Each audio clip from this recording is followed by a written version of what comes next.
Commission is now in session. Please be seated. Good morning.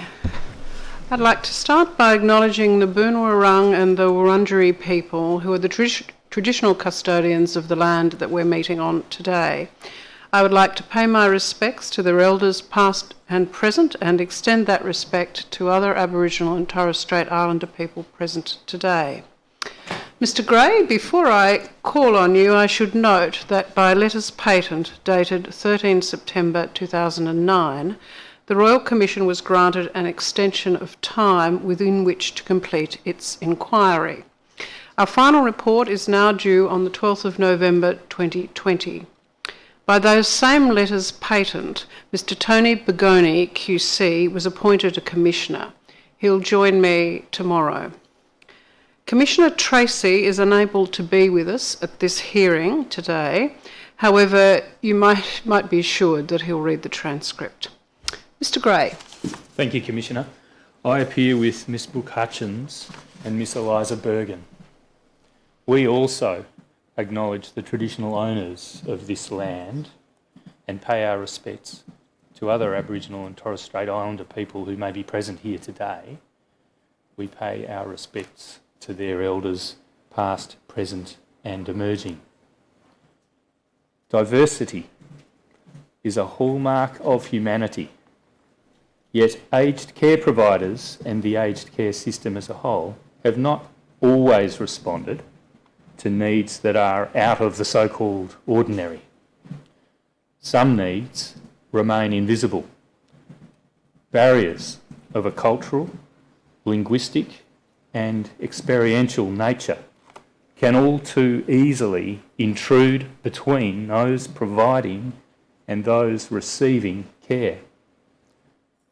Unless careful attention is given to these aspects of care, there is a real risk that the system will leave older people isolated and neglected. This hearing will focus on the diverse experiences and needs of people from culturally and linguistically diverse backgrounds, of lesbian, gay, bisexual, transgender and intersex people, people who were separated from their parents, country and culture, including forgotten Australians, former child migrants and the stolen generations, Aboriginal and Torres Strait Islander people, people who are homeless or at risk of becoming homeless, and our Defence Force veterans. It's too simplistic to think about individuals as members of these groups. Collective descriptions of people's backgrounds and experiences are simply inadequate to convey the rich diversity of individual identity and need. That said, for some people, belonging to these groups and thereby acknowledging their fellowship with others of shared background and experience is a very important element of their own identities.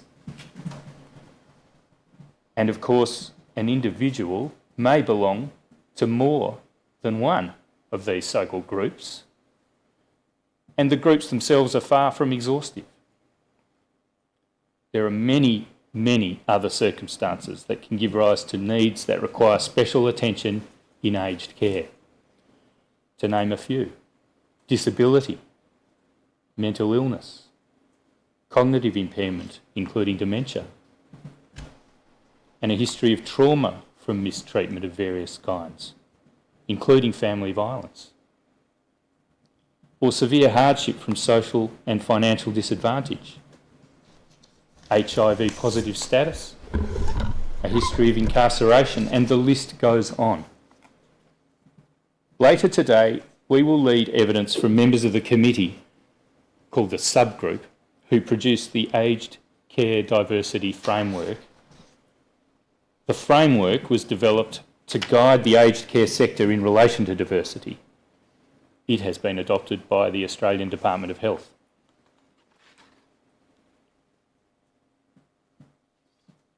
Our society has changed over time and will continue to change. In designing the future aged care system, we should not only consider diversity within Australian society today, but look ahead to the future and the changing makeup of the community. The demand for culturally appropriate services is likely to increase considerably in the future, and this demand will change over time as the different culturally and linguistically diverse populations continue to age at different rates. Some of the witness statements in this hearing suggest that there will be people for whom admission into any kind of institutional environment would be re-traumatising, such as many of the forgotten Australians. This point has profound implications for designing care which will meet their needs. And this is a cohort of Australians who are now reaching the age of need for aged care in increasing numbers. Designing the system for diversity cannot be regarded as merely an incidental matter. It must be a deliberate design feature. The new quality standards, which all aged care providers must comply with since 1 July 2019, supports this principle. The consumer outcome in Standard 1 provides, I am treated with dignity and respect and can maintain my identity, and the organisation must demonstrate under Standard 1 subparagraph 3, A, each consumer is treated with dignity and respect, with their identity, culture and diversity valued, and B, care and services are culturally safe. We will be hearing much more about cultural safety as the hearing progresses. In Standard 7, the human resources requirements include substandard paragraph 3b, workforce interactions with consumers are kind, caring and respectful of each consumer's identity, culture and diversity. These matters are reflected in the Charter of Rights for aged care recipients. Incorporation of these principles in the written framework for the system is one thing, but what happens in practice? I'll speak briefly about what the Royal Commission's heard already. The Commission's already received a range of evidence in hearings from and about people from diverse backgrounds and with diverse experiences. It has held roundtables with providers, academics and experts in relation to challenges and issues in aged care for people from culturally and linguistically diverse backgrounds, LGBTI elders. And when I use the expression LGBTI, I'm not meaning to intend that there's a homogenous group. The characteristics of each person must be considered separately. And the roundtables have also considered challenges and issues in aged care for Aboriginal and Torres Strait Islander peoples. The Royal Commission has also heard 10 community forums so far. The way the aged care system is structured and subsidised by the Commonwealth includes various responses to so-called special needs, which is a term defined in section 11-3 of the Aged Care Act. That provision is now displayed.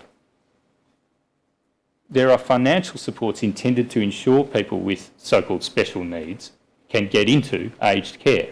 These include supplements paid to providers, which are designed to incentivise them to provide care to diverse groups. The supplements operate in different ways.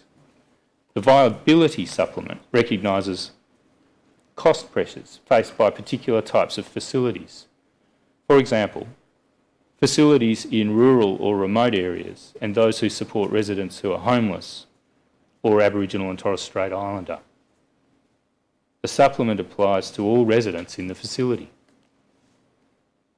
The accommodation supplement pays part or all of a resident's accommodation costs when the resident doesn't have the means to meet the cost. Combined with the operation of the supported resident ratio, this ensures access for people with low means, or at least that is the policy intention. The Veteran Supplement and the Homeless Supplement are paid to a provider in relation to a particular resident or particular residents in recognition of the additional costs associated with supporting those residents. These categories of supplement are akin to another dimension of the aged care funding instrument in measuring care needs and funding, or at least that is the policy intention. In addition, there are aspects of the statutory framework which were intended to provide an incentive to providers to give priority to people with these so-called special needs, including provisions relevant to the allocation of residential aged care places and the ratio I mentioned a short time ago, the supported residence ratio, which is intended to ensure that people of low means have access. We will explore measures that are said to be available to ensure that diverse groups have access to home care packages assigned through the National Prioritisation Queue directly to care recipients. The framework of statutory provisions in relation to that matter is, as we will see, silent as to ensuring equitable provision of those packages to people with diverse needs. The Commonwealth Home Support Program supported over 780,000 people in 2017-18, which is the financial year for which a report is most recently available. This number is well in excess of the numbers of people accessing residential care and home care packages combined. We will examine how well the Commonwealth Home Support Program responds to diversity and supports people with diverse needs and experiences. During the hearing, Commissioner, you will receive statements from government witnesses outlining a number of funding programs and diversity-related initiatives. In addition to the relevant work done by government, there are many providers who are showing leadership in terms of responding to diversity in aged care. You will hear from some of them this week. Commissioner, I'll just mention what is not in scope for this hearing. While this hearing will cover many of the groups who are described as people with special needs in the terms I've described, the hearing will not cover all of those groups. This hearing will not focus on the needs of those who are financially or socially disadvantaged, except to the extent that they also have other diverse needs. These issues will be considered in other hearings to come. In addition, this hearing will not focus on the needs of people living in regional or remote parts of Australia. There's already been some focus on these issues in hearings to date, and we'll hear more about those issues at a forthcoming hearing in Mudgee in early November. It will not be possible in the 5 days of this hearing to cover off on all the issues relating to diversity and diverse groups or to hear all perspectives. However, we have received many submissions that are relevant to this hearing and which are a valuable resource for the Royal Commission. We encourage individuals, groups and organisations to continue to make submissions to the Royal Commission. In light of the extension of time for this Royal Commission to undertake its work, the due date for receiving submissions has been extended until the end of April 2020. Submissions may be made via the Royal Commission website, by post, or by calling 1800 960 711. Commissioner, I'll mention the key themes for inquiry in this hearing.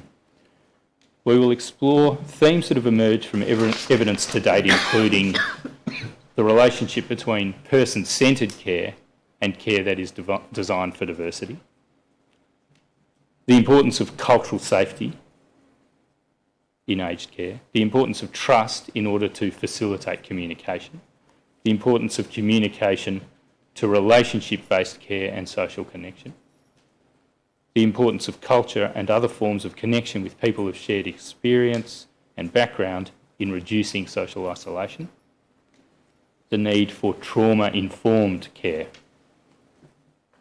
the need to address and respond to discrimination, and the need for reliable data collection and analysis. We also anticipate receiving evidence about the importance of co-production and co-design. That is, involving the people receiving care in the way the care is delivered to them. This concept was the subject of evidence at the Perth hearing, and we anticipate hearing more about it this week. Commissioner, I'll turn to an overview of the evidence. This morning, you will hear evidence from a panel of representatives of the Aged Care Sector Committee Diversity Subgroup, Ms Samantha Edmonds, Ms Nolene Tunney and Ms Mary Patetsos. They will discuss the work of the Diversity Subgroup, which led the development of the Aged Care Diversity Framework, which was published in December 2017. We will explore with them some of the challenges and also the opportunities in relation to aged care for diverse groups and how the aged care system might better respond to people with diverse needs, histories, experiences and characteristics. Later today, we will hear from the first of the providers, a witness, Ms Samantha Jewell from LifeView, which is a provider that has a Rainbow Tick accreditation. We will hear from Ms Fiona York, the CEO of Housing for the Aged Action Group, an advocacy group. Housing for the Aged Action Group, HAAG, is a Victorian-based organisation that provides housing and homelessness advocacy, information and referral services. On Tuesday, we will hear further evidence from aged care providers with a focus on providing aged care to diverse groups, Mr Nathan Klinge of RSL Care SA and Ms Helen Radoslavich of Helping Hand. On Tuesday afternoon, we will hear from Dr Duncan McKellar, Senior Consultant Psychogeriatrician and Head of Unit at the Older Persons Mental Health Service of the North Adelaide Local Health Network. Dr McKellar will give evidence about trauma-informed care and the important role that it can and should play in aged care, particularly for people from diverse groups. On Thursday and Friday, we will hear from providers whose focus is on servicing care recipients' diverse needs, both through home care and residential care. Throughout the hearing, there'll be evidence on the design of an aged care system that will respond to diverse needs. With this in mind, you'll hear evidence, Commissioner, from Dr Philip O'Mara, Director Diversity and Community Participation of the Victorian Department of Health and Human Services. Dr O'Mara will provide evidence about the development of the Designing for Diversity program within the Victorian State Government. You'll also hear evidence from David Panter, CEO of the ECH Group. Mr Panter has a background in the housing and human services sector in the United Kingdom, the hospital system in South Australia, and has led ECH Group through a period of change which has included an increased focus on diversity. You'll hear from a number of Commonwealth witnesses in this hearing, as I mentioned a short time ago. On Tuesday, you'll hear evidence from Elizabeth Cosson AM, Secretary of the Department of Veterans Affairs. On Wednesday, you'll hear from Mr Jay Smith, First Assistant Secretary, Residential and Flexible Aged Care Division, Australian Department of Health. You'll hear from Mr Smith about the approach that has been taken by the Department of Health to responding to diverse needs, particularly in the context of residential care, but not limited to that topic. Later on Wednesday, you'll hear from Dr Nicholas Hartland, PSM, First Assistant Secretary, In-Home Aged Care Division, Australian Department of Health. Dr Hartland will be giving evidence in relation to the approach to responding for diversity in the context of the Home Care Package Program and the Commonwealth Home Support Program.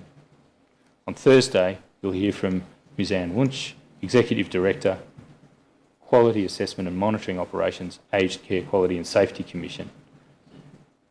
Ms Wunsch has given evidence to the Commission before. On this occasion, she'll be giving evidence about how the Quality Commission responds to diversity and how it assesses providers against relevant standards. Importantly, Commissioner, you'll be hearing from many direct evidence witnesses this week. You'll hear firsthand about some of the challenges that people from diverse backgrounds and who have diverse experiences face in aged care. You'll also hear about opportunities, including opportunities for systemic improvement. Angelos Angeli and his parents moved to Melbourne in 1975 as Cypriot refugees. Mr. Angeli lives with and cares for his 82-year-old mother. He will tell you about issues he has encountered accessing Greek-speaking workers to provide home care services to his mother, the impact this has had on her mental health, and the consequent social isolation he has observed in his mother. Malloy, a lesbian woman in her 80s, will tell you about discrimination she experienced at the hands of an aged care provider when volunteering her time visiting residents at an aged care facility. This experience has significantly impacted her. Malloy will say that she experienced a lot of discrimination when I was younger, and these events brought back all those negative feelings. Heather Brown, a forgotten Australian, will tell you that she lived in a number of state ward homes from the age of 2 and I quote, would be terrified if someone told me I had to move into a residential aged care facility, close quote. Ms Brown will tell you that she sees aged care facilities as institutions, and I quote, just like the ones I grew up in. Elizabeth Khan, a profoundly deaf 68-year-old woman, will give evidence through an Auslan interpreter about her experiences of aged care and the impact of the lack of funding for deaf people over 65 to have access to interpreters. Ms Khan will say that she is, and I quote, exhausted and feels broken. Along with my friends who are in the same situation as me, we feel excluded, neglected, and now isolated because of our disability and age. Where do we belong? When are we going to be included and accepted as valued as Australian citizens? Close quote. Jeanette Maguire, another forgotten Australian, will tell you that when she was 14, her mother went missing and never returned. Miss Maguire moved into a state-controlled child welfare institution. She will tell you about her experience staying in an aged care facility after an operation and the ways in which it triggered memories and flashbacks of her time as a state ward. Brian Lynch, who served in the Australian Army for 14 years, will give evidence about his particular needs in aged care as a veteran of the Vietnam War. Mr Lynch has post-traumatic stress disorder. He will tell you that since transferring to a residential aged care facility for veterans, his specific care needs have been attended to and his health has improved. Another witness will recount how her partner was diagnosed with younger onset dementia and recently moved into residential aged care. The witness will speak of their experiences in dealing with aged care providers as a lesbian couple.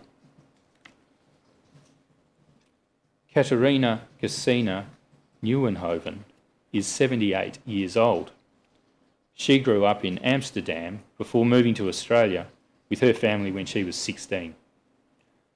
Miss Nieuwenhoven's mother's experience in hospice care motivated her to establish a Dutch residential aged care facility in Adelaide. Miss Nieuwenhoven now receives home care services from the same provider that she established. Uncle Brian Campbell and Uncle Brian Birch are Aboriginal elders and residents of the Aboriginal Community Elders Service. They will tell the Commission about their difficult life experiences and their needs from the aged care system. Commissioner, I will now ask the operator to display the index of documents constituting the tender bundle for this hearing.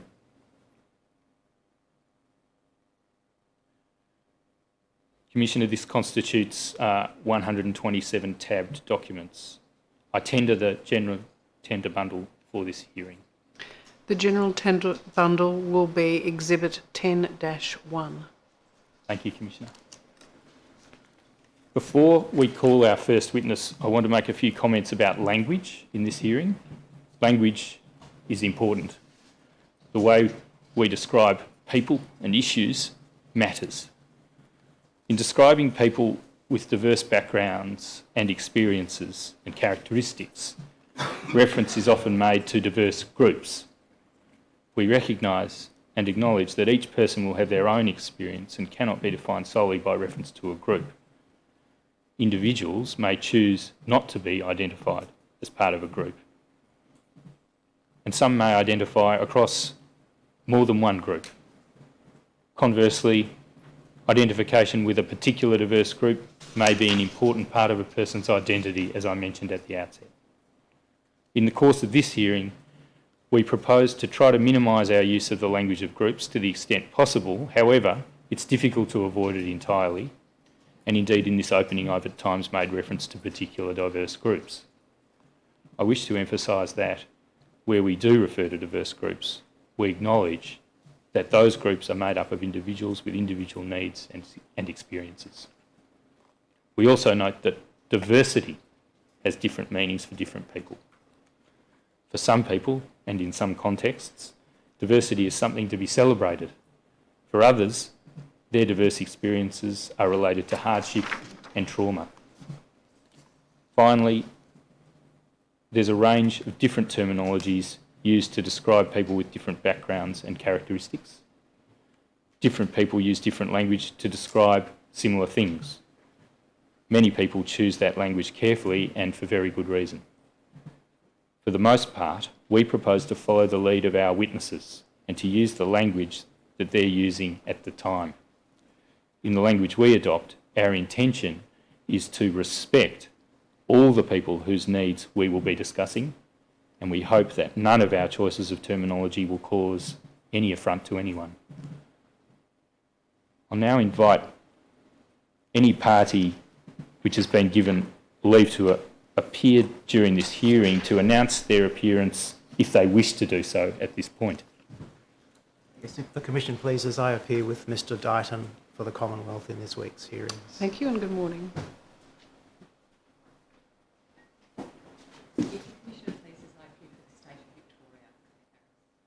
Good morning. May it please the Commission, my name's Young. I appear for the home care provider referred to in the statement of Mr Angeli, to which reference has been made, pursuant to leave granted on Saturday afternoon, as I understand it. The statement to which I've referred contains a number of adverse allegations concerning the home care provider, all of which are disputed. However, as a result of discussions between my instructor and those assisting the Commission, and indeed with counsel assisting the Commission, I understand that those assisting the Commission do not intend that the home care provider be identified publicly and do not intend to urge the Commission to make any adverse finding concerning the home care provider and the particular allegations. That being so, I don't expect there to be a need for me to say any more. Thank you.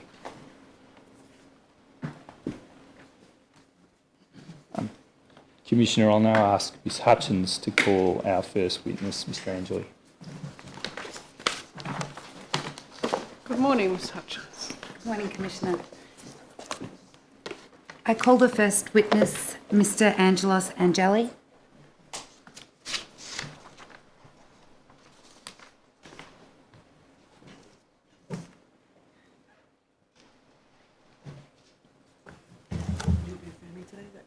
Yes.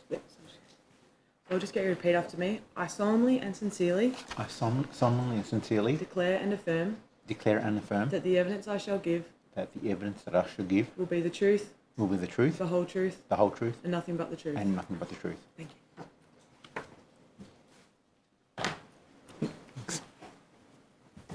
Mr Angeli, your full name is Angelos Angeli, That is correct. and you have prepared a statement for the Royal Commission? Yes, I have. Operator, please bring up document WIT.0511.001.001. Do you have a copy of the statement in front of Yes, you? I do. And do you have any amendments that you'd like to make to the statement? No, not at all. Are the contents of the statement true and correct to the best of your knowledge and belief? Yes, that is correct. Commissioner, I tender the statement of Mr Angelos Angeli, dated 2 October 2019. The witness statement of Mr Angelos Angeli, dated 2 October 2019 will be Exhibit 10-2. Now, Mr. Angeli, you're a carer for your mother, who's currently aged 82 years old. That is correct. Yes. And you are an only child. That is correct. And you currently live with your mother in your family home in the northern suburbs of Melbourne? Northwest. Northwest. Yes. And what's your family's cultural background? We're of Greek Cyprian descent. Yes. My parents and myself were born overseas. We came to Australia shortly after the war ended in Cyprus, I believe, and basically we came to Australia as refugees. Yes. And how old were you when you moved? I was a toddler. I don't remember, so I was told I was 2.5. And when your parents moved to Australia, were they able to speak English? My father could, because of his line of work. He was actually he was a boat mechanic in the tourist industry, so he engaged with tourists. Mm-hmm. So part of his job, he had to speak English. My mother cannot speak English. She has some knowledge, but yes, it's very poor.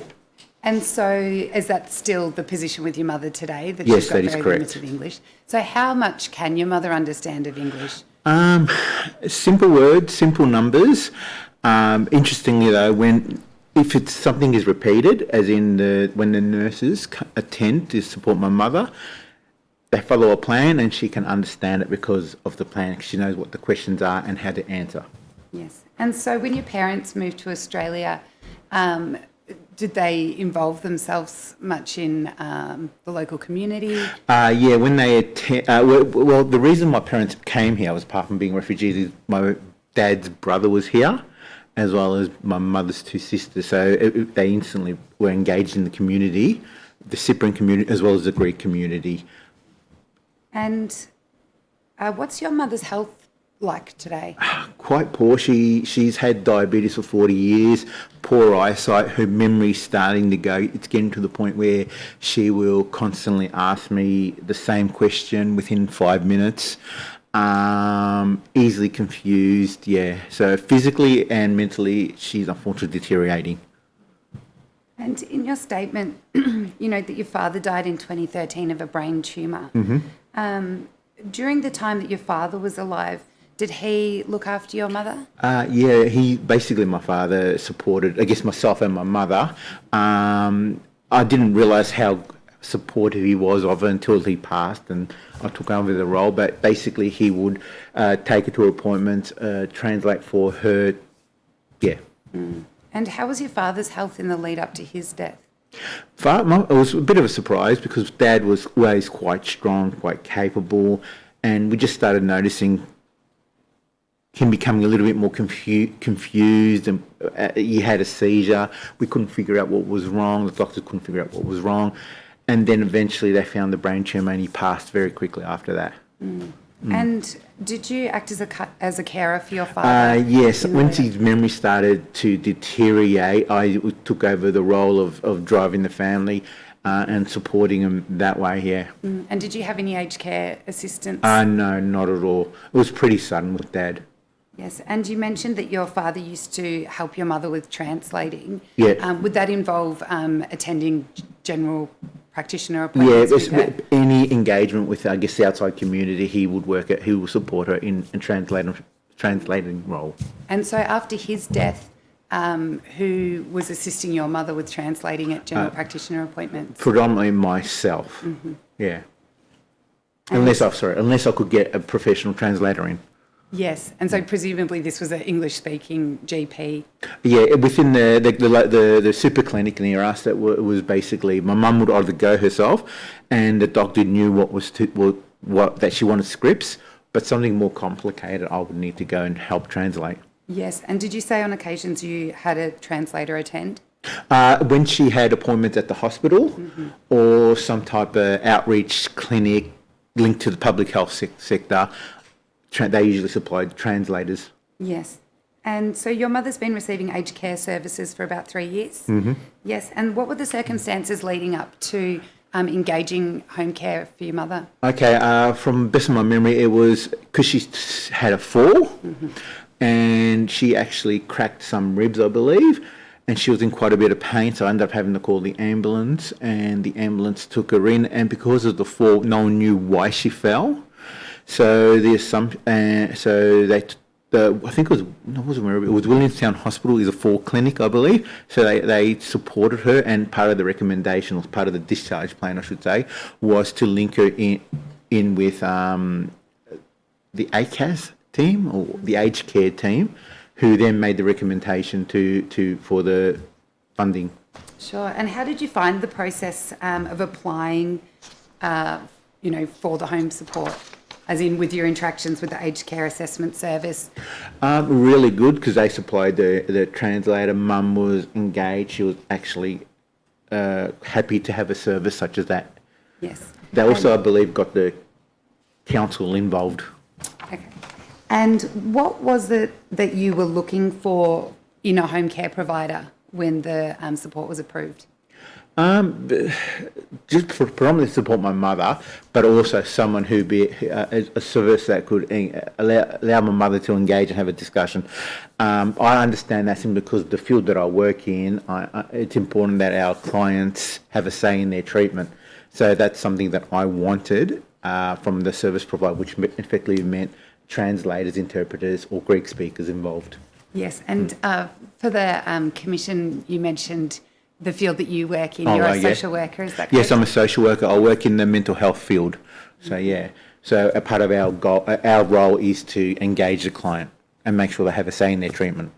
Yes. And so your mother was originally approved for a level 2 package? Yeah, no, she got approved for a level 4 package, but unfortunately there's limited packages. So what tends to happen is they get the level 2 first, then move up to a level 3, then eventually a level 4. Yes. And so originally she was receiving the level 2 package? Yeah, she was receiving a level 2 package. She got it with about, I don't remember the duration, it took about a year roughly. Sure. And what type of support did that provide for you? It supported in that it linked in the service provider as well to come in and offer respite support for my mother, as well as helping out around the house, for whatever her needs were. But it also allowed the local or RDNS or Bolton Clark to come in and support her through with her medication and that. Okay. And so what is it that the Bolton Clark support involved? Bolton Clark basically managed her medication because one of the beliefs why she fell is that she couldn't manage her medication correctly. So she was either undertaking it or overtaking it. And that was what they believe caused the fall. So they've been marvellous in that they have been engaging, supporting and managing and engaging with the GP to modify the medication to keep her diabetes and other illnesses under control. Yes. And in terms of the respite services that you were being provided, what were the types of services that they involved? Some cleaning around the house, maintenance of the property, as well as allowing my mother to go out. So she would like to go, she'd like to go visit my father's grave, as well as support to attend the GP. So if she needed some help at the GP, they will attend. And at that time, they had a Greek-speaking worker. Mm-hmm. So that really supported Mum, as well as allowed Mum to buy stuff that I guess I couldn't support her with because of limited time. They allowed her to go to a specific shop and buy whatever she needed. Sure. And in terms of the Greek-speaking worker who first attended, how did it come about that you were provided with that? Did you need to put in a special request? No, what happened was that she was, I believe, originally a council worker, and she was also part of a service provider, and Mum really, really liked her. So I said, okay, yep, if you like her, we'll get the service provider in to take over. And yeah, so that's how we got. Yes, and so in your statement you identify that after a period of time the Greek-speaking worker was no longer available? That is correct, yes. What kind of impact did that have on your mother when it was non-Greek-speaking? Well, it instantly made her socially isolated, effectively, unfortunately. Basically, the worker would attend, they couldn't communicate, or the communication was at the very, very limited. And probably made it just socially isolated would be the best way, and lonely. Yeah. And did you make any inquiries about whether there could be Greek workers to Yeah. come and tend, or other types of services that might be available to help your mother with We did request Greek speakers, strongly because it was really difficult for mum to communicate and get her needs met, or her wants and her needs met, I should say, especially around attending GP clinics or going to see my dad's gravestone, or buying anything from the local shop, because she couldn't communicate what she wanted. So your mother would still attend those outings, but not be able to communicate with the No, person she that was wouldn't. She taking didn't it? get any more outings. It was pretty much they would attend the house and basically sit there or do some task around the house for her. So I think, from best of my knowledge, there was some attempt at communication, but nothing effective. Yes, and so when there was that change, did that mean that you then took on that role of taking Yeah, her it basically meant that I had to take time. Her visits to the GP greatly, the amount of time she went to the GP reduced, because I work and the time I could take off is limited, unfortunately. So effectively meant she tended the GP less, and when she either had to go by herself or I had to take time off work, basically. And in terms of your mother otherwise engaging with the community, does that only occur when you're able to take her out, or are there, I guess, other people or other activities or anything that she's engaged in? It's gotten worse, because unfortunately a lot of her friends have become unwell, and so they have been put in homes or they're passed, so she's become socially isolated more and more. I had to of course I've stepped up, but the council has also implemented a elderly Greek community, and they bring a bus and they take her every Monday.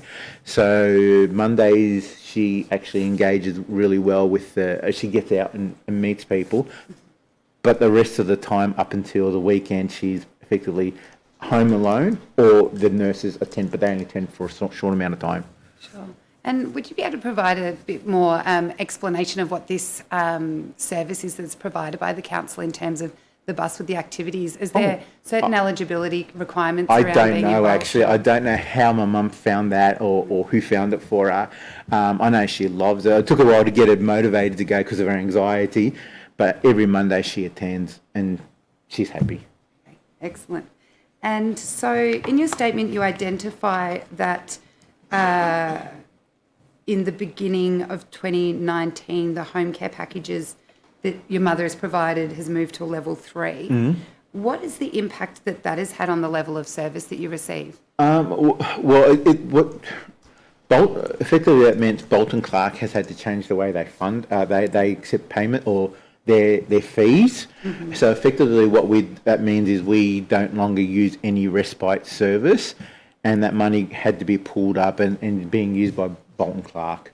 I don't know how much the money's left or what's being done with it. It caused me a lot of stress, because I didn't know how I was going to support my mother, and how to best manage her medication. And so do you think you were in a better position when you were receiving the level 2 Level services? 2 package, yes, that is correct. Yes.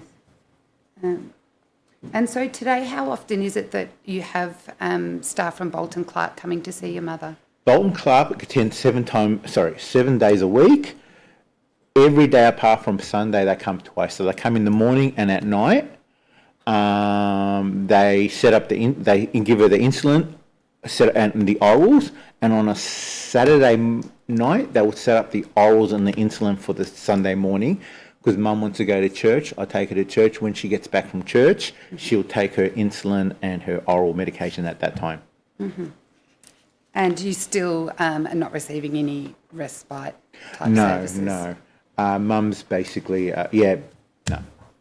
And so you mentioned earlier that the Bolton Clark workers also aren't Greek speakers. Is that correct? But you seem to manage? Yeah, there is one Greek that I know of. There is one nurse who's actually Cyprian as well, and she's a Greek speaker, so Mum engages her, but she may come once a week or maybe twice a week. The rest of them are multicultural, so yeah, but Mum engages with them because there's pretty much a plan, and that it's happened repeatedly for so long that she knows what they're going to ask and she can respond. Okay. And Has your mother considered moving into a residential aged care facility? No. I've spoken to her and she's adamantly against it. And I know having words with my cousins that they've tried and she's really against it. She wants to pass away in the house type of thing. It's her home. She wants to live there for the rest of her life. And do you think that that's feasible No, with the way certainly things not. are going? She's already socially isolated, and I'm only working 4 days a week. The club's on, which is great, allows her to get out. But as unfortunately as her age, her friends have started to pass. I mean, she'll become more socially isolated, and there's structural designs in the house that are inappropriate for people who are aging, like the steps. And so if your mother does need to move to a residential aged care facility, what are the types of things you would be looking for her? Cultural and language are as well as support. So there is one that we've been looking at, that we've looked at, which is based in Sunshine. It'll be great because they're of Greek Cyprian. I think they're run by, I believe, or at the very least they're Greek. So there's people who speak the language and understand the culture and the religion, which will allow her to engage in church, because church is a very big part of my mother's life. And in terms of her cultural needs, by virtue of her Greek Cypriot background, what are the types of things that you would be looking for her to make her more comfortable in an aged care facility? I think it predominantly is being able to communicate with people, that friendship, and understanding where we come from, I guess, and the religion's the other thing.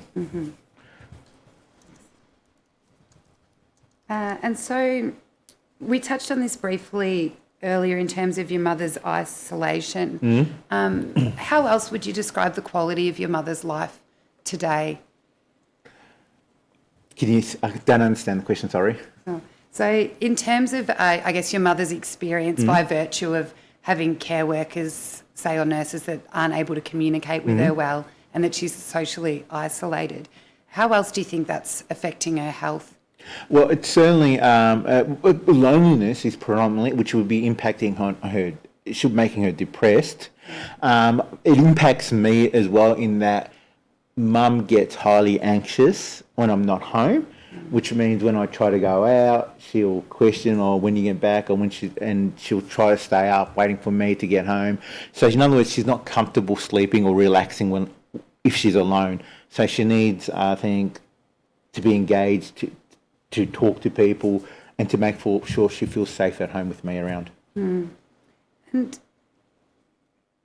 should it be available to you to receive the supports that would make your life easier and give your mother the kind of care that she needs in the home? What are the types of things that you would like to have access to? Respite, ability for her to attend GP appointments when it's not an emergency, translators or interpreters, I should say, that are available, I guess, to small size services such as the GP clinic, etc. Greek speakers would be awesome, or Greek speaking workers would be great, just so she can engage and have a conversation with people and understand when, I guess, things aren't the norm, that what's going on, so she can have a say in her own treatment or her own, I guess, her own life.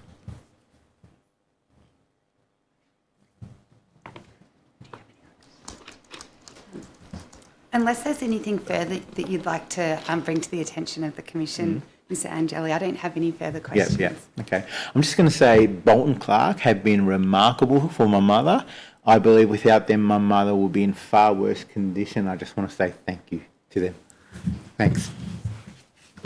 Well, just a minute, Mr. Angeli. I wanted to say I thought you enunciated very well the situation of the isolation your mother and those like her can feel when they can't communicate in their native language nor be with people who understand their circumstances or have the supports to get her out and do the things she wants to do. So thank you very much for your evidence today. We really appreciate it as the first speaker in this Access and Equity hearing.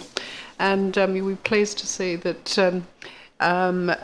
you are free not to provide any more evidence before this Royal Commission. Okay, so thank you very much. We're a little ahead of schedule. Do you want to break and return at 10:30, or what will be the plan? Yes, please, Commissioner, and we'll make arrangements for the next panel of witnesses to be accommodated That's what on I this thought. side of the courtroom. Okay, so we'll adjourn to 10:30, I think. Stand. Royal Commission is now adjourned at 10:30 a.m.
we'll resume.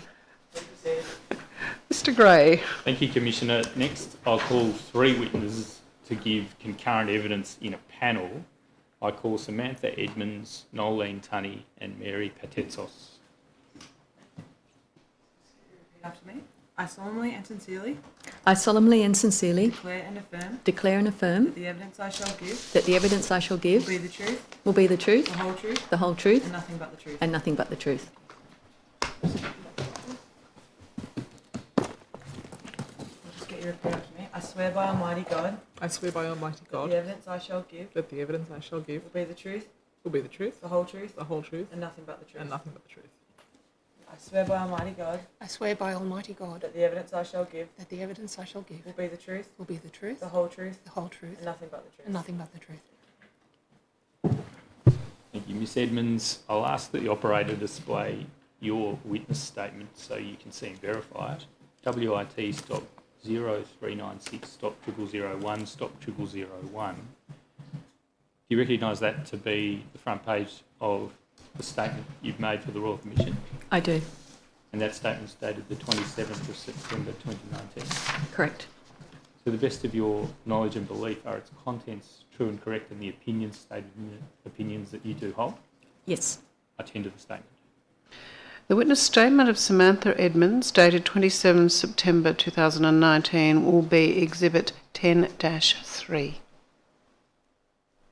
Ms Patetsos, I'll ask that the operator display your witness statement. WIT stop 0437 stop 0001 stop 0001. Ms Patetsos, you'd previously made a statement dated 12 March 2019, which is existing Exhibit 2-37 in the Royal Commission, and this is your second statement before you now on the screen, isn't it? Correct. This statement's dated 23rd September 2019. Do you recognise this is the front page of that statement? Correct. Thank you. To the best of your knowledge and belief, are its contents true and correct and the opinions stated in it opinions that you do hold? Yes. I tender the statement. The second witness statement of Mary Patetsos, dated 23 September 2019, will be Exhibit 10-4. Ms Tunney, I'll ask the operator to display your witness statement. WIT stop 0422 stop 0001 stop 0001. This is a statement dated 24 September 2019. Ms Tunney, do you recognise this as the front page of your witness statement that you've prepared for the Royal Commission dated 24 September 2019? Yes. Are the contents of the witness statement, to the best of your knowledge, true and correct, and are the opinions in the witness statement opinions which you do hold? I tender the statement. The witness statement of Nolene Tunney, dated 24 September 2019, will be Exhibit 10-5. Thank you, Commissioner.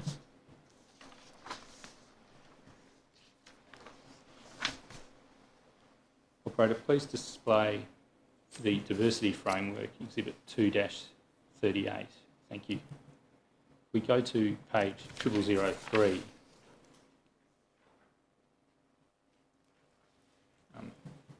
Members of the panel, you're each members of the subgroup who are responsible for preparing the aged care diversity framework referred to in this document. That's correct, isn't it? Correct. And your names appear on this page. I'll briefly make some introductory remarks about each of you in turn. Ms Edmonds, you're the Policy and Research Manager at the National LGBTI Health Alliance, and you've been in that position since August 2019, is that correct? Correct. Prior to this, you were the Silver Rainbow National Project Manager from July 2014 to July 2019 at the same Health Alliance. Correct. And what is Silver Rainbow? Silver Rainbow is the National LGBTI Health Alliance's Ageing and Aged Care project. In terms of qualifications, you have a master's degree in social administration, is that correct? Correct. And in politics and public policy and international relations. Correct. And you're the chair of the Aged Care Sector Committee Diversity Subgroup. Yes, I am. Thank you.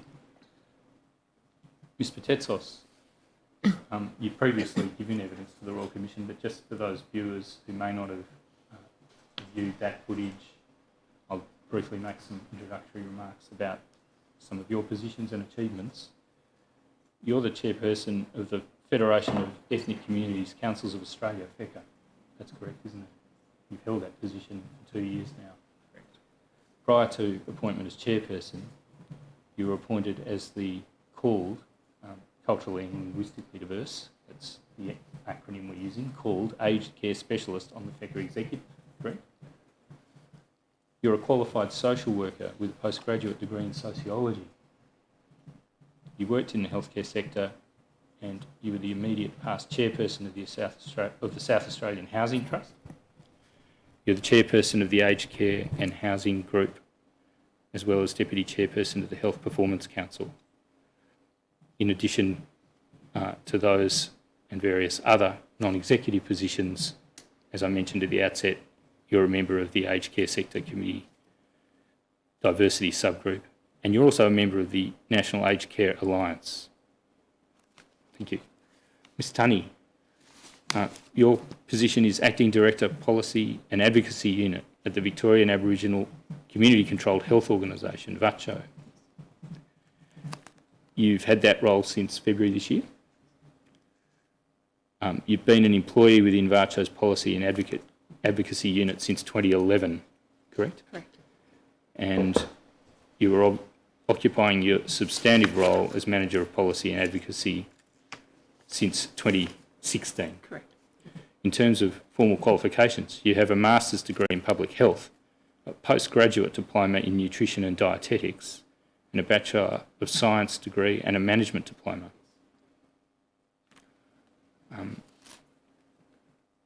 You established the ageing and aged care portfolio at VACCHO in response to findings of a report commissioned by VACCHO which suggested over-representation of Victorian older Aboriginal people in lower levels of care. Prior to working at VACCHO, you worked for the then Victorian Health Department as a Regional Health Promotion Advisor for the North West Metropolitan Region of Melbourne for 2 years, 2009 to 2011. And for nearly 12 years prior to that, you held a variety of managerial roles at the Victorian Division of the National Heart Foundation. The most recent of those roles was as Manager of Aboriginal and Torres Strait Islander Cardiovascular Health. Thank you. I want to ask some introductory questions of each of you in turn, if I may. Starting with you, Miss Edmonds. Operator, please display Miss Edmonds' statement at pages 00030 to 31, showing paragraphs 130 to 131. Thank you. If you're able, operator, to please zoom into 130 and 131, that would be much appreciated. Thank you.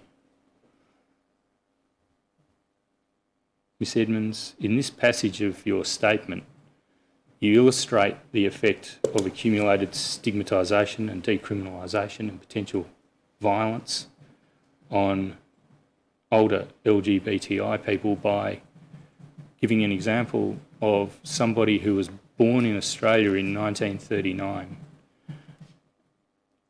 Ms Edmonds, in summary, what are the particular kinds of needs which are of chief concern and relevance to the National LGBTI Health Alliance when it comes to aged care? And what are the key goals and activities of the Alliance? So our particular needs are looking at an aged care system that is inclusive of all older LGBTI people. And when we're talking LGBTI, we're also acknowledging people of other diverse sexualities, genders, bodies and relationships that aren't captured under that acronym.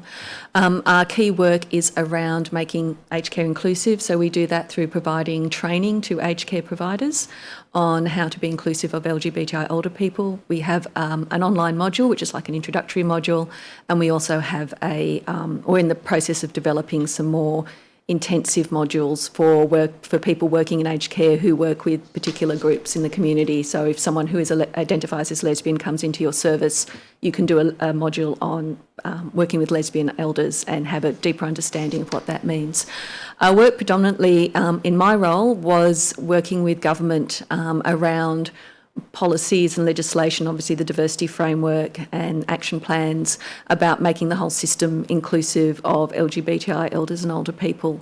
And that's what, obviously what we'd like to see happen. So that's making sure that whenever there was policy discussions that we ensured that the issues that LGBTI elders faced were addressed in those policy discussions, whether there was unintentional exclusion, like maybe a recommendation was made and that recommendation would actually exclude LGBTI people. So we were there to be the voice and to make sure that those voices were heard and considered within those processes. We know, obviously this example shows it, that LGBTI older people have lived through a time of intense discrimination and stigmatisation. We know it still continues today. And every time there's a public debate about the rights of LGBTI people, it then builds in and reinforces that trauma that our elders and older people have faced. So we need to ensure that when they're accessing aged care, whether it's residential care or home care, that it in fact is safe for them to be there, it is safe for them to be out, and they don't have to feel that they have to hide who they are when they access those services. Thank you. Operator, if you could please display from the General Tender Bundle, tab 72. Ms Edmonds, this is a consultation report. Mm-hmm. Could you explain to the Commissioner the background in which this document was prepared? Okay, so when we were developing the LGBTI Aged Care Action Plan, or Action Plan for LGBTI Elders, we consulted nationally across Australia. We held 23 consultations. Those consultations were in every state and territory of Australia, and we also did some very targeted specific consultations as well. So we met with transgender and gender diverse groups, we met with older lesbians, we spoke directly to intersex elders and those representing intersex people, and we did some direct consultations around bisexual people as well. So this report is actually the final result of all those consultations. And we also did an online survey as well. So we asked people to complete an online survey and have that as a part of our submission process. So this report is pulling together all that information that we gathered during those consultations and from that online survey.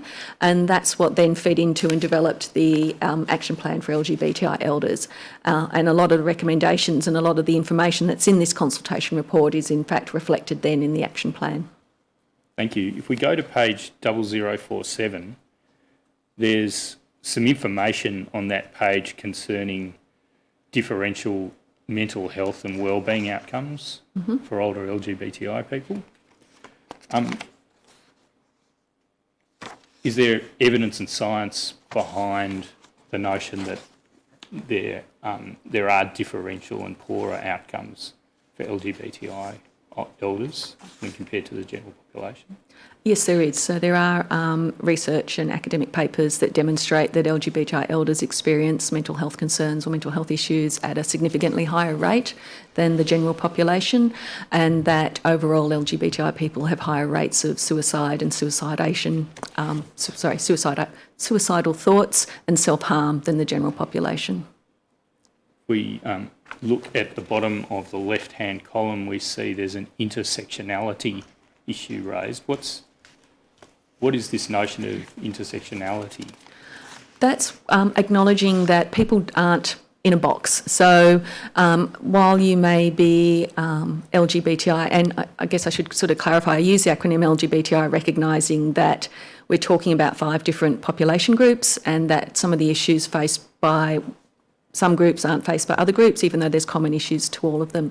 So when we're talking intersectionality, we're saying that someone who is a lesbian may also be from an Aboriginal community, may also be homeless, may also have obviously mental health concerns, and may have experienced other forms of trauma in their life. So it's recognising that people don't exist in a bubble or within one particular identity or expression, that there's lots of different aspects to a person that we need to consider, and that those aspects can result in multiple stigmatisation and discrimination experienced by that person. Thank you. Ms Tunney, I'll turn to you if I may. I'm going to ask you about the particular needs of Aboriginal people, and in particular Aboriginal people who live in an urban setting. If we have regard to your statement at pages 3 and 4, we see you've made a number of points at paragraph 9 concerning the particular needs that you identify for the group of Aboriginal and Torres Strait Islander people living in urban settings in particular. You refer to socioeconomic disadvantage, meaning that those people, generally speaking, are likely to lose out in a marketised system. You refer at B to complex chronic disease, which has a higher cost. At C, you refer to client vulnerability. Ms Tunney, what are the particular kinds of needs which are of chief concern and relevance to VACCHO, and what are VACCHO's key objectives and activities in advancing the interests of Aboriginal people in urban settings in relation to aged care? Before I commence my testimony, I would like to acknowledge that we are meeting today on the lands of the Kulin Nations, who are the traditional custodians of this area. I pay my respects to elders past, present and emerging, and to any Aboriginal people who may be in the room today. I think that when you're looking at the needs of Aboriginal people, particularly from VACCHO's perspective here in Victoria, VACCHO is the peak body for health and wellbeing for Aboriginal people in Victoria and the peak body for 30 Aboriginal community-controlled organisations. Our goals for urban Aboriginal people are the same as our goals for Aboriginal people in remote areas, which is that they can access high-quality, culturally appropriate care that actually meets their needs. But in terms of our objectives and in terms of our objectives for people in metropolitan areas, we're looking for the provision of navigation and outreach services by trusted entities. We're looking to increase representation of Aboriginal people in all aspects of the aged care and aged care provision, building the sustainability and reach of those services which have specialised skills in the provision of care to Aboriginal people, and to build the capacity of Aboriginal people and their representative organisations to provide nuanced policy advice in relation to aged care. And I think there are particular areas in relation to the last of those two objectives around building evidence base and building capacity that are particularly relevant to urban people, urban Aboriginal people. And they relate to trying to embed the knowledge, awareness and understanding that Aboriginal people who live in metropolitan and regional areas are also experience thin markets and, lack of culturally appropriate services, although there may be many services on offer. The acceptability and appropriateness of those services may differ depending on their cultural safety. And also by virtue of the fact that if you're looking at Aboriginal people in metropolitan areas, they are predominantly small dispersed groups of Aboriginal people. So if you take, for example, metropolitan Melbourne, there are more than 28,000 Aboriginal people living around the north and west boundaries of Melbourne in the metropolitan area.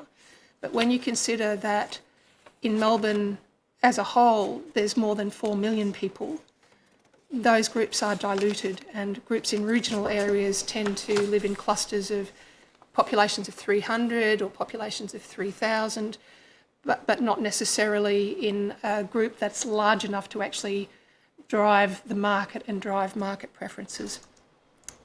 I think there's also a need for urban Aboriginal people to embed the knowledge and understanding that urban Aboriginal people who do not necessarily live traditional lifestyles are still culturally distinct from mainstream populations.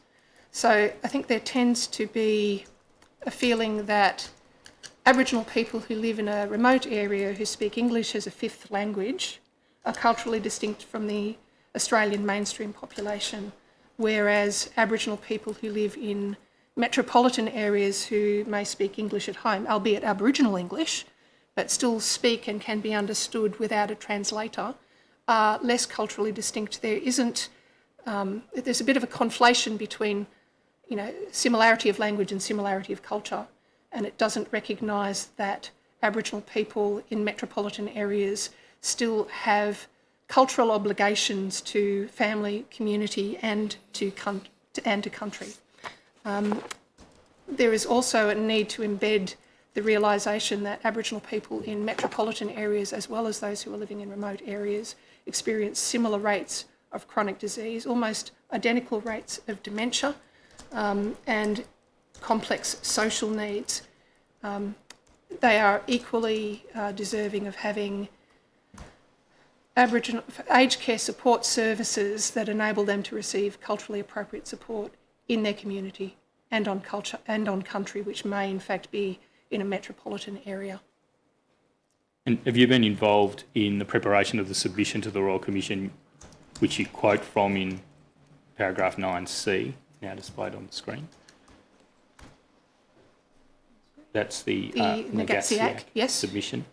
Yes, indeed. I'll ask the operator to display that RCD 9999 022 stop 0001, and at page 16 0016, thank you, you and the other authors of the submission give sources and identify some of the foundational material on the disparity in health and wellbeing outcomes Yes. for Aboriginal people, including in urban settings. Is that right? Yes.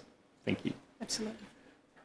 Ms. Patetsos, I'll ask you similar questions about what you perceive to be the particular needs of culturally and linguistically diverse people who need aged care services, and what the role of FECA is and what its objectives are in the aged care context.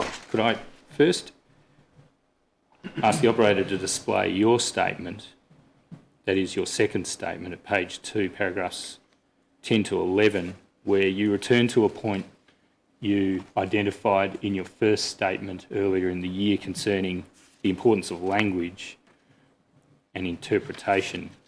It's foundational, according to your evidence earlier in the year. If communication fails, then care needs can never be understood, for one thing.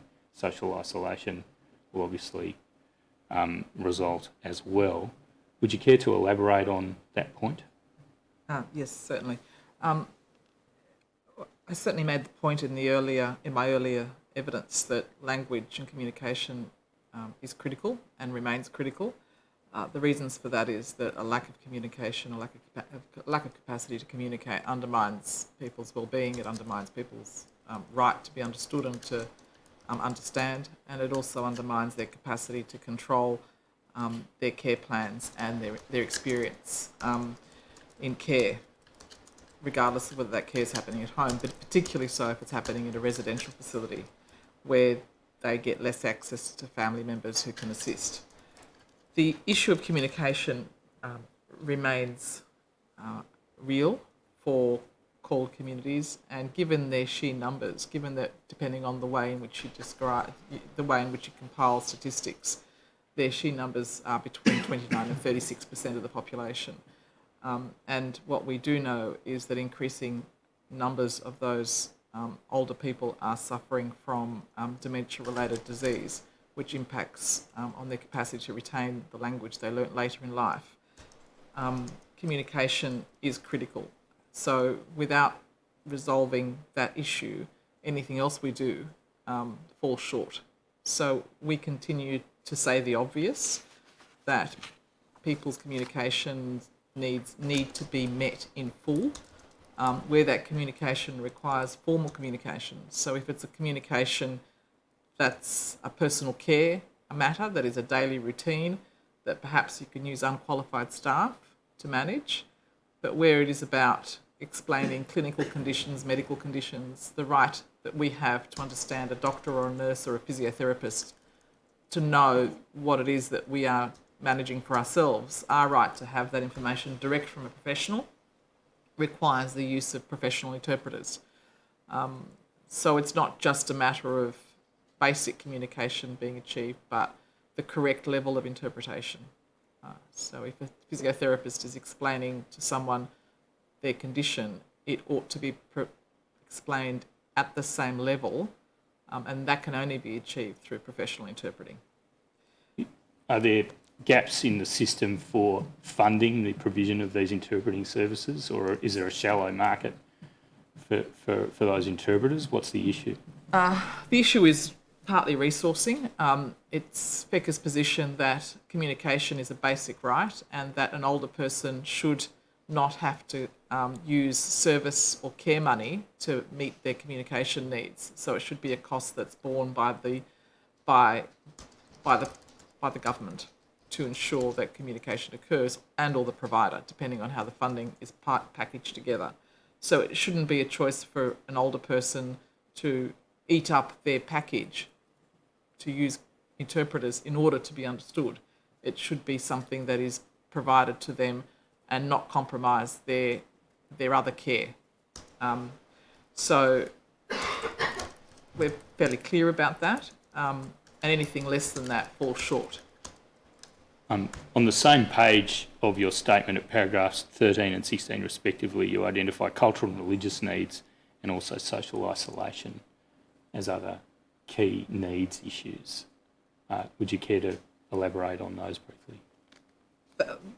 That's correct. So basically, we always go to language as a core, but we acknowledge that all of us have culture and religious, spiritual needs that need to be met. And the point is that if we fail to meet those, then our individual needs as a person are not met. So it goes to all of us that we are complex beings, and meeting our needs requires an attendance to all those that make us unique. And our uniqueness comes from our lived experience, which is a combination of culture, language, and spirituality. To the degree that is relevant for each individual depends on that individual. So for some, spirituality may be less important than, in fact, their culture may be. So it is ultimately individual.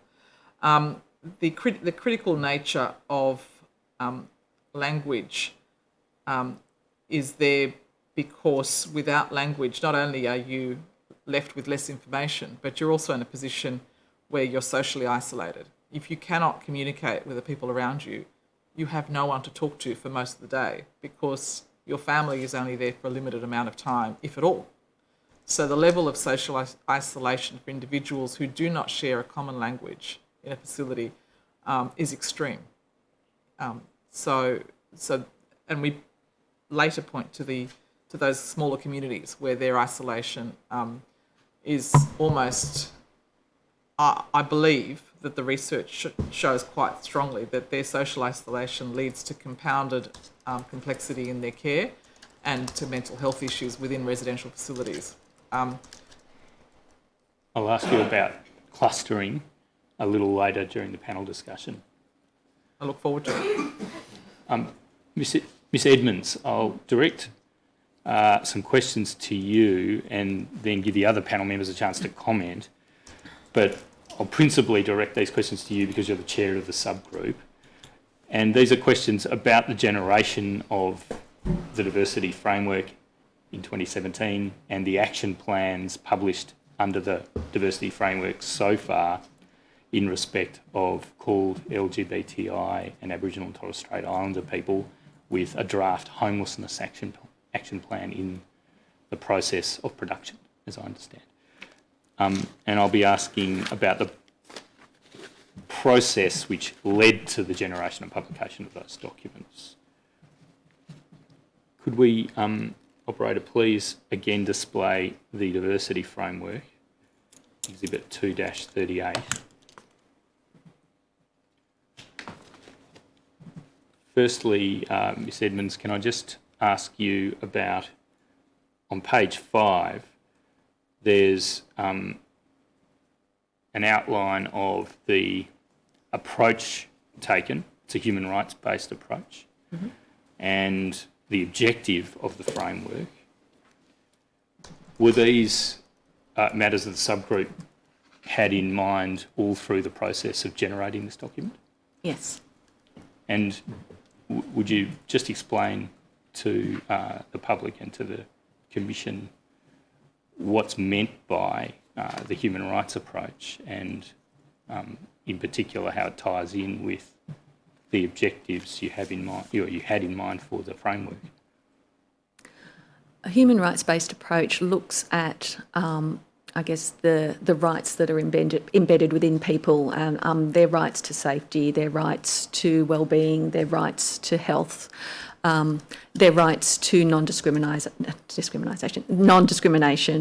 and their rights to access services that meet their needs where they're at. And what really drove us around having a human rights-based approach was that it's actually about recognising the person and the people.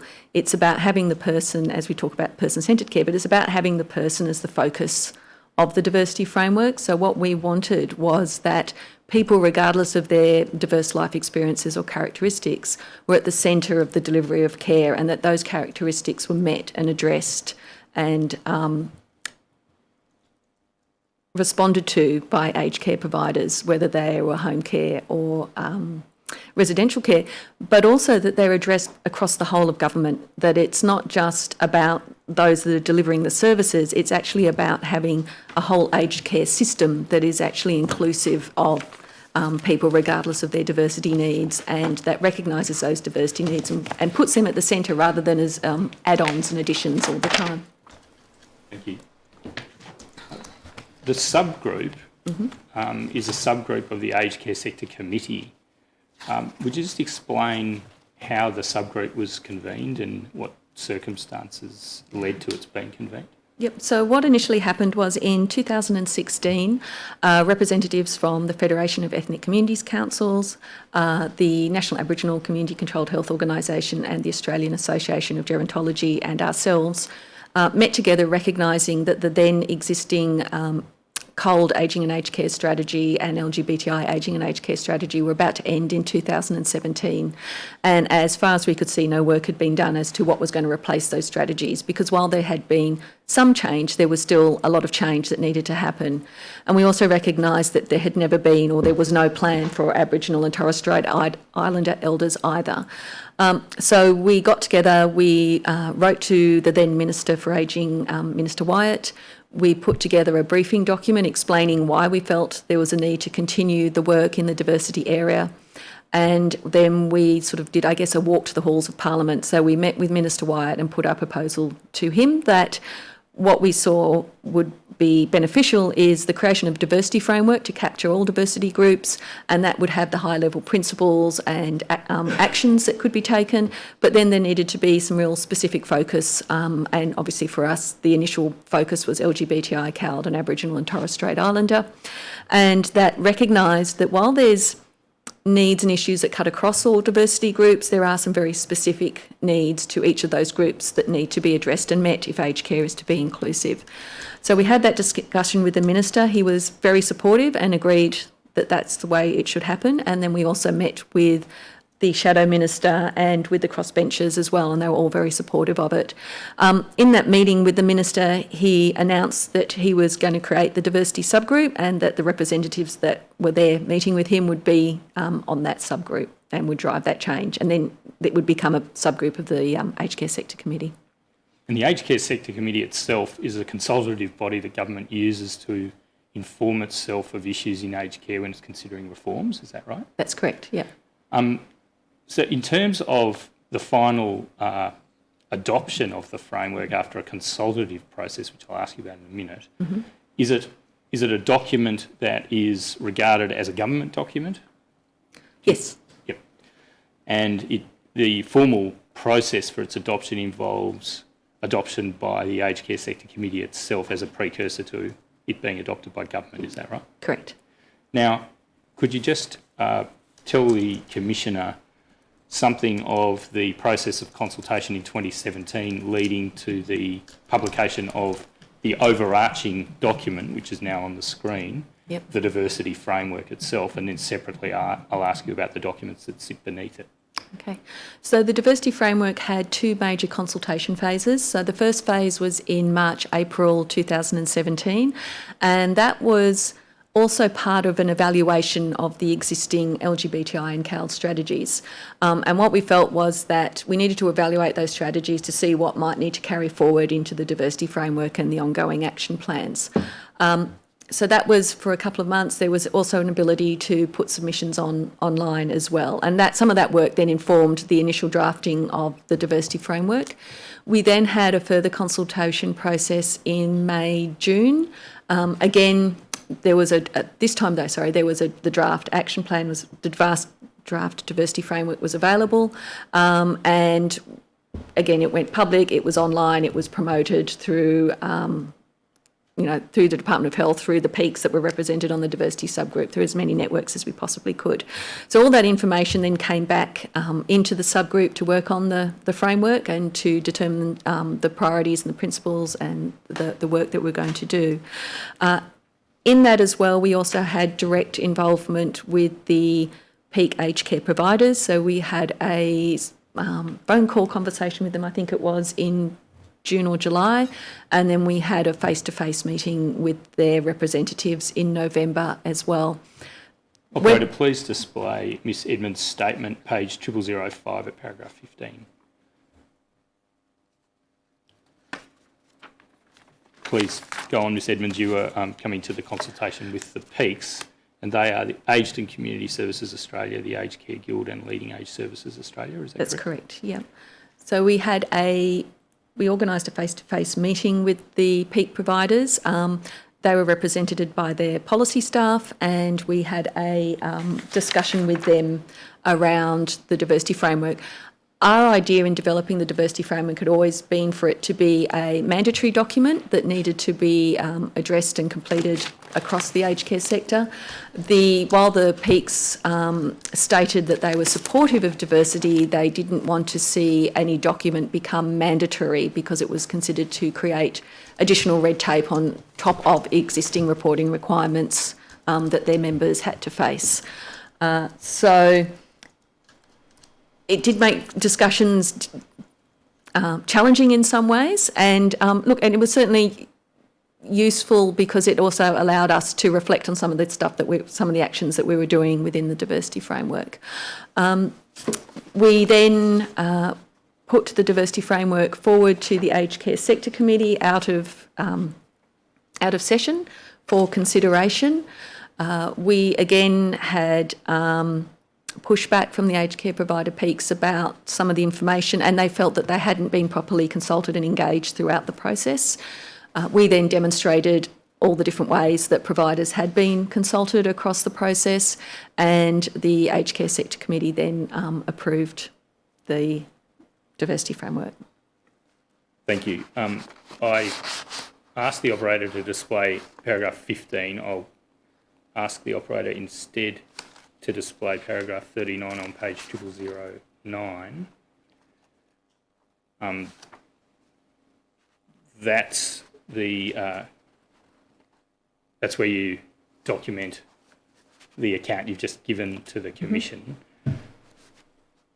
Yes. Sitting beneath the framework itself is a set of action plans, is that right? I'll ask the operator now to go back to page 0005 and to call out paragraphs 14 and 15.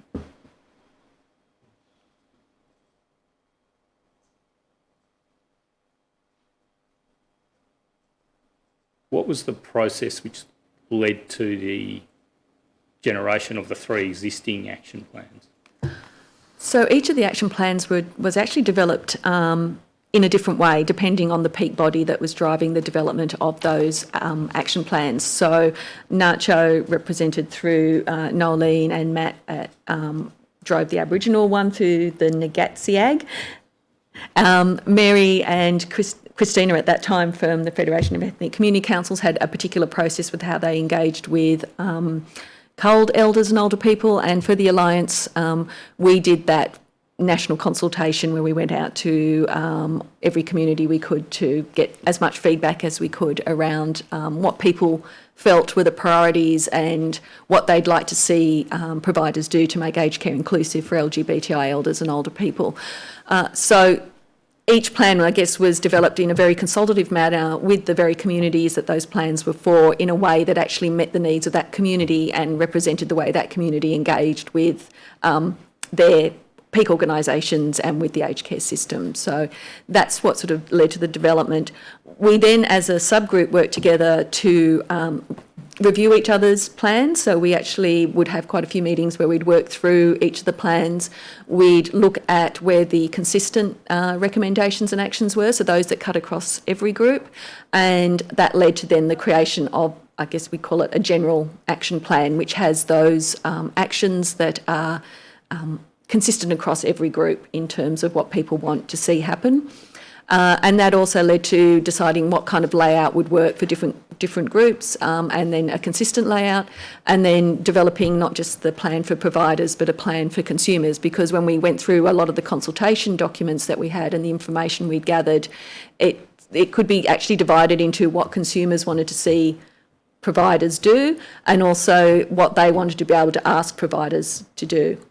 So we kind of created the two supporting documents, if you like, together. So there's a provider action plan and consumer action plan. And the consumer plan is very much about what they can expect providers to do, and the provider plan is very much of this is what you can do and should be doing. And that also, after lots of discussion, led to a recognition that there are some providers who are doing diversity really, really well and really get it and really understand it. And there are those that probably still haven't even thought about what it might mean to work with people who have diverse needs. And that sort of helped establish the layout of those action plans from those who are just starting out to those that are, somewhat along the way and to those that are leading the way. So that then formed the framework for how we wrote those plans based on all that information we had gathered. I want to go back to this point about whether the principles in the diversity framework or indeed the action proposed in the action plan should be made mandatory or not. Was there a position on contents of the action plans being made mandatory, adopted by yourselves within the subgroup on the one hand and the three peak bodies representing the sector on the other?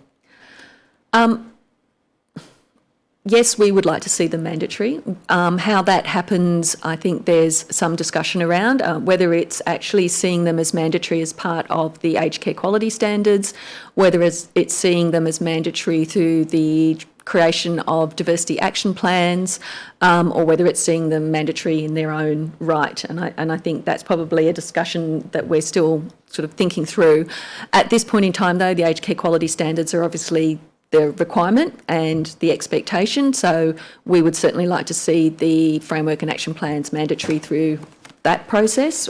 We do have diversity recognised in the aged care quality standards. So, there's certainly a linchpin, if you like, to hang those documents off as being a mandatory requirement.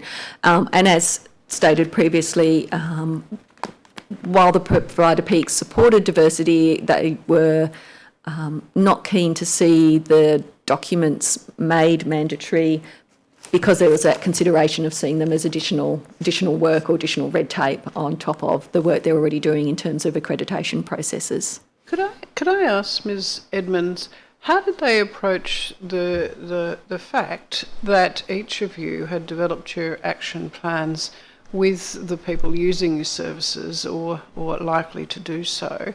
So very much a person-centred approach. So you were presenting three kinds of person-centred approaches to a series of providers who, for the most part, say they provide person-centred care. How did they relate to what you were saying? It was, I guess the difficulty we faced was that in terms of all our consultations, we consulted with providers themselves who were engaged in those consultation processes. And certainly in those consultations, we spoke about the plans possibly being mandatory and our expectations around those plans. And the providers in those consultations certainly never raised issue with that and actually, saw that as a useful thing, as a good thing to happen. The disconnect seemed to happen between what we were hearing from providers on the ground and then what we were then being told by the peak providers after they had consulted with their members. We couldn't get further information about who they'd spoken to and what, and though we saw some of the issues, at the end of the day we had to balance out that we were here for consumers. It was about person-centred care, and therefore what consumers were asking had to take precedence in some way over what the providers were asking. Thank you. I'll just take that topic a little further by asking the operator to display General Tender Bundle tab 70. This is NLH 0001 stop 0001 stop 0001. This is a document referred to in your statement in the course of the discussions about consultations on the action plans. Yep.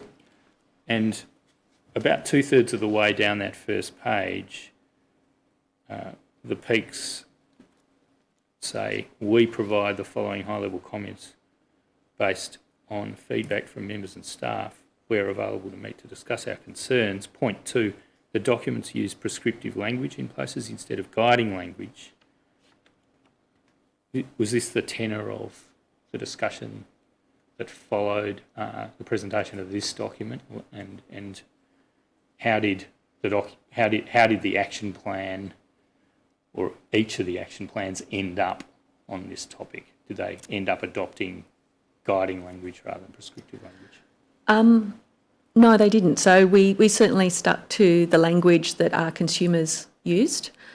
We didn't think that using guiding language around, so for example, an aged care provider should consider how they will do X, Y, Z, because you can consider, but then never actually take an action from that consideration. So we very much kept the language as active language, as, provider should do X, Y, Z, because that was what consumers were asking of us and what they wanted to see happen. And that was, we were reflecting what consumers wanted when they accessed aged care services.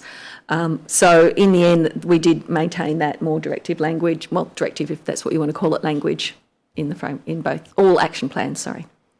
One of the other points raised over the page, on page 0002, at paragraph C, is a suggestion, instead of suggesting consumers ask, does your organisation have a diversity action plan, which is not a requirement, we think a better question would be something like, does your organisation have information that describes how you provide person-centred care?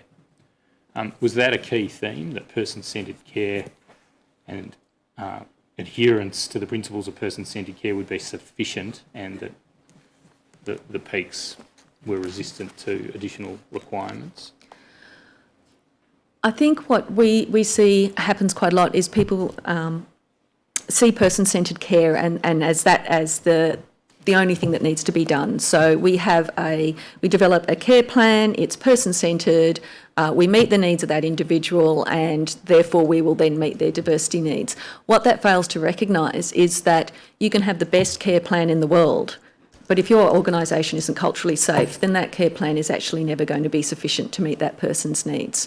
So what we were trying to drive with these action plans was that person-centred care is essential, it is really important, but unless you actually look at the broader organisation from the governance level right the way down and actually have policies, processes, systems in place, and that you're engaged with the communities of the people that these action plans are about, then in fact you actually aren't going to have person-centred care. And so talking around LGBTI people, if your service isn't culturally safe, then someone is not going to identify as LGBTI. So you can have a fantastic plan, but actually you'll be missing out on a whole portion of that person's life experiences and meeting those needs and experiences because they actually haven't come out and told you that they might be LGBTI and that there's some really particular needs around that need to be met. So, you might think you're meeting and delivering person-centred care, but you're not. And I think that's what we were really trying to drive through with the action plans, was that, yes, it is about the person being at the centre, but there's this whole other thing around that person that needs to be safe as well. These are the sorts of arguments that used to be used toward women. Sure, it's all right for the blokes, therefore it's all right for you. And I'm hearing that now in relation to these groups. Very much so. Dear me. And I just had a final question about the consultative process. It also involved the then Quality Agency, now the Australian, beg your pardon, the Aged Care Quality and Safety Commission, previously the Australian Aged Care Quality Agency. Now, what was the nature of the consultation with the agency? You refer in your statement at page 0012, paragraph 61, to attempts to have the Quality Agency have a role in monitoring the implementation of the framework and for review to occur as part of the accreditation process. And elsewhere in your statement, at paragraph 76, you refer to a recommendation that the Commission on Quality and Safety, the Aged Care Quality and Safety Commission should have a role in reviewing diversity, the implementation of the diversity framework as part of accreditation. What was the nature of the consultation? So we had, I think it was 2 meetings with the then Aged Care Quality Agency. Speaking at that stage when we were hoping that the framework and action plans would be mandatory, talking about how they could have that monitoring role, because they were going in to do accreditation anyway, so they would be reviewing the systems and processes of that aged care provider, they would be talking to consumers, so they were actually in the best position to see if the providers were being actually inclusive of people with diverse needs and characteristics and what that might look like, and then use the diversity framework and the action plans as, I guess, a way of seeing where providers were along that journey, because as I was saying, those action plans are in 3 stages. So how inclusive are they being? Is that being effective? Is it working? And we certainly thought that that was a really good role for them as part of their processes. I can't remember all the discussions, but obviously it never sort of moved beyond those initial discussions. They certainly were very supportive of diversity and inclusion, but it never actually then eventuated into a role because the plans were never made mandatory and they instead became part of the guidance materials.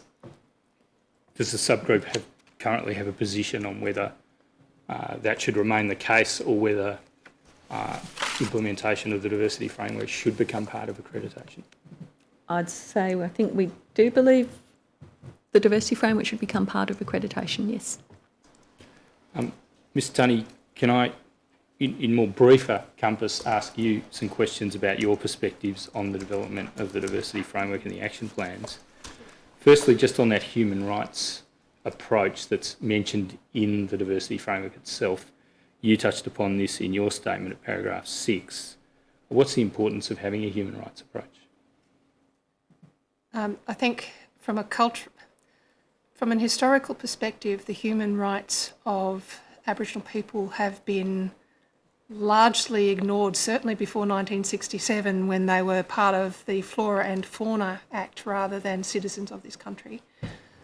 Subsequently, we see, widespread intergenerational trauma across communities that has emerged from the colonisation process.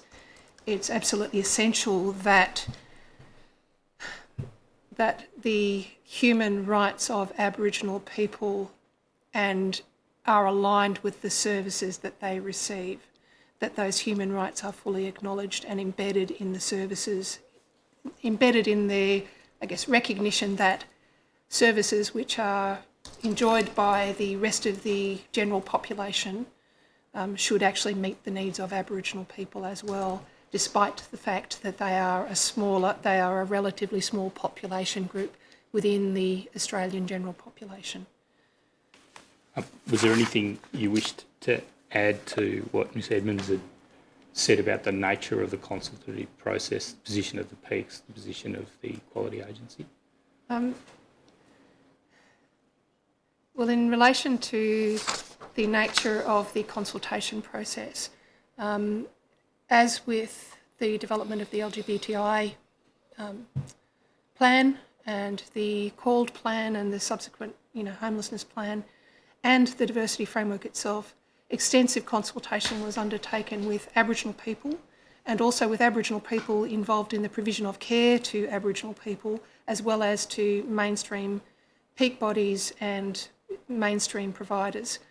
there was an acknowledgement across the board in that consultation process, which was also documented in a consultation plan similar to that which was displayed with Samantha's testimony this morning, and which I believe has been provided to the Royal Commission earlier in the process, that actually, calls for those services to display, to actually be inextricably linked to the human rights of Aboriginal people, and to take into account the broader experience of socioeconomic disadvantage, the broader experience of trauma, the more complex social and care needs of Aboriginal people, and also the right of Aboriginal people to self-determination. Ms Patetsos, what's your view on the importance of the diversity framework being made mandatory, and do you wish to comment on any other aspects of the evidence the Commission's heard on the development of the framework and the action plans? Thank you. I support and would like to add a couple of my observations. It became very clear to me in the direct conversation we had with the Peaks that I had misunderstood something. I assumed that the peak representative bodies of the providers' main purpose was to ensure that the industry did its job and did it as well as it could to support the community that it served. That was my interpretation. I didn't think that they were a watchdog for impost. But I didn't think it was I didn't think that their role was to protect the industry from possible burden of care. So, on reflecting on the diversity framework and the action plans, from their perspective, I would have thought that they would see the documents as useful, as providing useful insight into what their members could do to ensure that the people they looked after were looked after really well. And so there was an assumption on my part that the documents would in fact be embraced as documents that their members, constituent members, could use to facilitate the best care possible. So when there was pushback and a description of them as red tape, I reflected again on whether they had anything in them that would be particularly offensive to a provider. And on reflection, if you look at the framework and what it states, which is on the overhead there, equity of access, empowerment, inclusion, quality, capacity and responsiveness, that in order to meet the standards, I would have thought that they are in fact mandatory obligations that are there anyway, regardless of whether they're stated in a framework or whether they're stated in a policy document somewhere. So I guess it's arguable that the principles should be mandatory because they actually are. Because to meet, in my mind, the quality standards, you must meet the principles that are outlined in this framework. So I think that it's critical to understand that caring for people in the way that meets their absolute needs, honestly, is not an impost. It is not red tape. It is not an additional thing they need to do. We are not trying to burden them. We are trying to ensure that they do what they promise that they will do when people are in their care. Thank you. I'll just finally ask about the homelessness action plan and the progress on that document, and also any other consideration that the subgroup is giving to emerging groups. Ms Edmonds, I'll direct those questions to you. So we discussed the draft homelessness action plan at our last diversity subgroup meeting about 2 weeks ago. So it's in its final draft phase. We're just going through, the department's just going through it at the moment, just doing some layout around that. We then will take it to, I'm looking at Mary because I think we're taking it to further consultation further consultation and then taking it to the Aged Care Sector Committee for final sign-off. In terms of emerging groups, I think our hope is that the next action plans would be on rural, regional and remote people and people with a disability accessing aged care, but we're very much waiting to see if the subgroup continues its existence after 2020 next year. Thank you. In the diversity framework itself, Operator, if you could please put it back up, the infographic on page 5 includes people with poor mental health, people with cognitive impairment, people with disability. On page 12, there's also reference to people with HIV positive status. Is the subgroup in a position yet where it has identified these groups as emerging groups for whom it's possible that action plans could be formulated in the future? I think we're aware that there are, in addition to those groups, there's many other existing groups that could possibly or would need action plans into the future. We haven't had specific discussions around that at this stage in time. Certainly in terms of the actions for LGBTI elders, we included a number of actions around people living with HIV. We included them within our action plan, and in our action plan for consumers as well, we highlighted a number of actions for people living with HIV. But in terms of the subgroup as a whole, we haven't had those discussions as to what other emerging groups we would address. Thank you. I want to turn now to a different topic, but it's of course related and it in fact got a mention in the course of your evidence, Ms Edmonds. It's whether person-centred care is enough. The question could be put this way: if person-centred care were to be planned and implemented by service providers properly, would there be any need for additional organisational change and practice to meet care needs of people with diverse backgrounds, experiences and characteristics? That's a difficult question. If you're able to answer that by reference to experiences that you know about, I'll direct that question first to you, Ms Tunney. I think part of the difficulty that we face when we talk about person-centred care is defining what you actually mean by person-centred care. It appears to me that aged care providers, when they're talking about person-centred care, are specifically talking about a personal care plan that includes medical needs defined in the context of a Western medical model, plus or minus perhaps some personal care attendant type needs. And addressing person-centred care in this way can't hope to meet the needs of Aboriginal people, and it's, of course, Aboriginal people whose needs I will be using as examples in my answer for this question. Operator, please display page 0007. Thank you. It's actually impossible to provide person-centred care to Aboriginal people without embedding a focus on cultural safety for Aboriginal people. And that actually then automatically extends the remit of care from the individual to the individual in the context of their family, the family in the context of the community, and the community in the context of their relationship to country, and the reciprocal obligations that exist between the person who is receiving care and all of those interlinking rings of responsibility. I guess, the obvious examples around that inclusion of, culturally safe care are the ones that most people are familiar with. So things like return to country isn't a holiday, sorry business is not optional.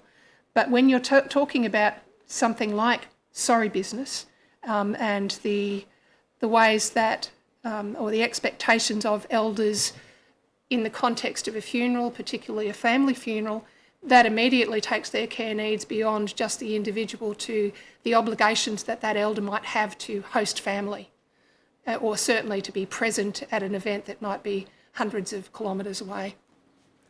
I'd like to use as an example of an organisation that has extended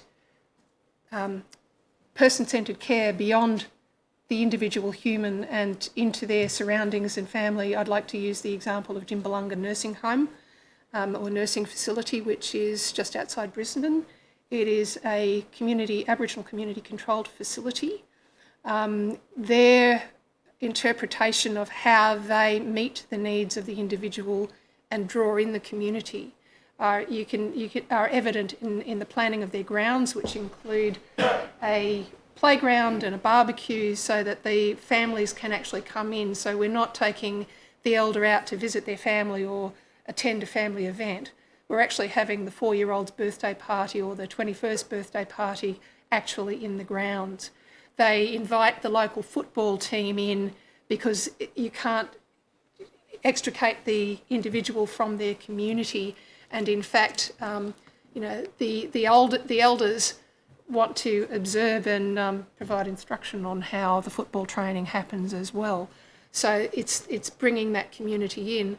And then again, if you actually look at the actual design of the facility itself, the Commission for Quality and Aged Care Quality and Safety mentioned to the facility that they felt the wider corridors gave the building a hospital feel. But what they didn't see when they looked at those wider corridors and looked up was the high ceilings and the clerestory windows that mean that you can see sky wherever you go throughout that facility. Given the proportion of stolen generation survivors who are in that facility and their fear of being caged in, the actual design of the facility takes into account their experiences and their conditions, from that perspective. We also have to look at, I guess, the holistic quality of care and taking care outside an individualised Western medical model. And there are a number of organisations that have gone out of their way to connect with broader remits of service so that they can provide that holistic care. So Institute of Urban Indigenous Health in Brisbane provides some aged care. It also provides primary health, but has been collaborating with the Primary Health Network in Brisbane. We're also talking about, for example, Aboriginal Community Care Services in South Australia, which is an Aboriginal aged care provider exclusively providing aged care that has then gone out of its way to make partnerships with primary care facilities, particularly Aboriginal community controlled primary health care facilities, but certainly primary health care wherever and however it needs to be accessed to be able to provide a broader service. Operator, please go to the next page. And I'll just, Ms. Tunney, ask you about paragraph 25. You refer there to the concept of co-design. Yep. And you say there's been a minimal opportunity for Aboriginal people to be involved in co-design so far. Could you just briefly outline what you mean by co-design? So I'd like to, that particular paragraph refers to co-design in the systematic and the aged care system sense. I'd also like to throw in an example around co-design from a service perspective sense. When you're actually looking at co-design, we're talking about the opportunity in the Aboriginal context to involve both community members and or representative organisations to actually be involved in the process of the design, to actually influence the way that design occurs, to influence the way that systems delivery models are developed, and also to implement the way potentially down the track that those services and or policies are implemented. Throughout, there has been emphasis throughout the last few years around co-design, bringing service providers and peak bodies into the process with government to actually work on design of policies. But when you're talking about involving Aboriginal people and their organisations in that process. Social disadvantage is widespread in Aboriginal communities, and community-controlled organisations, with few exceptions, are small specialist providers of healthcare and or aged care. When you give them very short notice and when you don't have the capacity to provide them with accommodation or travel costs, it's very difficult to pull somebody off the front line at short notice and scrape together the money to actually have them participate in a design forum of any kind. That's the systemic level, and that was certainly what we were observing, and I think Sam and Mary can provide similar examples for their organisations in the difficulties of being fully involved in that design process and for those reasons. In terms of at lower service level, we've seen some really good examples of co-design, both with community members and with bicultural workers and representative organisations. And I'd give, for example, the Lunga model of aged care and disability service provision that operates out of the Luma community in the Kimberleys as one really good example. And I'd also throw in at least one mainstream example. There's an organisation called Care Connect. That's a mainstream aged care provider operating here in Victoria. Their initial foray into providing care for Aboriginal people involved them convening an Elders Council. And I can tell you that we've had numerous positive comments about the quality and cultural safety of services provided by Care Connect in a variety of regional areas, downstream from the convening of that Elders Council. Thank you very much. Ms Edmonds, in your statement, page 0025, paragraph 115, you remarked that it's often heard from providers, we treat everyone the same. At paragraph 126 on page 29, you say more than person-centred care is needed. Though this person-centred care is important, of course. Could you elaborate, please, on those related points? Certainly. So what we're saying, when we hear providers saying we treat everyone the same, we see that as not recognising the diversity of the people that were in that service. So if you treat everybody exactly the same, then you're not delivering person-centred care and you're not meeting the diverse needs of those people. So when we're looking at person-centred care, it is absolutely important, but it has to be more and above and beyond treating everybody the same, and it's about recognising that diversity. When we think about that example you showed at the beginning for my submission, the person born in 1939 and their lifetime experiences of abuse and often institutionalisation, we're now saying to that very person, hey, come and trust these services that actually discriminated against you for your whole lifetime. You can trust them now, they're going to do person-centred care and you'll be fine, you'll get good services. And that fails to recognise that the environment within which that person-centred care is going to be delivered can actually be seen to be quite frightening. Whether that service will or will not be discriminatory is, it's kind of moot in a way, because people expect to be discriminated against because their whole life they have been discriminated against, so they're just expecting that's going to happen when they access aged care services. Then if they do access services and there is discrimination, then of course that person, and you probably would have heard people talking about going back into the closet, so hides themselves again. So as I said earlier, we really believe that in terms of person-centred care, it's about the whole organisation. It is about cultural safety that Nolene spoke about. It's about the whole system of aged care, from government systems right down to provider systems and service delivery, being culturally safe for LGBTI people. Understanding that for many LGBTI people, they're very isolated. They no longer have family connections. They've been rejected by their family. So community is really important. So again, while you might be focusing on doing person-centred care, it's about recognising that there's that need to connect to community as well, and that there might be what we call families of choice that people have created around them that need to be part of that person-centred care. But if your service isn't culturally safe, well, you're not going to talk about your family of choice. You're not going to talk about your historical experiences. You're not going to talk about your special, your needs and any particular issues that you might be facing. So the person-centred care will meet maybe 50% of what you need, but it won't meet 100% of what you need, because you're not going to expose yourself to the risk of facing further abuse and discrimination. And then that can also be, exacerbated, if you like, or built upon, because LGBTI people are part of every other community. So they're part of the Aboriginal community, they're part of the CALD community. So then you have lots of other intersections happening around person-centred care in terms of cultural care as well.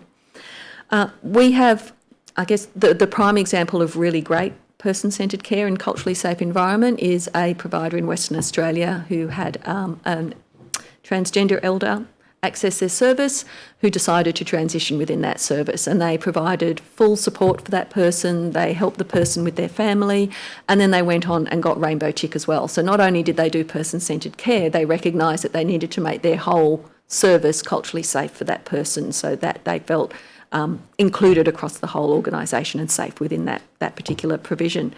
You can balance that against a recent consultation that was held where we had feedback from someone, again, a transgender woman, who is receiving aged care services but is not out, and says that no one in this service knows that I'm trans and gender diverse, and I would not come out because this environment isn't safe. So I would believe the provider thinks they're delivering fantastic person-centred care to this person, but they're actually not, because that person is not feeling safe, is not feeling included, is listening to transphobic slurs that are happening across the organisation, and, so they're just sort of hiding themselves and just going along and pulling the line and pretending that everything's fine. So while person-centred care is important, it's only a part of the whole picture, and unless we actually have fully culturally safe services, person-centred care will never actually be as effective as it could be. Thank you. Sounds like the discussion's now really become one about cultural safety just as much as it is about person-centred care and the need to go the extra steps required to provide a safe space in which person-centred care can actually occur. Is that a fair description of your evidence? Yes.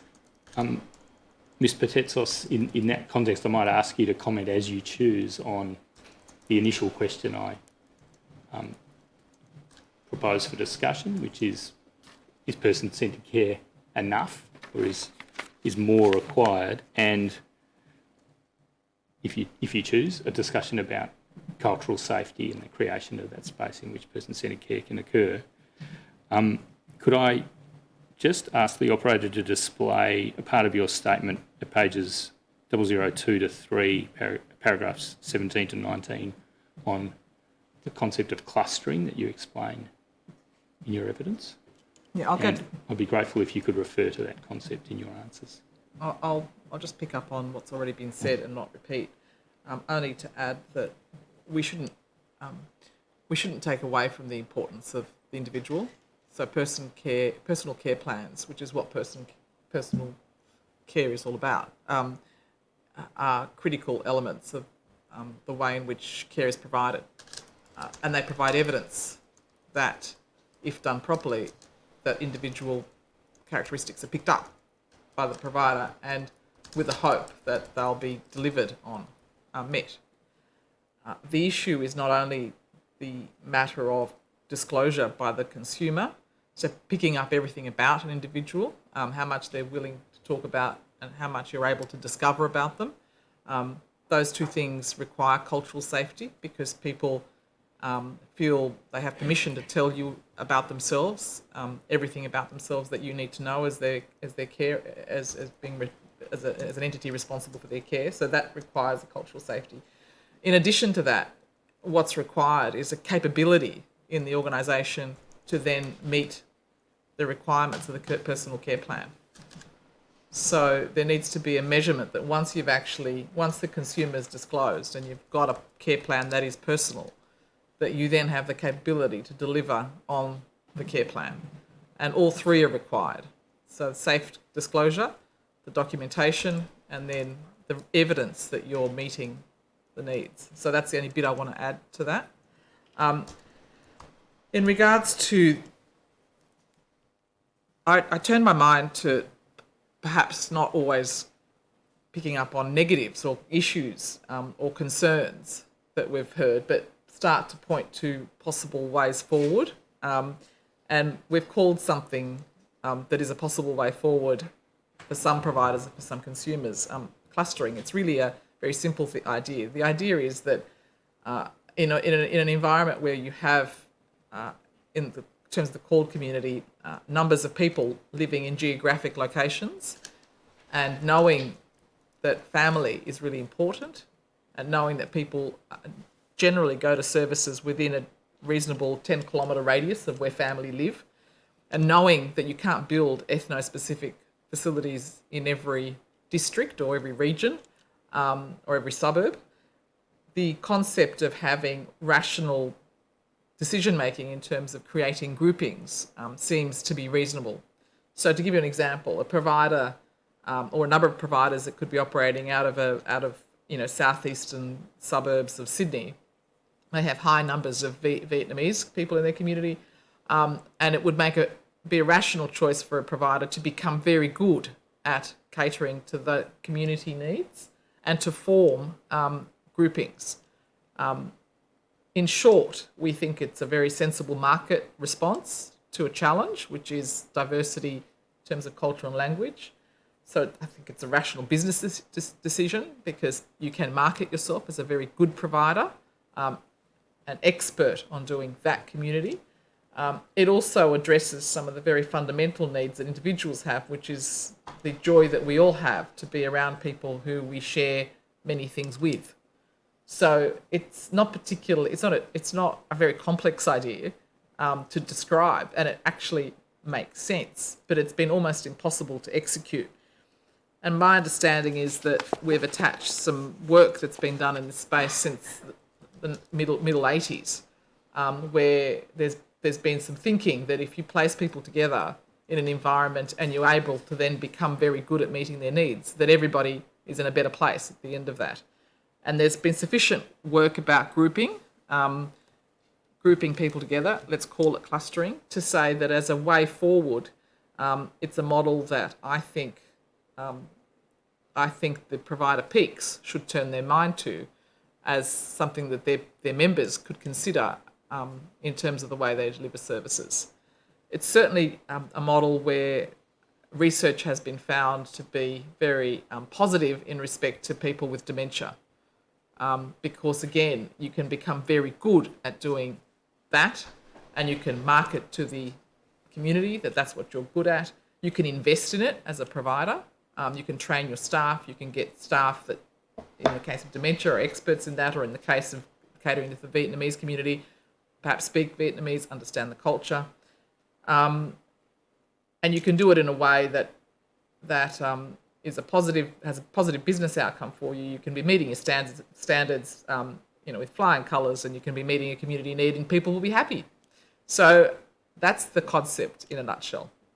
Thank you. You made a connection a minute ago to it being less practicable, or perhaps less practical than in the past, to have ethno-specific services. And in your statement, you make a connection to Australia's migration program in that regard. Yeah. What's that point? So what we do know is that larger communities, the Greeks, the Italians, the Chinese, have historically been able to gain capabilities sufficient to become providers themselves. So the communities themselves own and run residential care facilities, and they also provide home care. What we do know is that as Australia's migration program is changing and you're getting fewer numbers and less concentration, the capacity of today's communities to do what the Greeks, the Italians and the Chinese have done, which is to build their own ethno-specific facilities, will diminish. There simply won't be the numbers or capability, and perhaps not even the resourcing to establish that. So my concern from a FECA's perspective is if we put all our eggs and the community hope in building ethno-specific facilities, that hope will be dashed because it's not possible to do so for a variety of reasons. So we must come up with ways of dealing with the challenges of a diverse population that doesn't rely simply on ethno-specific funding or models of care. That's not to take away their value, so I'm not devaluing them at all. What I'm suggesting is that we can't, it would not be doing consumers a favour if we invested only in thinking about ethno-specific care, but we must come up with an alternative models. In addition to that, it really is every provider in the country has a responsibility to meet the needs of all Australians. So it's not the responsibility of ethno-specific providers or communities to look after that community. Every provider that gets Commonwealth funding that exists with a licence to operate has a responsibility to meet the needs of any individual that may knock on their door. And to focus on an ethno-specific model as if that is not the case is not doing a service to anyone. So the point being that ethno-specific works for some communities. It's wonderful when it does work. It cannot meet the needs of the majority of people. If 36% of the population are called, they will not all be in ethno-specific facilities. So our responsibility is to make sure that the whole system is totally responsive. And then the models of care will follow, and ethno-specific is one of those. Thank you. Ms. Tunney, what's your response to this idea of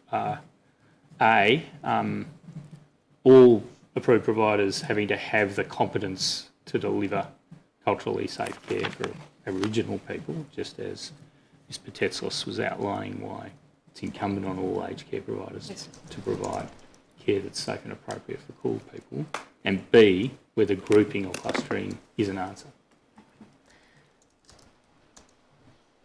So I guess I'd start my statement by saying that there are sometimes a few sensitivities about the tendency to, the way that our constituents would put it is lumping us in with, called people. However, there are a range of areas where we face similar difficulties. And I think that the concept of, it is quite possible that the needs of Aboriginal older people will not always be met by Aboriginal providers simply because, as I previously mentioned, many of the Aboriginal organisations are relatively small. And as much as we would like to see community-controlled organisations, evenly dispersed across the country, that may not ultimately happen. So point number one, every provider should actually have the capacity to provide non-discriminatory care. And we would certainly like to see each aged care provider undertake cultural safety training from a reputable organisation, reputable community-controlled organisations that is relevant to their local area. I noticed that there was a map in the foyer of Aboriginal nations across Australia. There's about 500 of them. So having an online generic training is inappropriate, but having local training is both appropriate and necessary. In terms of the idea of clustering, we have seen, I guess, some service provision models that actually do try and actually provide that culturally safe care in the context of a mainstream organisation that didn't feel it had the capacity to do so.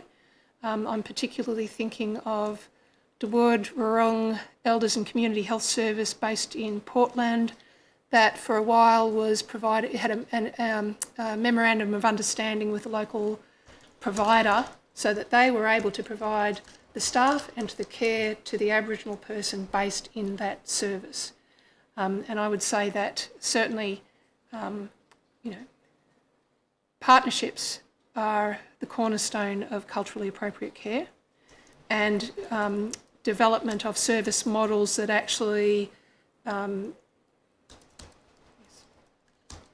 incorporate, facilitate that partnership between those services that have an in-depth, specific and nuanced understanding of what cultural safety means for the people of that locality, and a mainstream provider that is willing to pick up those learnings and apply them, both with the involvement of those staff from the Aboriginal Community Controlled Organisation or because they've been trained by them, is appropriate.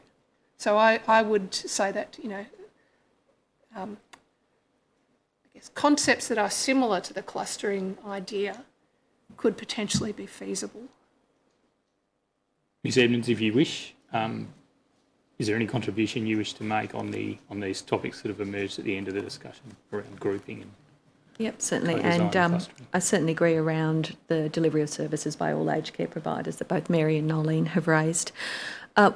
One of the issues with LGBTI people is that we're across every different cultural group. So if you cluster, does that mean I go to my LGBTI cluster or do I go to my Greek cluster? Will I be accepted in my Greek cluster? But that's actually really important to me. So it's, there are certain tensions for LGBTI people in that model. When we have consulted with our elders and older people, some would really love to have a wing of an aged care facility that's an LGBTI wing where everyone can get together and have their community. Some would actually like to see lots of different wings. So there's the lesbian wing, the gay wing, the trans wing, and others just want to be part of the general community. So I've been part of this community my whole life. I just want to be part of the community. I don't want to be identified and put into a special wing or section of the service. There are rainbow tick or LGBTI accredited providers, and that's often seen as the best standard, but we recognise that not every single aged care provider will be able to do that, and particularly some of the smaller providers in rural and remote areas. So in that way, we would see that it's really important that every aged care provider is inclusive and has that cultural competency to work with LGBTI elders and older people. And, similar to Nolene, engagement with community, engagement and partnership with LGBTI organisations that have that specialist knowledge that can help your service provide really good care, who can connect that LGBTI elder to their community and ensure that there isn't that social isolation. So while, we look, there's certainly some benefits around that type of model, I think there's a lot more complexities when you're talking about people who are LGBTI. Thank you. I want to now go to another topic. Again, it could well be related to what's gone before. It's the topic of trauma and trauma-informed care. Ms Tunney, I want to start by asking you this question. It's well known that intergenerational trauma has affected the Aboriginal community to a very significant degree. How is the care provider and its staff to understand what needs to be done and to do it? And is it core business or a specialisation which should be identified by the provider? And if you're able also to comment on how is the Quality Commission to address this issue of trauma-informed care? Is it to be regarded as a mandatory element of what's required under the quality framework?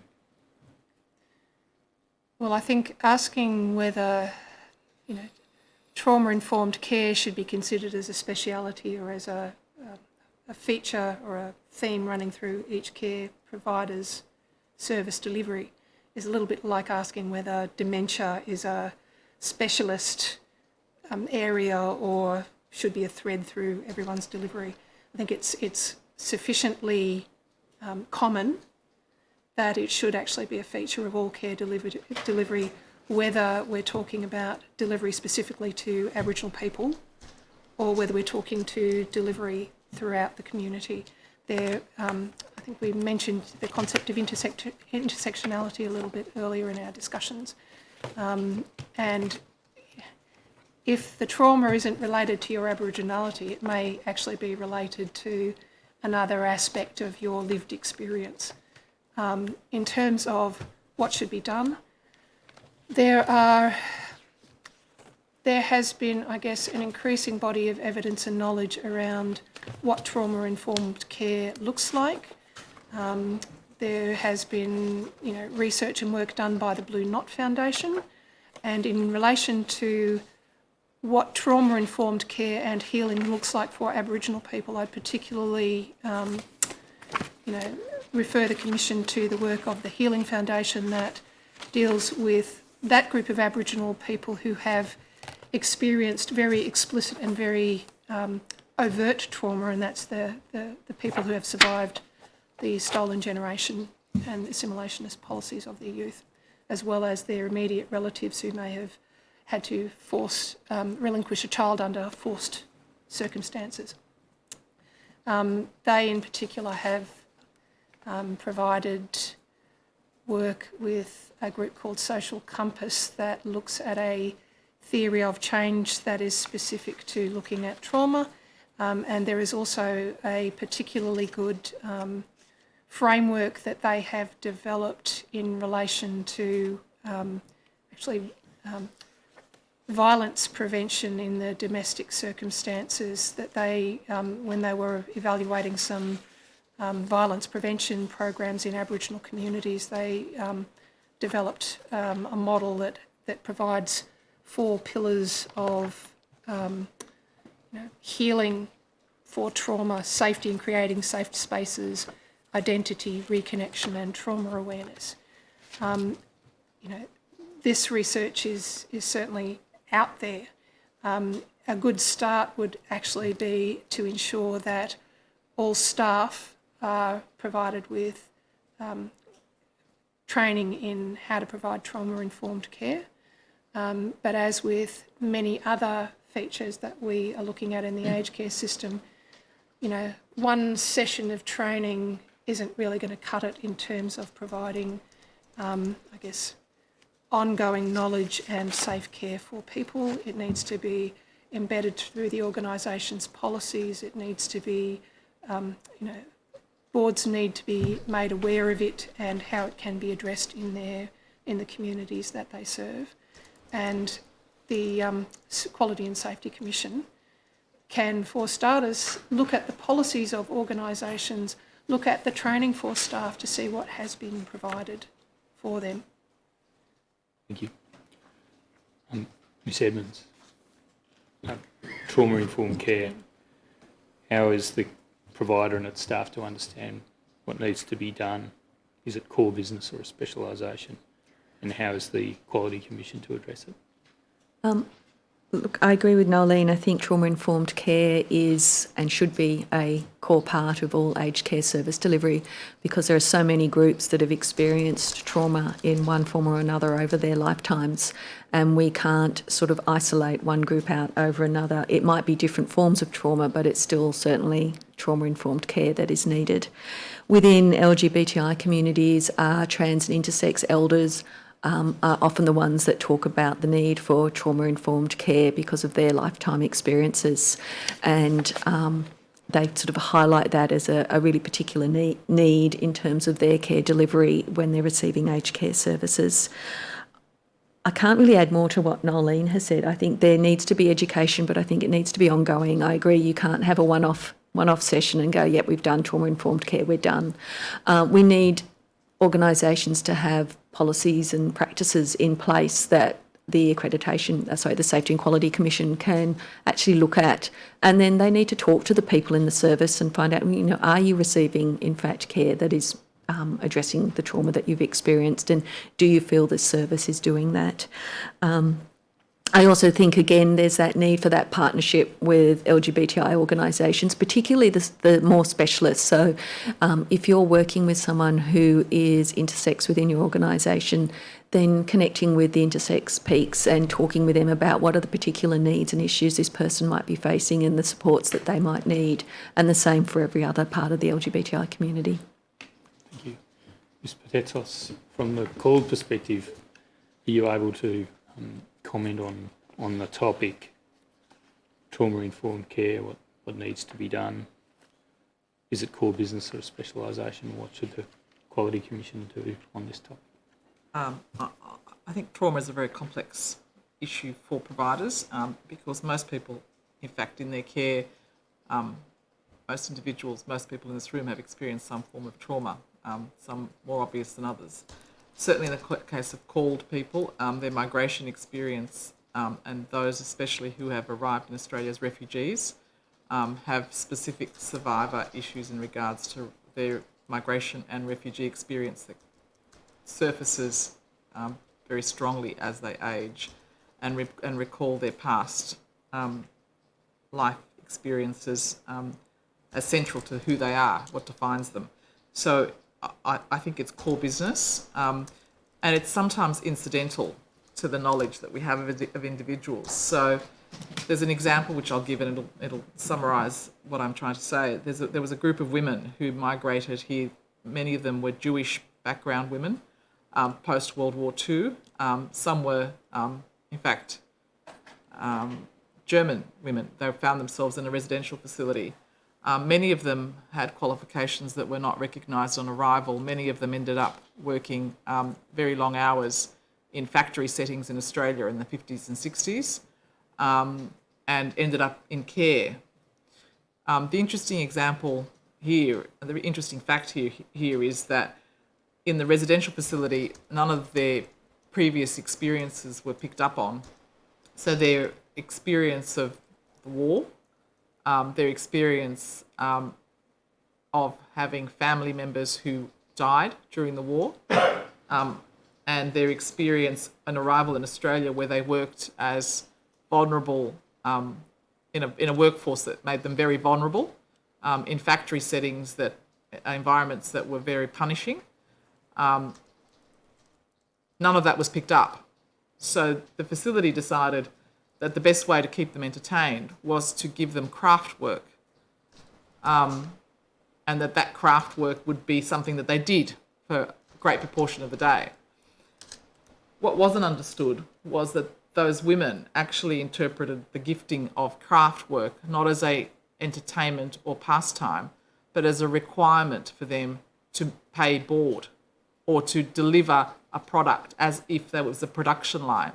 So they literally knitted and crocheted for hours on end, feeling it was their obligation as women who had no rights to ask for anything else, but to continue to produce as they did in a factory, to produce goods, to have the right for the meal at the end of the day.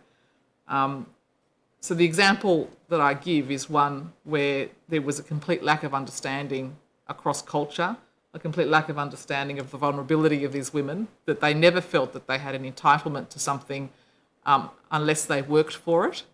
And so the facility, in the end, would gift these crocheted goods across to the Red Cross. So there was quite an industry going on as a result of all of this, none of which was actually meeting the needs of these women who felt that they had been put to work.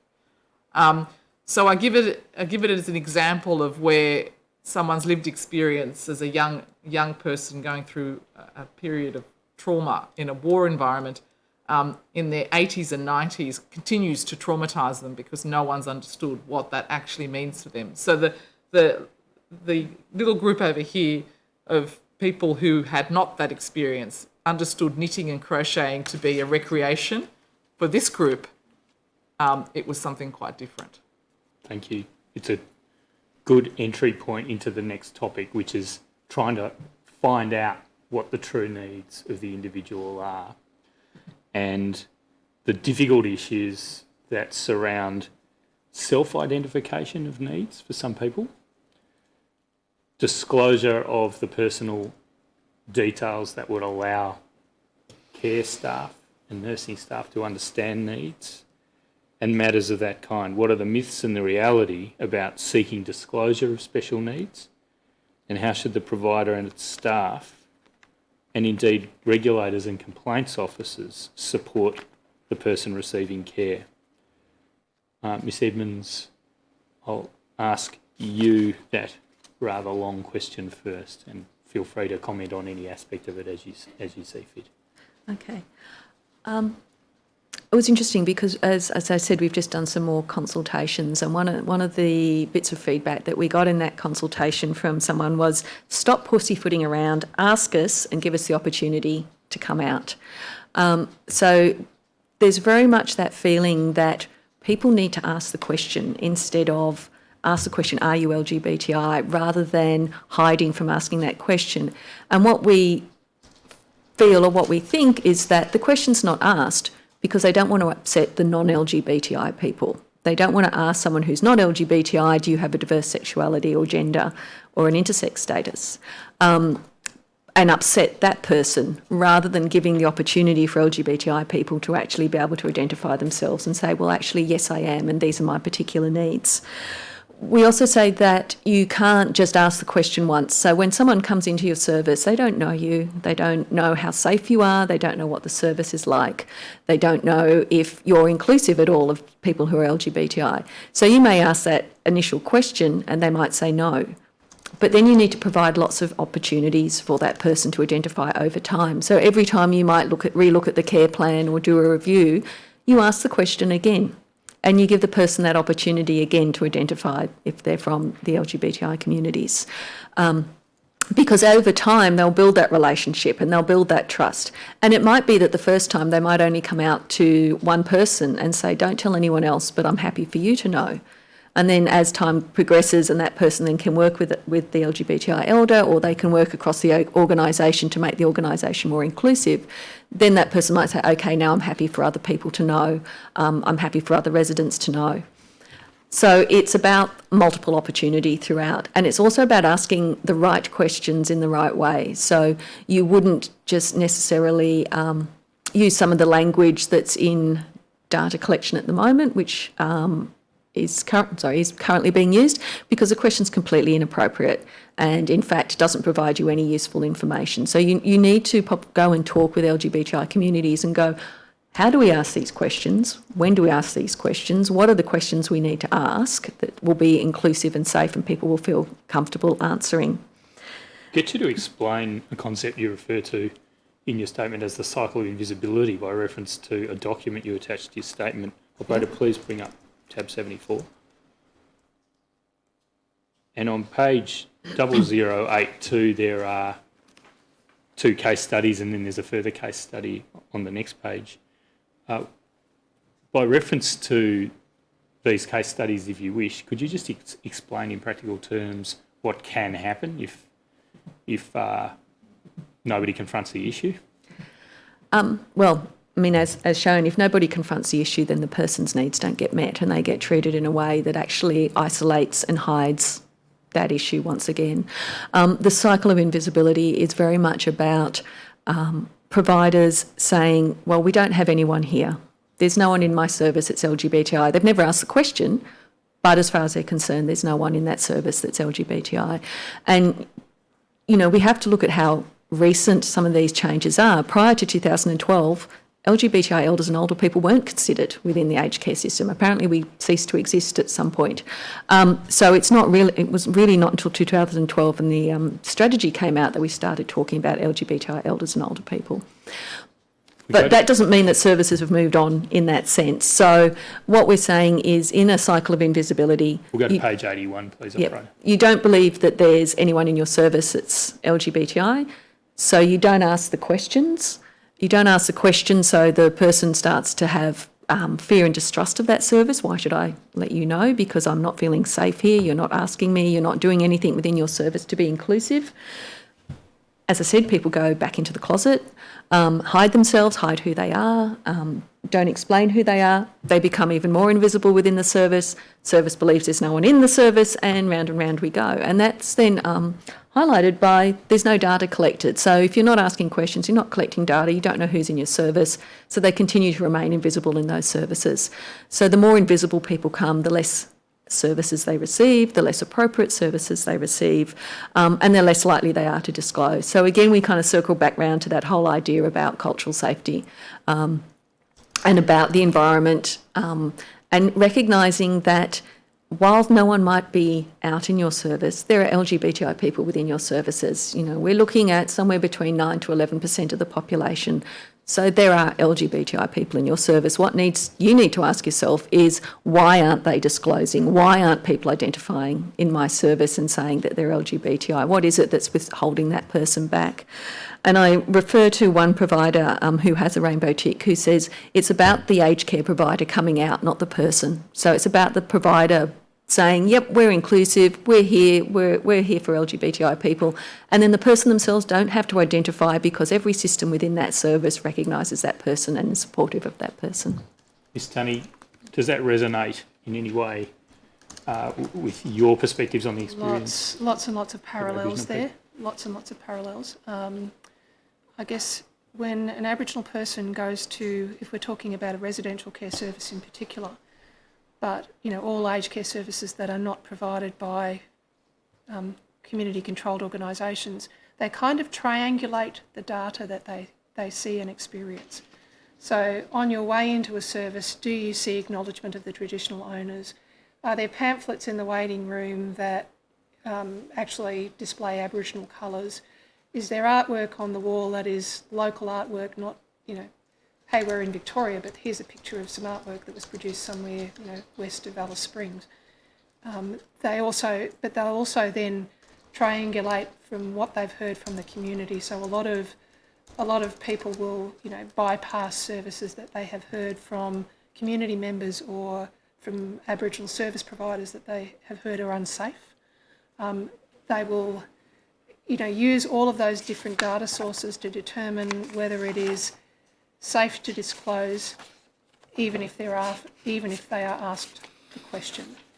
So yeah, I think many parallels, and that there has to be, I think, the very overt messaging from the service that we are respectful and we are culturally safe.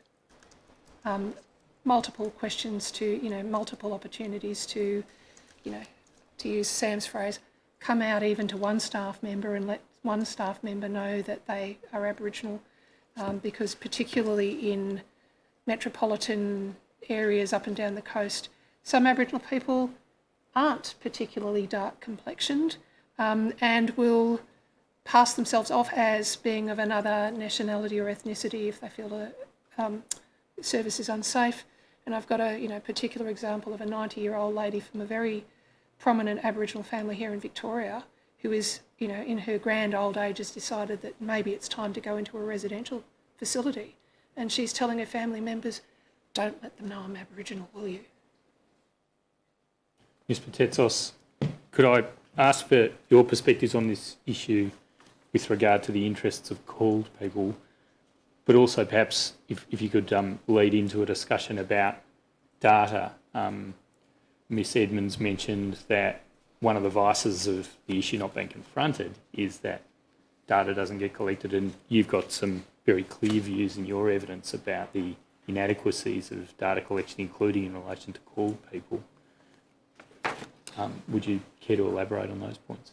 Yeah, I think I agree with all that's been said about cultural safety, and I reiterate again that if you cannot communicate, if you do not have a shared language with those around you, and if the mechanisms of complaint, if you are exposed or vulnerable, or in fact if there is any level of abuse, if the mechanisms of a complaint do not allow you to communicate, or you do not have a means of communicating, then the risks for you are extraordinary. So the safety is critical, but communication, without it doesn't really matter. I mean, if there are people, and there are people in residential facilities in particular, who have no means of communicating if something is happening to them that is unsatisfactory, or in fact puts them at risk. So we must break down that communication challenge for them and for the provider, and in fact for the accreditation agency, commission. So that goes to my earlier point, and I'll keep on saying it till we solve that problem. I probably, I don't know when it'll stop, but anyway, I'll keep on saying it. So in regards to data, the critical nature of data is that without it, we don't know what's going on. So it is absolutely critical that we collect data at critical points on entry on every point that is possible, and that data then be used. So in the case of call, there is some data being collected.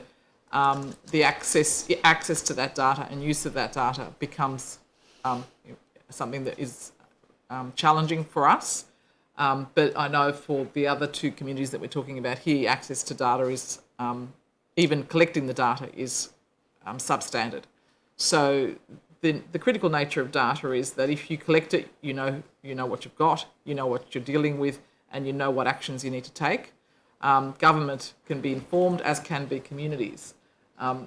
The reason you don't collect data potentially is because you consider it to be red tape, additional red tape, or an impost on you that you do not wish to bear. Or in fact that you just don't know how to do it, which I think is the issue with the LGBTQI community. There's a fear of collecting data, so you just don't do it.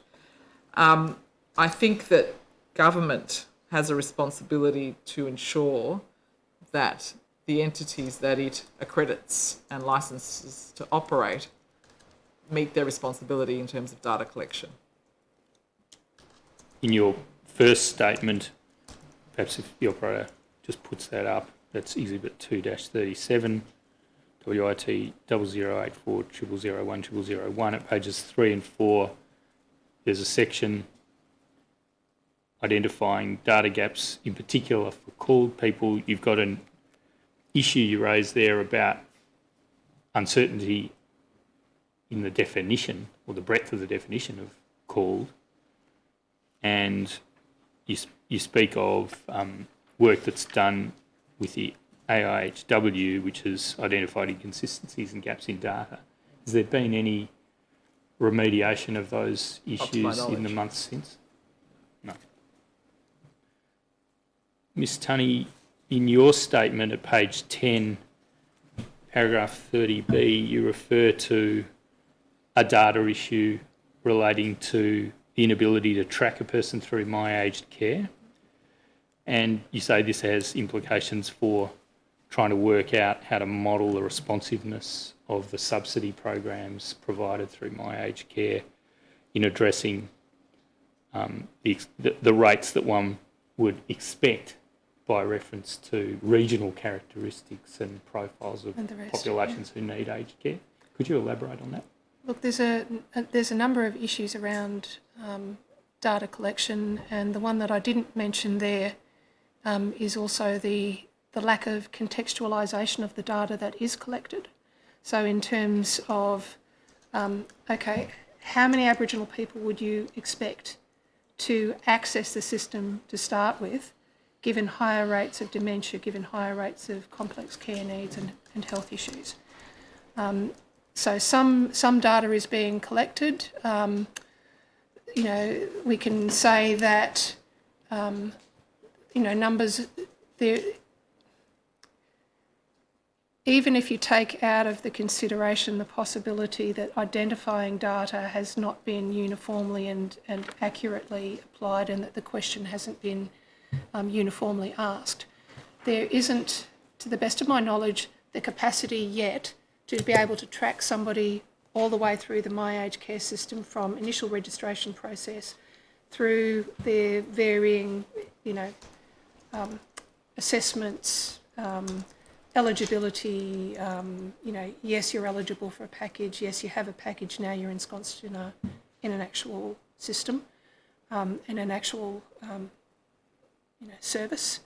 We do know from the data that is available that Aboriginal people, when they are in receipt of a package, are overrepresented in around level 1 and level 2 of the system, and certainly underrepresented in residential care, but there's no contextualisation as to why that might be. I think the issues that we haven't spoken about, and maybe we'll have a chance to sum up later, around cultural safety of the actual assessment process, is also difficult here. Well, you refer on page 19, paragraph 47, you in effect hypothesise that there are some real access issues and that Aboriginal people are in effect being either deterred or in some other way prohibited from getting the access that equity dictates according to their needs. That's one piece. You make some suggestions there about services that should be implemented to address that point. Yep. Would you elaborate on those? Yeah, please? certainly. So one of the pieces of very hard data that we do have is successive iterations of the report on government services provided by the Australian Productivity Commission. And that report year on year has indicated that Aboriginal people are less likely to receive an aged care assessment per eligible 1,000 of population by comparison to both called communities and comparison to the mainstream general population, and that this underrepresentation of recipients of assessments holds for every Australian jurisdiction and at a national level also. So, you know, that's the starting point. But even in, I expect that, you know, or I hope that we will talk about navigation services at some stage of the proceeding. Please do now. Okay, so the government is currently trialling some navigation services. They are, I guess, doing a bit of a comparison in the Aboriginal context between how effective is a mainstream service trying to provide a navigation to Aboriginal people as opposed to an Aboriginal service or trusted entity, as we call them, trying to provide that service. I guess we'll have to wait for the outcomes of that evaluation process, but early indications seem to suggest that mainstream providers are having difficulty, or mainstream providers of that navigation service are having difficulty connecting with Aboriginal people. We can also say that in recent meetings of the My Aged Care Advisory, Gateway Advisory Committee, 4 points of disconnection were identified across My Aged Care as, I guess, cracks in the system where vulnerable people might slip through. By comparison, Aboriginal Community Services South Australia, who has received dementia and aged care grant money to pilot a system for tracking people through My Aged Care, have identified 10 points of disconnection where people might potentially fall through that system. In terms of actually connecting with those people and shepherding them through the system, we have in our aged care action plan,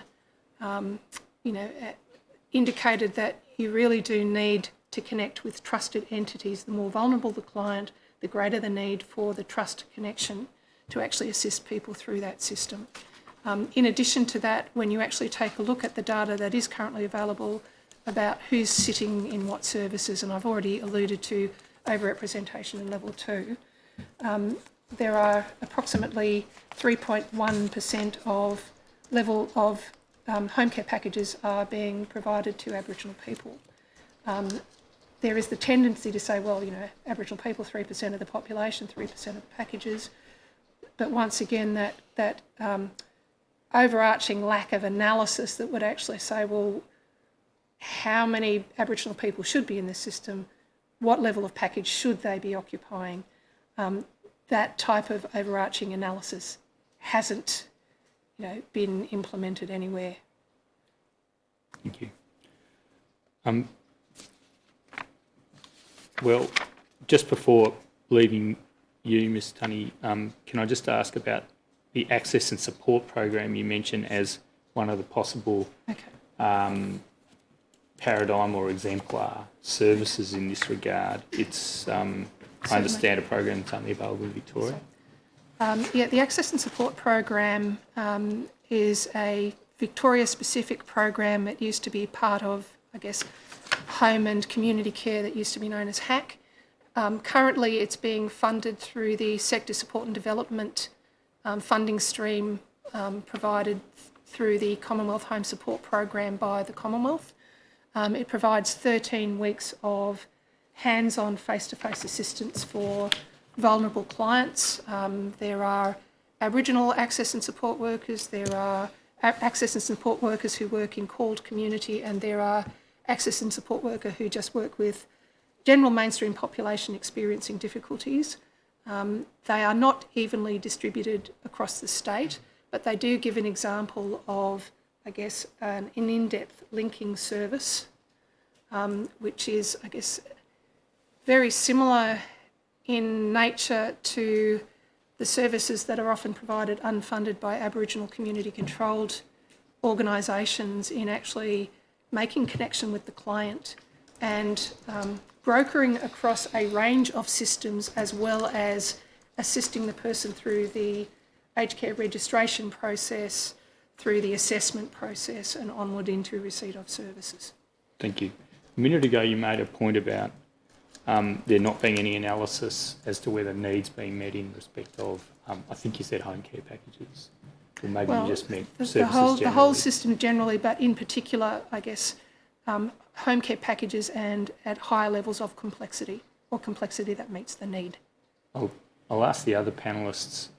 Ms Edmonds, with respect to the consumer-directed care initiative that's been fully implemented in respect of home care packages since 2017, do you have any views on whether and to what extent that measure is meeting the needs of LGBTI people for home care, whether more attention needs to be given, whether there's any analysis missing? Do you have views on those topics? Sure. So I guess picking up a little bit from the previous question around data, there is no data collected on LGBTI people. We don't know how many LGBTI people there are in the country, let alone accessing aged care services.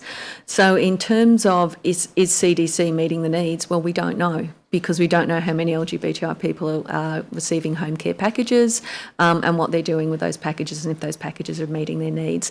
Our discussions with elders and older people, some are finding the CDC model very effective, they're finding it very inclusive, and it's certainly working for them.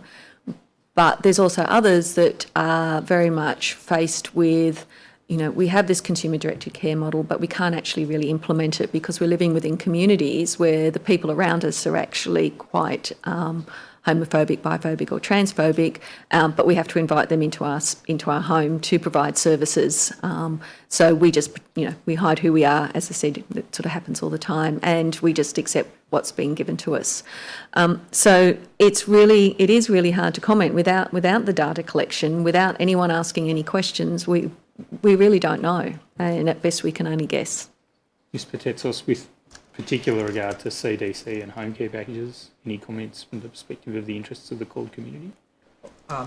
Yes, I think generally there is a concern of the amount of unspent funds in CDC pointing to something that is not quite right.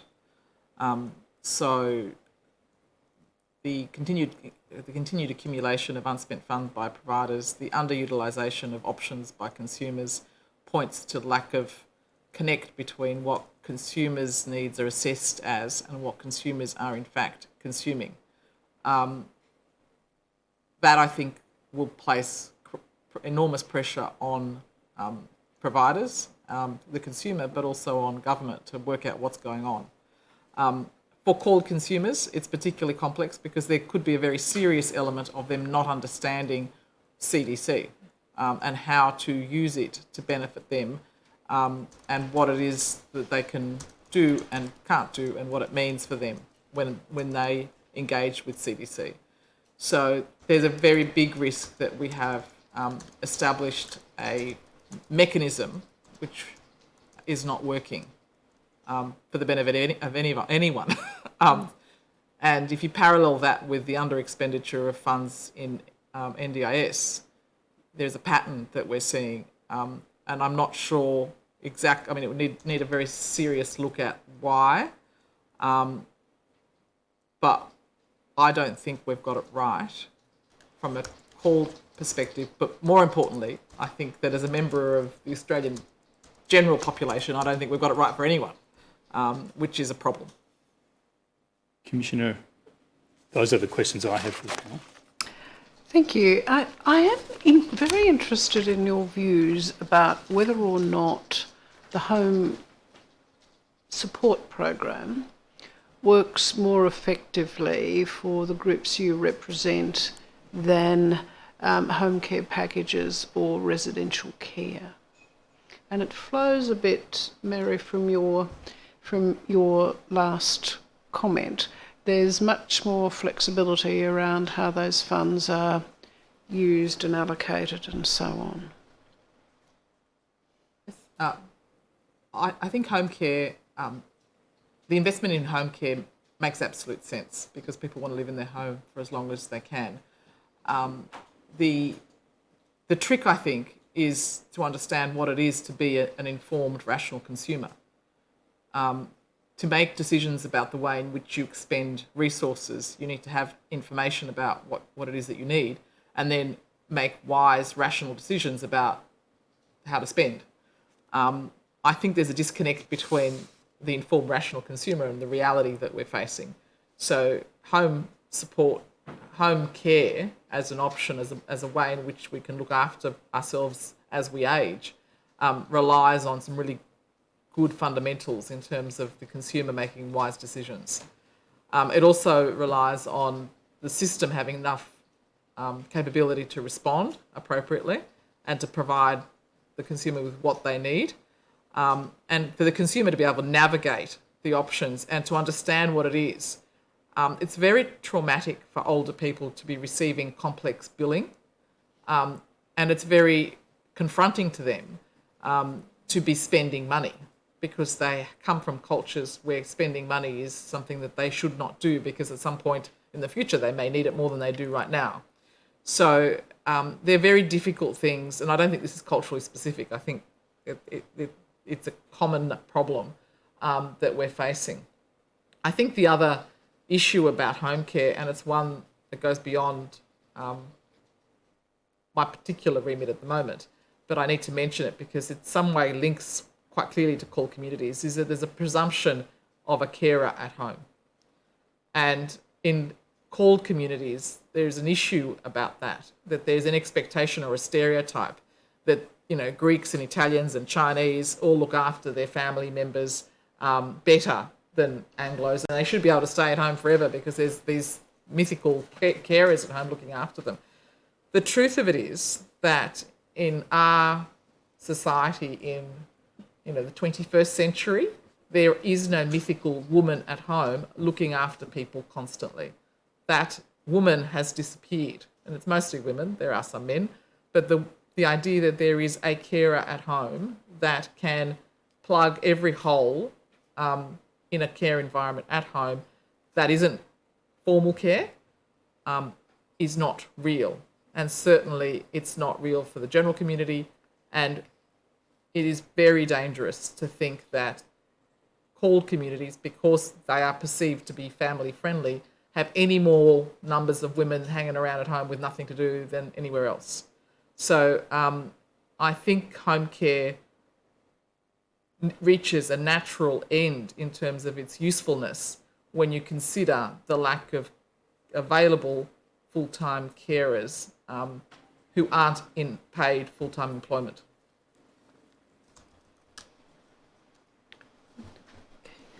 Home care is a culturally resonant form of care for Aboriginal people. We've done a little bit of background research that suggests that Aboriginal people are more willing to go into a residential care facility if that residential care is provided by other Aboriginal people, but people want to be at home on country and in their community.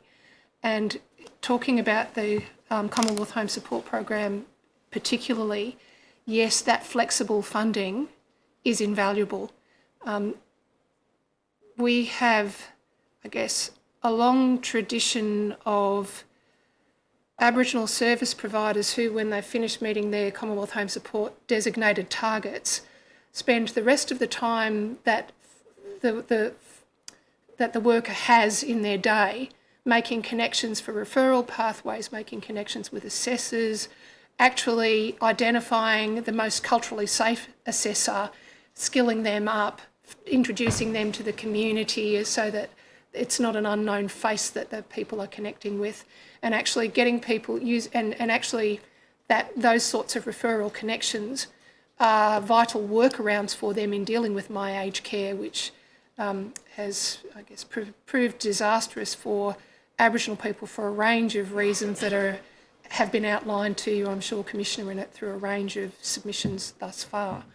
The other thing about, Commonwealth Home Support Program at this point in time for, Aboriginal providers that are mostly small, it actually enables them to compensate for their lack of economies of scale by providing that block of funding. But if you're also looking at the consumer,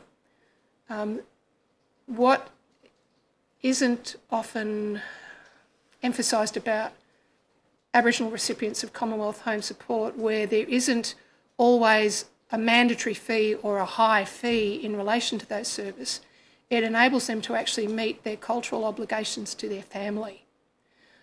When we actually interviewed all of our Aboriginal community home support providers across Victoria, and we asked them, what's your view on fees? Do you, charge them?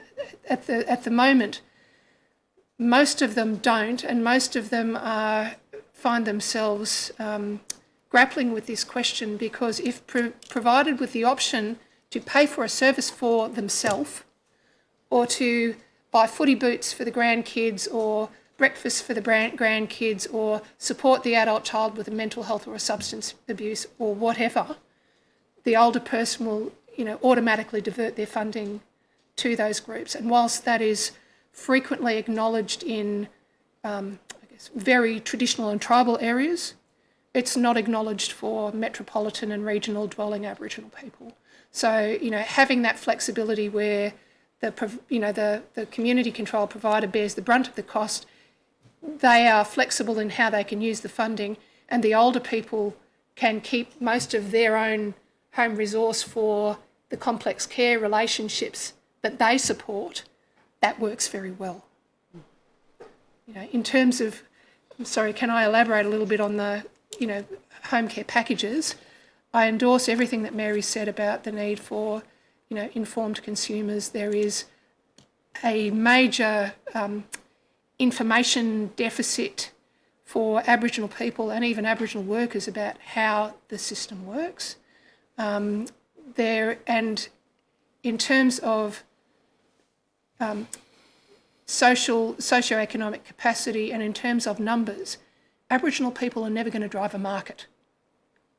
They are too small a group and too, by and large, impoverished a group to actually have consumers running to them to provide for their more complex needs.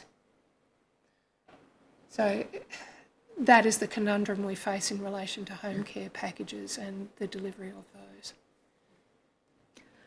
And certainly, look, picking back up on what Mary said about the expectation that there's a carer at home, we certainly know with our current older generation of LGBTI people that they're quite isolated.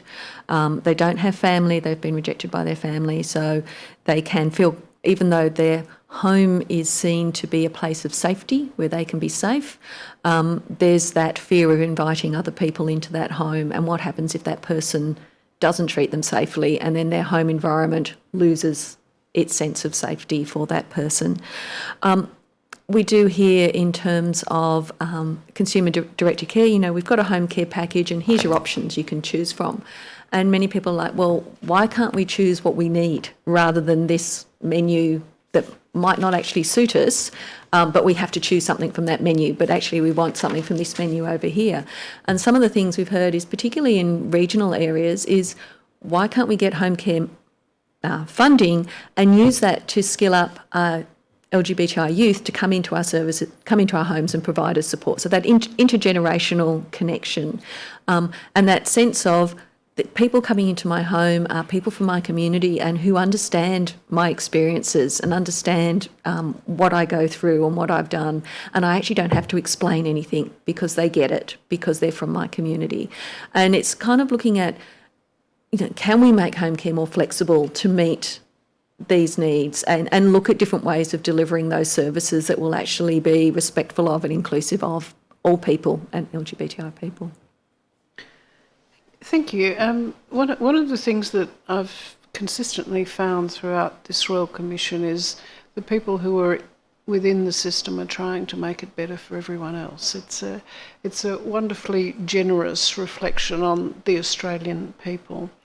I found this morning's almost 2.5 hours discussion incredibly interesting, and I also found your witness statements quite helpful in terms of understanding these issues between person-centred care and care that is genuinely inclusive and respects diversity. You've given, I think, us a lot of food for thought, and I really appreciate your appearance this morning. And I must say it's good to see you again, following your help with us at the roundtable earlier in the year. So Ms Edmonds, Ms Patestos and Ms Tunney, you are excused from giving any further evidence, but I really do want to thank you for coming in today. Thank you. Thank you. I think we're going to adjourn, and we will resume right on 2 o'clock, if that's okay.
Please be seated.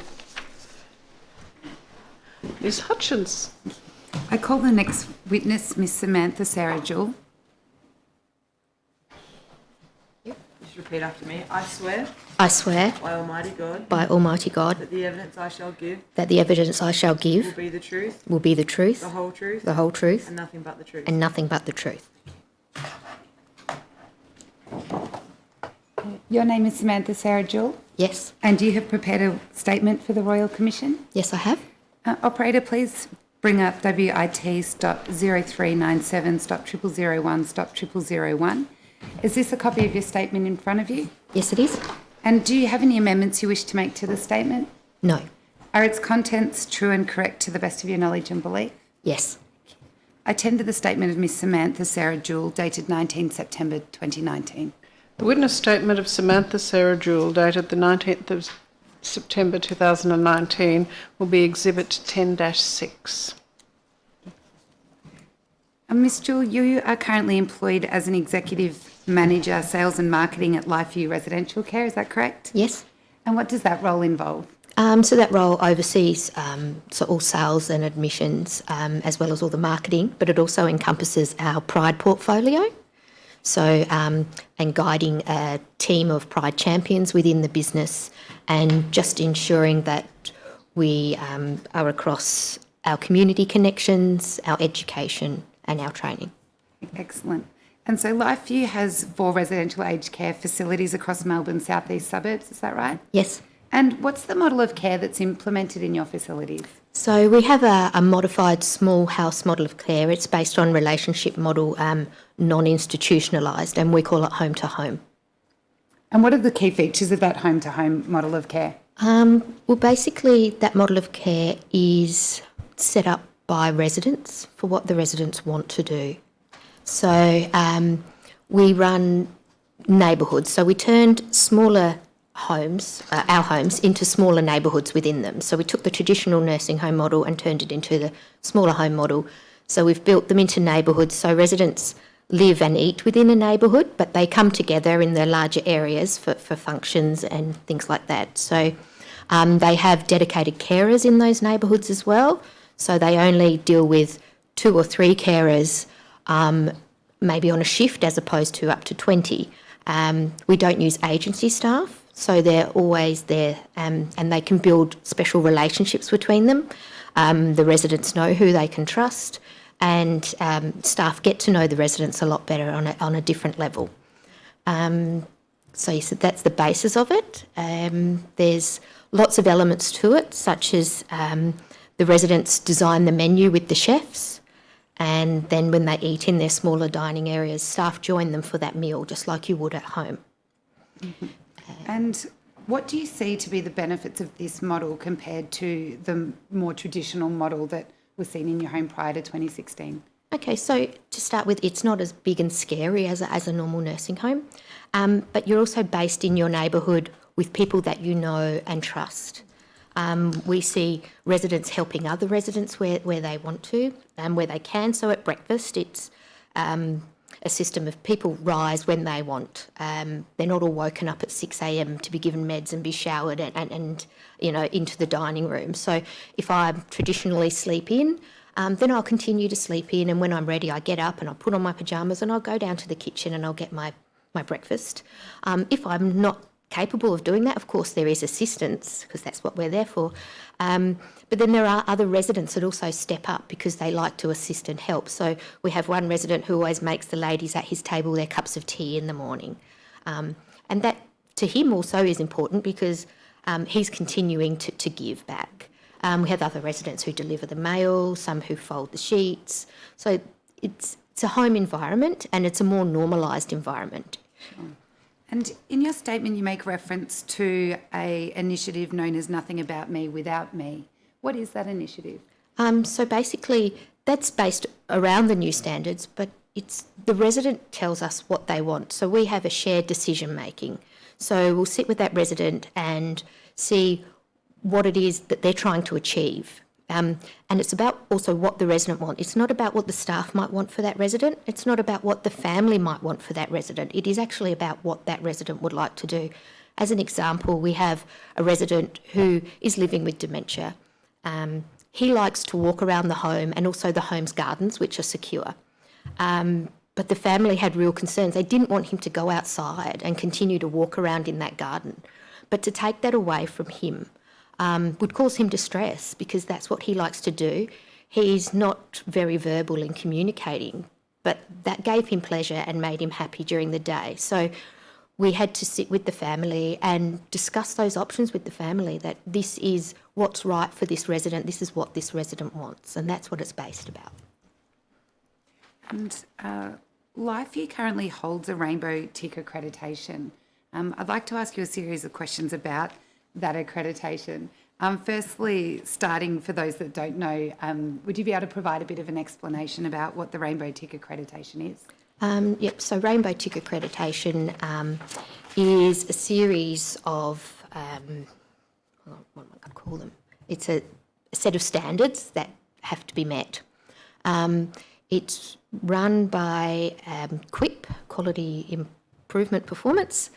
So it sits outside of aged care, and any business or company can go for Rainbow Tick to prove that they are inclusive and they are safe and that they have met all of these standards. And why was this accreditation sought by LifeView?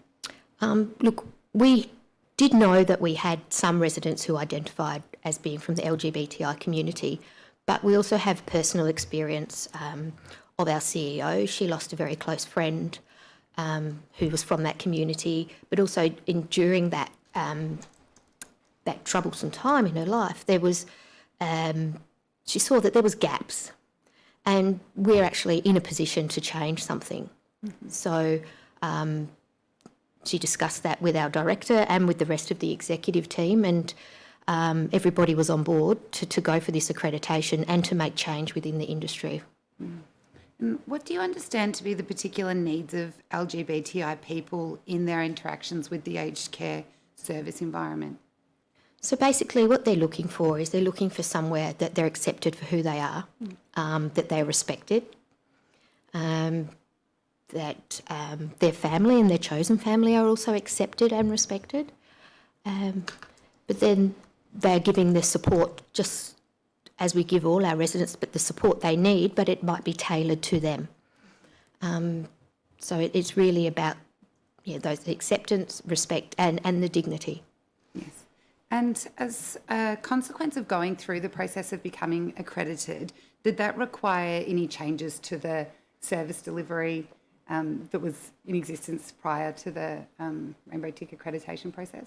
Yeah, we made quite a few changes. So through the accreditation process, we learned a lot about ourselves, but we also learned a lot about the community and what they were looking for and how to meet their needs. So it was a lot of staff training. So everybody in the organisation from director down underwent specialist training. That's ongoing. Every year we retake some of our training. We looked at all our literature, we've looked at all our systems and processes just to ensure that we had language right. Mm-hmm. We ensure that everybody's covered. And the biggest thing is that we ensure that people's privacy and dignity is respected. Mm-hmm. And you mentioned earlier that you have a Pride committee. Yes. What does that committee do? So we have a committee of Pride champions. So they're out there in our homes. They're on the floor every day. They wear a badge. So people know that if they have something that they want to say or to speak up, that's somebody they can go to who is trusted and trained. Mm-hmm. They also look out for everybody's rights and ensure that they're being treated with the utmost respect and dignity.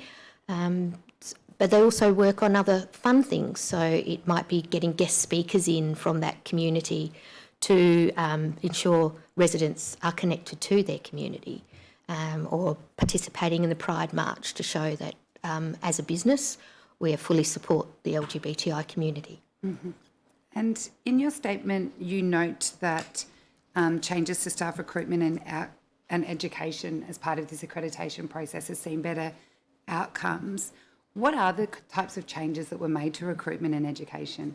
Well, the first thing we have is all of our materials, including our job ads and website, etc., they all have a statement on that shows very clearly that we are inclusive and we welcome from people from all backgrounds, including those from the LGBTI community. So people are aware that is our standard straight up. We then, at interview, we run through a series of questions based around acceptance and inclusivity and respect, and we just see how they are answered. And then we go on to training. And what's the type of training that you offer in this area? So we have face-to-face training, so we use local resources such as Transgender Victoria, Vale's Cafe, and others, the LGBTI Health Alliance, to come in and train our staff face-to-face. And that can be some quite confronting training, especially when we hear some of the lived experience. And that makes people really, open their eyes and know what has gone on in the past. Then there's online training. And then there's, each day we have staff on the floor who are continually mentoring and assisting staff should they run into any troubles. And then there are toolbox sessions if there's needed for a clinical issue. Yes. And what are some of the other measures that you've put into place at your facilities to try to create an inclusive or open environment for LGBTI community members? Okay, so we do have a lot of elements. We run pride circles. So that's twice a month activity where residents who are interested can get together in a safe space and discuss issues pertinent to LGBTI community, being that for themselves or their children or their grandchildren or something of a topic. When the marriage debate was going on, that was, highly talked about and different things like that. So that's a safe space. And that also might have a guest speaker come in from the Out and About service, which is run here in Victoria, which is a volunteer service. We have a Pride notice board, so there's always articles and information up there that residents, families, staff can access. We have our Pride Press, which is a bi-monthly newsletter which goes out with relevant articles in and new movies that are coming out and book reviews and things like that, all from the LGBTI community. We participate in the Pride March, as I've mentioned before. We also head out to the Midsummer Festival, which is held here in Victoria, and we have a stand and we work with the local community if they want to come and ask us any questions about aged care, about accessing aged care, just help them navigate the system. We've also recently just signed on as a foundation partner of the Victorian Pride Centre, which will be the first in Australia of that type of building, and community will be able to come together there for their information, etc. And we, through that, hope to assist more LGBTI elders to access aged care, appropriate aged care, and just help them through the system. That doesn't mean that they will come to us, but it is to help them through the system and to, because people from the LGBTI community don't access aged care because of that fear and past prejudice.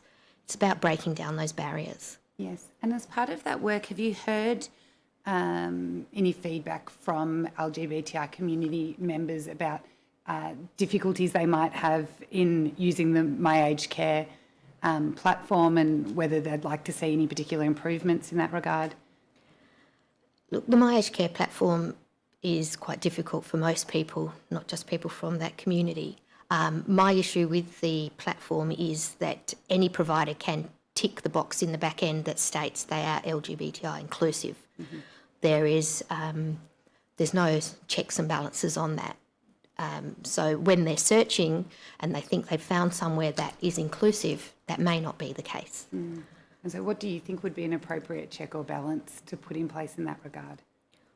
Well, there needs to be some auditing of what companies put on the My Aged Care website to start with. And I think the box should possibly read, we have rainbow tick accreditation. Mm-hmm. So in terms of understanding your residents, what type of measures does Life View take to endeavour to understand, whether someone entering your facility comes from a diverse background or has a life experience that may impact upon the care that they need? Okay. Well, when a new resident comes to us, there's a lot, as you walk in, they'll see the big rainbow tick, and a lot of literature about the home is on display, and it is prior to them coming to us, whether they tour or their family tours prior, it is made quite clear to them that we are rainbow tick accredited and we are accepting of all people, and that, you know, if that's not right for somebody, then normally they won't come to us anyway. There's a lot of choice out there, and that's one of the choices that they can make. But then due to privacy and dignity, and because of a lot of discrimination people have faced in the past, we don't ask, are you from the LGBTI community? But it is something that we're looking at as to whether we should ask that and how do we ask that. Because we believe people, once they can see that they're safe with us and they trust us, then if they would like to disclose, they can. And then they have a choice as to who they disclose to, whether they just disclose it to the clinical team or whether they disclose to the whole home. Mm. And in instances where you do have a new resident come and disclose that they might identify as a member of that LGBTI community, what are the types of practical measures that you might put in place to assist that person? If it's helpful, please feel free to use an example of a resident that you may have. Yeah, so we would work with that resident as to, you know, like I said, who do they want to disclose to? And if they are open about it and happy with that, we'll work on a number of measures. We cared for a transgender lady who had previously had home care, and she was quite discriminated through that home care. A lot of the staff that would come and care for her would say, "Oh, but you're a male, you're not a female," and that was quite disturbing to her. A lot of her paperwork used to come in her former male name, even though she had changed her name quite a few years ago. There was no recognition of that. So once she came to us, when she walked through that door with us, she was female and she was treated like a woman, like a lady, for the whole time she lived with us, because that was who she was. One other reason she came to us is because we're also pet friendly, so she could bring her cat, which was very important to her. So we look at what's important to the residents. But unfortunately, the paperwork that came with that was written in her former name, and that it made her feel ashamed. So while she lived with us, it was very important to her for her hair and makeup and her presentation. So it did take a lot longer to assist her to get ready most days than others who don't need as much assistance. So, but we were prepared to put that time in. Could take up to an hour to get her ready every morning. And also one other thing that was really important to her was that she was shaved perfectly, because that was part of who she was as being a female. It wasn't having facial hair. We also reconnected her with her community, so we used the visitor scheme, the Out and About visitor scheme, and she did have a volunteer who would come and visit her, take her onto outings, be her buddy and her confidant for whatever she needed. So we make sure she facilitated those things, and she also attended the Coming Back Out ball with some of our other residents and staff. What has been your experience more broadly with the visitors scheme? The visitor scheme here in Victoria, that's the only one I can comment on, but it's a really fabulous scheme. They've got some lovely people who they partner each of our residents who would like a visitor up with. They look at their interests and just get them a general partnership. But it is a fabulous scheme. It is voluntary, and I know that it relies on funding. So we use them wherever we can. Yeah, and do you find that there's enough volunteers to meet the demand for visitors to visit? Yes, your we haven't residents? run into any trouble with it. Yes. Okay. Now, LifeView has plans to build a residential aged care facility in Paran, which is described in your statement as intended to be LGBTI elders and friends aged care community, and the Commission understands that LifeView's been successful in obtaining 120 special needs places for LGBTI persons at this facility. Yep. Is that correct? Yes. And we'd like to understand what the vision is for this facility. Would you describe it as being a specialist facility for the LGBTI community? The vision is that we're building a home in the community in which the LGBTI people live. So it's specialist in the fact that it is in their community, but it's that community also, it's not everybody that lives in Paran or the surrounding suburbs is from the LGBTI community, but that's where they currently live. So you shouldn't have to move to the country to go to a facility that recognises you. But it will also have specialist services because there are a lot in that area already. There are a lot of medical practitioners, etc., who work within that community. So they're not being ripped out of their community. It's ageing in place where they currently live. So there's just a need for a service there. Yes. And so did you specifically look to see where there was a need for an LGBTI, say, focused facility when deciding to build a facility there? Or Yes, so we need to build a facility where that community lives, and that's very important to them and to us. Because with all of our homes, we know people don't really travel very far to go into care. It's usually within the 10-kilometre radius. And do you think that special facilities are more desirable for people from various diverse groups? I don't know about the other diverse groups because that's not something that we really focus on. But this one is and friends. So we're not saying just because you live there, your friends or your chosen family can't also live there. It's about remaining in that community in which you live in. And do you think that that would provide more desirable outcomes, for residents and their friends than, say, a more mainstream provider that maybe might not have as great an emphasis as you do? Yes, I'm sure it will because, if I was going into care and I knew my family and friends were close by and that I was also respected, trusted and my dignity was remained, then yes, and that's what we aim to. And are you familiar with the LGBTI action plan that's been made under the Aged Care Diversity Framework? Yes. Yes. And what do you understand to be the purpose of the action plan? From my perspective, it's more sort of a guidance, a nice-to-have document for providers to look at if they're looking to become inclusive and to improve on their inclusivity. Yes, and do you think that it's an effective tool to encourage providers to take steps in relation to LGBTI initiatives? Not really. There's nothing to it that says it needs to be implemented. So until it comes with some kind of accreditation or some kind of checks and balances, it really just is another document. And in your witness statement, you say that by undertaking and maintaining the Rainbow Tick accreditation, you feel that LifeView has surpassed the LGBTI action plan. Would you be able to explain a bit further why it is that you hold that view?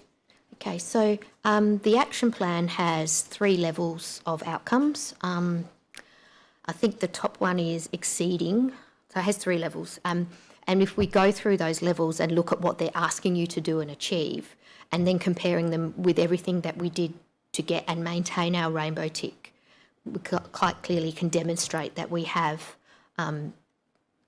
achieved more than what is being asked there.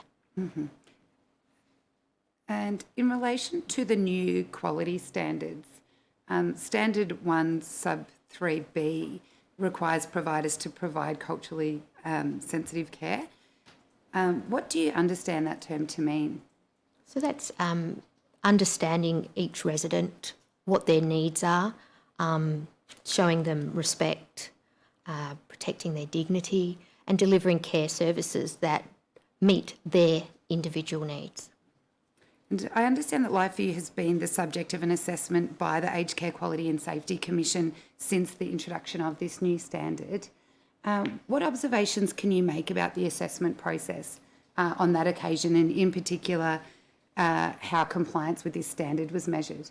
Okay, so the new, yes, we were assessed very early on in July, and it's great that the assessors now want to speak more to residents to see that outcomes are being achieved. But on this occasion, under that standard that you highlight, we had provided all the written literature and the self-assessment, but we felt that it wasn't checked upon. So they took what we had written as being enough, whereas it would have been great from our perspective and to confirm what we were doing if they had spoken to a couple of residents who may attend the Marigold circles or who may have openly identified as LGBTI, just to check what we were saying. So rather than just taking what is in writing and saying, yes, and you've got rainbow ticks, so yes, so you've ticked that point, we'd like to see a few more checks and balances. What do you think would have been... Sorry, no, withdraw that question. At paragraph 43 of your statement, you suggest a number of potential systemic reforms that you say may go towards improving the quality of safety of aged care services provided to people with diverse characteristics and life experiences. I'd like to take the opportunity now to work through a number of these with you. Before we start going to a number of them in turn, are there any in particular that you would like to highlight as being of particular importance to the Commission? Well, I think the most important is the improved training of carers, personal care workers. From our perspective and my perspective, the certificate is not in depth enough. There needs to be more training in dementia care and care for LGBTI elders. And the on-the-job training is only 120 hours. It doesn't seem to be enough. Yes. People are very green when they come out. And what's the type of further training that you think is necessary in relation to LGBTI? There's a lot of training that can be done around intimacy, sexuality. There's a lot of training even just around privacy and dignity, and caring for people with special needs, such as the transgender community. And the next suggestion that you make is that carers should be required to be registered and have a requirement for continuous professional development. What are the shortcomings that you see with the current lack of registration? So if a carer has worked for a previous employer and they've been let go for something, we have no way of checking that. There are a lot of carers who work 2 or 3 jobs and we don't know that they're actually up to standard. We get a lot of carers come to work for us and we, for a better term, we put them through untraining.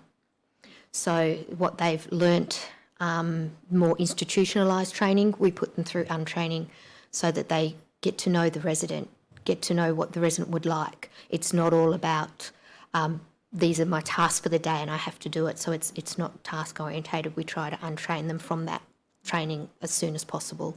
Yes.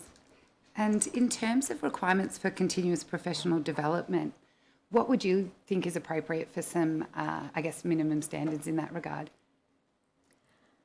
I don't really work in the HR space, so, but I'd like to see more hours on the floor prior to coming to us, more specific dementia training. That's really relevant. We put our staff through a lot of dementia training, but a lot of them haven't had any training by the time they finish their short degree. Yes. And in terms of the current funding system, do you think it incentivises good outcomes for residents? No, I don't. I think the current funding system is looking at unwellness. So the sicker a resident is, of course, the more funding that is tied to that resident. There's not a lot of funding tied to social activities and social wellness, mindfulness, just resident well-being. We'd like to see, more funding towards that. We offer a very extensive social program for our residents. And we can do it because our staff are creative and they know the residents and know what the residents would like to do. But there's no funding tied to it, and one day we won't be able to do that until they look at the resident wellness. Operator, if you please pull out subparagraph E, which is changed to a merit system. Could you please explain what's the issue with the current system which this suggested change is going towards? So following accreditation, if you pass, the current system just says met. Everybody gets met.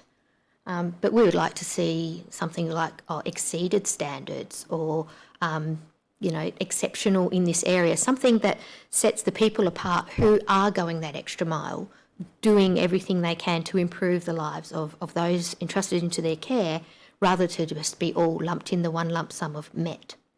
Okay, thank you. And in terms of the next two suggestions, which relate to the quality of assessors in terms of the training of the assessors themselves and the assessment process, what are some observations you've made about the quality of, the skill base of the assessors themselves that you think requires some attention?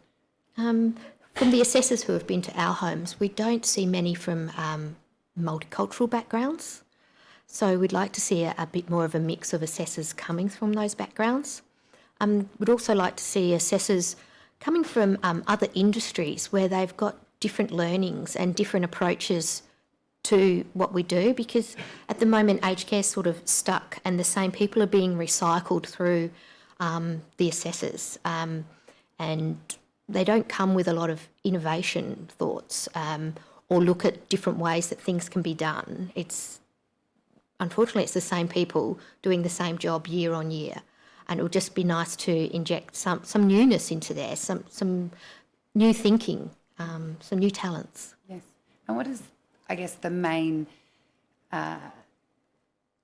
direction that you would like to see the new thinking heading towards as opposed to the current state of affairs?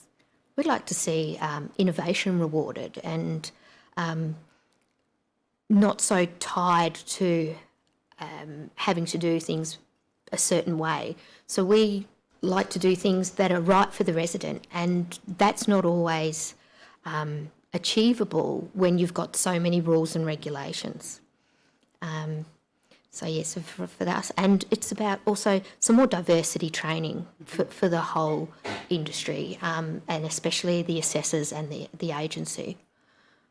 Yes, and your suggestion at subparagraph H, refers to navigating the system. What observations could you make in relation to the current state of affairs in this regard? Well, for the LGBTI community, navigating the system is really hard. People, if they don't have documents in their current name, it makes it hard. Chosen family aren't always accepted, but they are their family and we have to accept them, and that's their choice, because quite often their previous family don't want anything to do with them. Mm-hmm. And then they've also got a history of discrimination, that they're afraid to come into care. They're afraid to even pick up the phone because what it means that they have to reveal to get to that point. Mm-hmm. So there are some assistance out there, and there are supports such as the Vals Cafe, etc., that they continually need to be funded to be able to assist this community to access what they deserve. Yes. And at subparagraph I, you point to a need for widespread national proactive community education and promotion from the government. What are the types of things that you outline here that you think are important for the community more generally to be aware of? That aged care is accessible for everybody. Mm-hmm. But I think the other thing that is part of education is that aged cares are not hospitals. So we can only provide up to a certain level of care. We are not a hospital. We don't have the hospital funding. We don't operate under a hospital environment. So that's part of that education as well. But there's also education around services available to specific community needs. So if it is LGBTI specific and friends, then that needs to be pointed out. There are, your ethno-specific homes and those types of things. So there is a place for everybody, but it really needs to be communicated better. Thank you. And are you able to please explain for the Commission what LifeView's experience has been in applying for residential aged care for people with special needs, particularly LGBTI older Australians, through the aged care approvals round? Okay, so as you mentioned, we were successful in applying for our licences for our Paran home. We have also previously applied for some additional licences in a suburb, Emerald, which is up in the hills here in Victoria.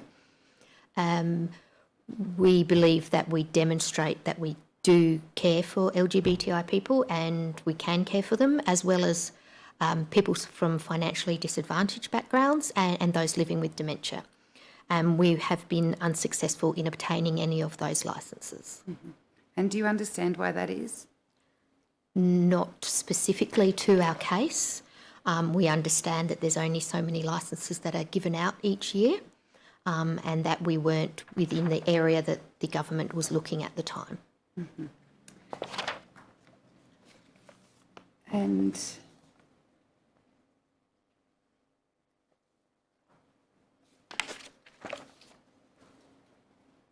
might I ask, when the licences were given out, did they go to other providers with a rainbow tick?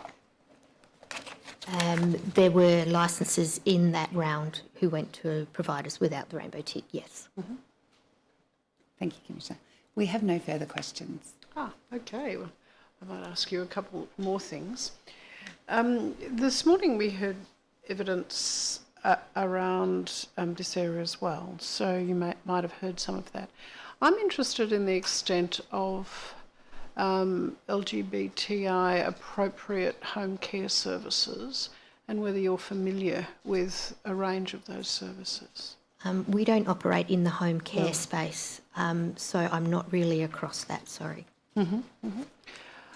So there does seem to be a bit of a gap in those services, although at the round table we were aware of a number existing. I want to ask you another question, and it flows from both your witness statement and your evidence. It appears that you do quite a lot to give joy for people, and we haven't heard enough about that. Something I've been pondering over is, do you get joy in going out from residential care, or do you get joy with others coming in and visiting you, which is kind of a bit like the institutional model that we're familiar with? Or can you do better at both? And your evidence is you can do better at both. But can you talk to me at that kind of philosophical level? So our activities and bringing joy to residents is based on what that resident would like to do, mm-hmm. Whether that's go across the road for a coffee, whether it's go to the movies. So we have a program called Magic Moments, and each resident each year gets a magic moment. It's like a bucket list, but it's not all jumping out of planes and things like that. They can be quite simple things, such as bringing in a Chinese takeaway for that resident. Or it can be, we had a gentleman who loved Batman, so we hired the Batmobile and Batman came and drove him around the suburb for half an hour and you couldn't wipe the smile off his face. So it'll depend on those things. And we do have a lot of entertainment comes into the home because there are people who can no longer really access the community easily. And then there are others who still love to go to their bingo or their bowls every week, and we make sure that can happen for them. So I think it really is driven by what is that resident's wish and what has been their life experience and where do they want to remain connected. And the other residents in your at least existing homes that predated you getting the rainbow tick, how do they feel about the combination of the different groups? Okay. Before we went on the rainbow tick journey, we spoke to all of our residents and said, this is something we're looking to do. Are you on board? and we did not have one resident say no. They were overjoyed to do it. The main thing that we got back is, we like living here, so why shouldn't everybody get the chance to live here and safely? And since that journey, we've had residents who do identify actually feeling comfortable enough to come out, not just to staff, but to other residents, and they're celebrated for who they are. So we haven't had anybody, really say this is not the right thing to do. And we thought that may have been the case, given, the age and those of our residents, but we've never had one complain about it. Okay, but your evidence does suggest that staff need particular training to deal with this. So there's a cultural issue here, or some kind of social issue. Why is that? Staff need some training in some things that they've never been exposed to. So, you don't want staff pulling back the sheets, going to give somebody a bath and finding out they're not who they thought they were. So it's about, training them and having that mindset of how to deal with those situations and knowing those residents. But we also, in society, there are a lot of people who just aren't exposed or aren't accepting of everybody. So we also work with our staff, and look, unfortunately, if that's not your mindset and you can't check that at the door, and when you come through this door you are open to everything and accepting of everybody, then maybe we are not the employer for you. And that's just really much, we have to put a line in the sand and say to people, this is it. We provide the ongoing training. We provide counselling should they need it.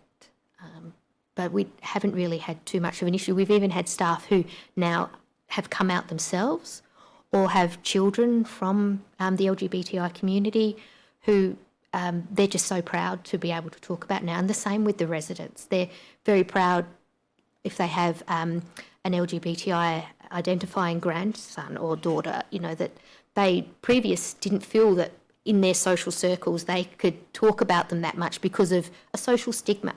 But they don't feel that anymore. Now they're proud of who their family are. And is there any sign of any desire from either the lesbian or the male homosexual community to live separately from one or the other? Yes, we did undertake some research with the community prior to announcing our build plans for Paran, and some of that came back is, yes, some lesbians would like their own wing, some others would like their own wing, but others want to just live part of a wider community. So it is a juggle about everybody's wants and needs, but I think when it happens, it's at the time of who comes in and what they want. At this point in time, our residents can select if they want a male or a female carer attending to them as well. So there is that within the home, but we don't have specific communities of only lesbians here and at this point in time. Do you have any further questions? Nothing arising, Commissioner. Okay, well, Ms Jules, thank you. It's been very interesting hearing from you today about hearing what is possible. If you're convicted to delivering a service suited to the group you want to serve. So that's very good, and we appreciate very much your evidence here today, and you're excused from giving further evidence. Thank you. Ms Begum will call the next witness.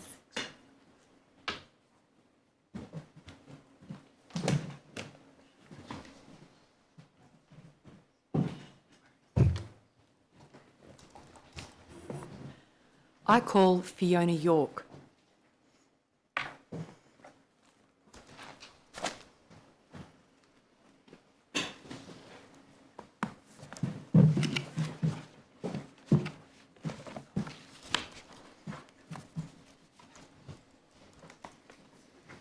Oh, cool, thank you. And we've done the oath of affirmation. Affirmation, I think. Is that the non-God one? Yes. Yeah. I'll just get you to repeat after me. I solemnly and sincerely I solemnly and sincerely declare and affirm that the evidence I shall give will be the truth, the whole truth, and nothing but the truth. and nothing but the truth. Thanks. Ms Bergen. Your full name is Fiona June York. Yes. Have you prepared a statement for the Royal Commission, Ms York? Yes. Operator, could you please bring up document WIT.0398.00010001? Is there a copy of your statement in front of you, Ms York? Yes. And could you please turn the pages and identify that it's a true copy?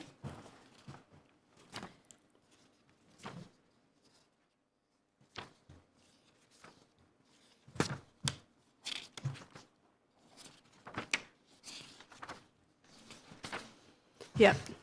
Do you have any amendments to your statement? No. And is it true and correct to the best of your information and belief? Yes.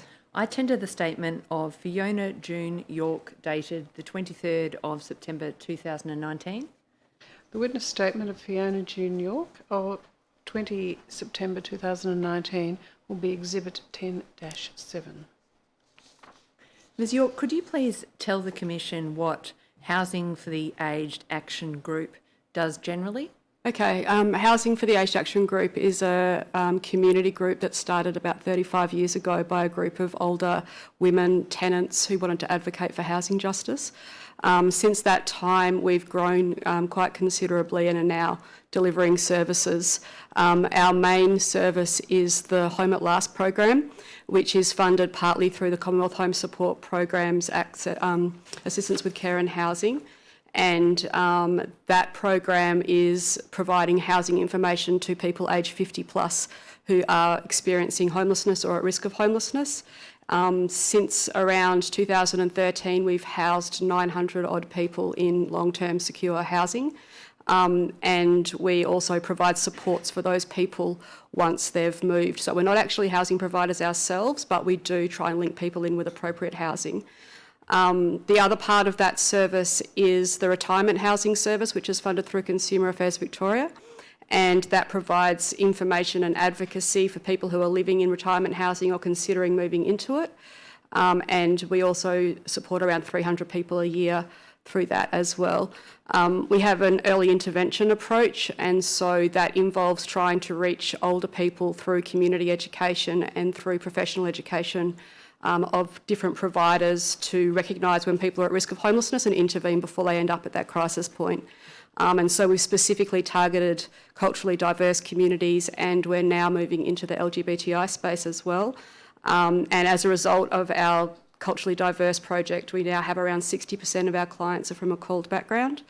3/4 of our home support staff are bilingual, and we use interpreters every day. So we're very kind of cognizant of what you need to do to be able to access those communities. And the other big part of our work is a national project, which is a partnership with Adelaide University, and it's looking at the data around housing and homelessness and people at risk of homelessness, particularly aged 50 plus. And that's moving around state to state at the moment, producing reports on what the ABS statistics and what the Centrelink data is saying about the housing situation for older people. Ms York, what's your position at HAG? I'm the Executive Officer. And has HAG been involved with the diversity subgroup of the Aged Care Sector Committee in preparing the draft Homelessness Action Plan? Yeah, we were commissioned in around December last year to develop the Homelessness Action Plan, and we now sit on that diversity subgroup. And in the market or in the NGO world, is it fair to say that HAG is in a unique position in that you straddle the aged care sector as well as the homelessness sector? Yeah, there's not very many specialist older people's housing services, and we're the only one of this type. There's other services like Wintringham that provide housing, but for us, we're a housing information service. And so what we've found is that we sit in a position where we have one foot in the aged care space and one foot in the housing and homelessness space. And housing and homelessness as a sector is generally focused on family violence and younger people, and doesn't necessarily have a big focus on older people. And also the aged care sector isn't necessarily across housing and homelessness, and understands it's not the first thing that they think of when they're interacting with older people. So yeah, we do sit in both spheres. Ms York, you personally sit on the diversity subcommittee of the Aged Care Sector Committee, Yes. Is that right? Now I want to turn to the topic, firstly, of what homelessness and at risk of homelessness means. Sure. what would be HAG's definition of at risk of homelessness? So for us, we have, when we were developing the Homelessness Action Plan, we were using the Australian Bureau of Statistics definition, which is slightly broader. And it Bring that up for you, Ms. Sure. York. Yeah. Operator, if you could please bring up RCD.9999.0212.0001 and turn to page 7. Yeah. So If you could zoom in, please, operator, at under the line in brief, the ABS statistical definition is, so at about 0.25. If you could zoom into those first 2 paragraphs and bring them up, thank you. Please continue, Ms. York. So I guess what springs to mind when people think of homelessness is what's called rough sleepers, which are people living in parks and in their cars and things like that. And that is certainly a definition, any homelessness definition should include that. But it also includes people that don't necessarily have adequate or safe or secure housing. So for us, that includes people that may be not only living in their cars, but living in temporary housing like hotels or boarding rooms, living in inadequate housing like caravans, but also couch surfing, staying with friends and family longer than they need to or want to because they don't have a choice, and also living in poor quality or unaffordable private rental. So for an older person that is perhaps living in a house where they have no control over that environment because they need to ask the landlord permission in order to, say, install ramps and rails or get a stepless bath, or the doors are too narrow for them to be able to access if they're using a wheelie walker, etc. These are all issues that are in private rental, and if they're paying 85-90% of their income on rent, it's unaffordable. So our definition of homelessness and at risk of homelessness encompasses that group of people as well. So in your explanation, that second dot point, when a person has no tenure or if their initial tenure is short and not extendable, Yeah. where does that concept sit in the rental market in, say, Victoria? So, yeah, it depends. Every state has different legislation that governs residential tenancies. In Victoria, there has been some recent reforms to that, some of which are already in place and some are due to be implemented next year. But really, if someone can be evicted from their home with, 6 weeks, 8 weeks, even 3 months' notice, or they're there needs to be a good reason to evict those people, so no reason, notices to vacate. That's not secure tenure, and unfortunately, that's the case across many jurisdictions in the country. And we've advocated, along with a lot of other tenant advocate groups, that we need to get rid of no reason notices to vacate, and we need to offer longer term leases and also allow modifications to the home to allow people to age in place. Thank you. I should have mentioned at the start that there's no definition of homelessness or at risk of homelessness in the Aged Care Act. Yeah. It's a term that's used in section 11-3 of the definition of special needs. There is legislative definition both at a Commonwealth level and at a state level, and I'll just bring that up. Operator, if you could please bring up RCD.9999.0216.0002. Now, this is the definition taken from the Supported Accommodation Assistance Act. What comment would you make about this definition, Ms. York? Is it consistent with the HAG definition? Yeah, it's broadly consistent. I guess for us it's safe, secure and affordable. If you have safe, secure and affordable housing, then you're not homeless and not at risk of homelessness. And that definition does mention safe and secure and affordable, so yes, it does encompass. It's around security of tenure. So when we say security, we're not necessarily talking about deadlocks on the doors or that type of security. We're talking about security of tenure. And that's a really fundamental thing to acknowledge when we're talking about older people ageing in place.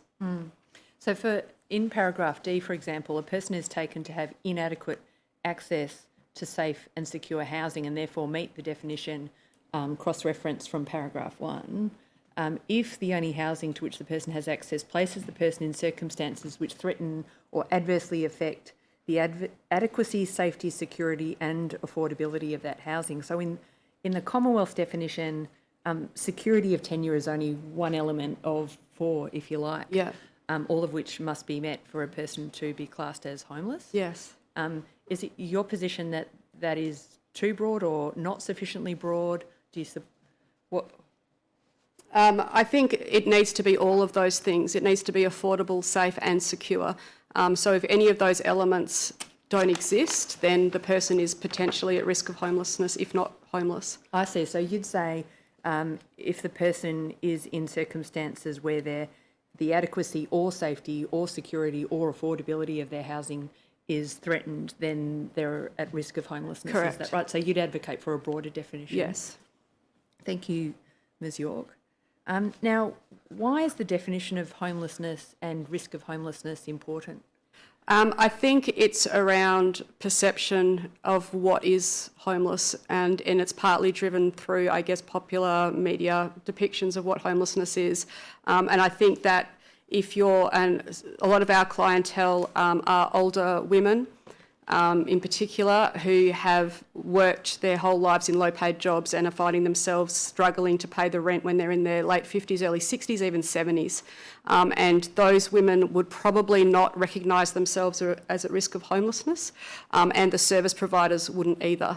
And so that means that if you're providing a service if you're trying to get help for this person and they're not self-identifying and you're not identifying it as a worker, then that's an issue in terms of their health and well-being in the long term. What risk to ageing in place does homelessness present? So over the last, I don't know, however many years, there's been a focus on being able to provide as much support in the home to allow people to stay in the home as long as they can to prevent premature entry into residential care. And these days, the percentage of people in residential care is quite small compared to the overall older population. That's all predicated on an assumption that somebody owns their own home and has safe housing. It's very difficult to be able to provide home care in the home, whether it's Commonwealth Home Support or a home care package, if that housing is inappropriate, insecure, unaffordable. So it really is an underpinning assumption. It also assumes that if older person owns their own home and will be able to sell that home in order to move into residential care. So that's not necessarily the case either. So over the last 10 years, we've seen a real change in the demographics of older people and their housing circumstances. We're seeing people who are retiring without having paid off their mortgages. We're seeing more and more people in private rental and more people in private rental paying unaffordable amounts of rent. This is just clearly seen in the statistics that the ABS produces. So if you have a look at those statistics, you can see that things have changed. People are either not achieving home ownership at all or falling out of home ownership. And this has really big implications for the delivery of home care. Ms York, are you suggesting that provision of home care or Commonwealth Home Support really relies on having a stable home? Absolutely. And it's not just around service delivery either. It's about social connection and it's about health and well-being. And there's been a recent study through the Benevolent Society that said that the number one factor for an older person's health and well-being is affordable housing. So in our experience, what we find, and we see it time and time again through all of our clients that come through, is that once they've got their stable housing and their secure housing, they can afford it, lots of their other health issues drop away. So they suddenly become socially connected and they suddenly are able to manage other chronic health conditions. So we know from our work that secure housing, homelessness isn't necessarily a lifetime of complexity. You can fall into homelessness through an event that's beyond your control and all of a sudden find yourself in this situation. And if you have safe, secure and affordable housing, a lot of the other issues fall away. So people can age in place with a lower level of services if they have that housing. Ms York, one of the elements of your definition is affordability of housing. Yeah. So what is unaffordable housing? So the definition of affordable housing or a person being in housing stress is if they're paying more than 30% of their disposable income on their housing, on rent. And unfortunately, with rising rents, we're seeing that there's not much of that anymore. Yeah. You've mentioned that the statistics are alarming, and I want to come to those in a moment. But firstly, could you describe in broad terms what systemic factors lead to homelessness? Yeah. So I guess the number one factor that causes homelessness in our experience is unaffordable housing. So it's not necessarily personal issues. It can be personal issues, of course. It can be family violence. It can be divorce, or losing your job, or having to care for your ageing parents or your sick kids. All of these things can lead to a crisis point that tips people over into homelessness. But the number one factor is affordable housing and the lack of affordable housing. And is that connected with, in paragraph 23, you mentioned that one of the factors causing these increases includes an ageing population, decreasing rates of home ownership? Yeah. Is there a connection here? Yeah, I think... Affordable housing? Yes, I think the statistics show that people are not so much getting into home ownership anymore. There has been a decrease over time, and as the population ages, that's what the data's showing. More people retiring with mortgages, is that also a factor? Yes, that's definitely a factor. Homelessness? Yeah. And then you point to the significant reductions in public housing supply. Is that a recent factor? There hasn't been any real investment in public and social housing for a long time, and what investment there has been hasn't kept up with demand. And so as the population needs increase and as rents go up, there's less and less options. Public and social housing used to be able to provide for more people than it does now, just because of because of the lack of investment and the increasing population. And is your comment about the reduction in public housing supply, is that primarily focused on Victoria? No, that's across the whole country. Yeah. Now, turning to the statistics, you mentioned in your statement that the number of women aged 65 to 74 using homelessness services over the last 5 years has increased, and there's been a 75% increase in older women sleeping in their cars? Yes. Could you explain that statistic? In terms of explaining where it came from, or explaining the reasons behind it? Could you explain the reasons behind it? I think you've helpfully given us a source at at footnote 3 to paragraph 22. Operator, if you could bring up paragraph 22, please.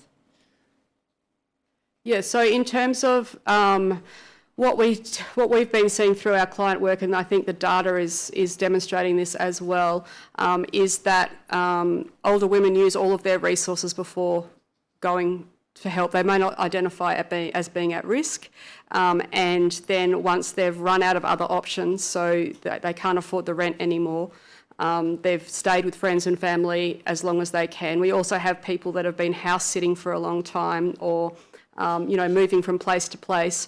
Then the only option left to them is, rough sleeping in their cars.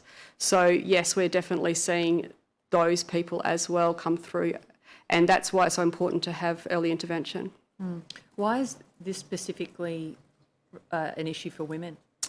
I guess it's around safety, isn't it? But I also think in terms of why are more women accessing services and why there increases in the number of women who are experiencing homelessness or at risk of it, it's around a lifetime of systemic issues and disadvantage. So lower wages, women couldn't get their own home loans until the late 80s without getting it countersigned by a man. There wasn't any superannuation. A lot of people have been in and out of the workforce caring for people. There's all of this unpaid labour around volunteering. None of it gives you any money in the bank, and you get to an age where you're in your late 50s, early 60s, and you lose your job, and there's age discrimination in the workforce, and you're paying 80-90% of your income on rent, and then you're on New Start. What are you going to do? And then in terms of that second component, 2/3 of single older women on the age pension have less than $50,000 in savings, and 35% of women aged 60 to 64 have no super. Yeah. Are you referring to single older women as that women over the age of 60? Yes. And on the age pension, would you be able to afford market rent? No, no. That's the factor that's really terrifying. Is the Anglicare did a rental snapshot, and they found that if you're a single person on New Start, there are zero properties in the entire country that are affordable, so less than 30% of your income on rent. And on the age pension, I think it's 0.6, around 0.6. So if you're a single older woman and you're on a fixed income, like New Start or the pension, and you're living in private rental, the reality is that you are at risk of homelessness. And that's a very confronting thing for the whole of our society to think about, but that's the reality. Ms York, that study that you mentioned by Anglicare, that was a national survey? Yes. That was published earlier this year? Yes, I think in May, yeah. And did you say that the finding was that no rental properties were affordable for the cohort on the age pension or any pension? On the New Start, there's On the New 0. Start. On the age pension, there's about 0.6. 0.6 on the Yeah. age pension. And that's Thank you. that's not making any comment about the appropriateness of the housing. So as you would know, the lower end of the rental sector isn't necessarily appropriate for older people or anyone really, but to age in place, if there's mould, if there's narrow doorways, if there's steps over baths, all of these things in a rundown private rental is no place for an older person to age. Turning to paragraph 20, please, operator. You mentioned the census in 2011 and 2016. Yeah. And say that there's been a 42% increase in people aged 65 and over paying unaffordable rents in Australia. Yes. Numbering more than 132,000, and Yeah. that's unpublished ABS census information published by the University of Adelaide. Yes. Could you comment on what that means? So it's even worse if you look over the 10 years, but so this is the data that's come through our Ageing on the Edge national project. So we're looking at census data, and the benchmark that we're using is 30% of your income, if you're paying more than 30% of your income on rent. So what that means in reality is that there's a lot of people who are hidden, who are going about their daily business, who aren't going to be captured in rough sleeping counts, but are at risk of homelessness because of these really, really high rents. And yeah, they're managing. People are amazingly resourceful and they are pulling on the community resources, but some people don't have those community resources. And so we need to be able to provide stable and secure housing for people in order for them to survive. And so that's the data. It's a lot of people. Operator, could you please turn to paragraph 21?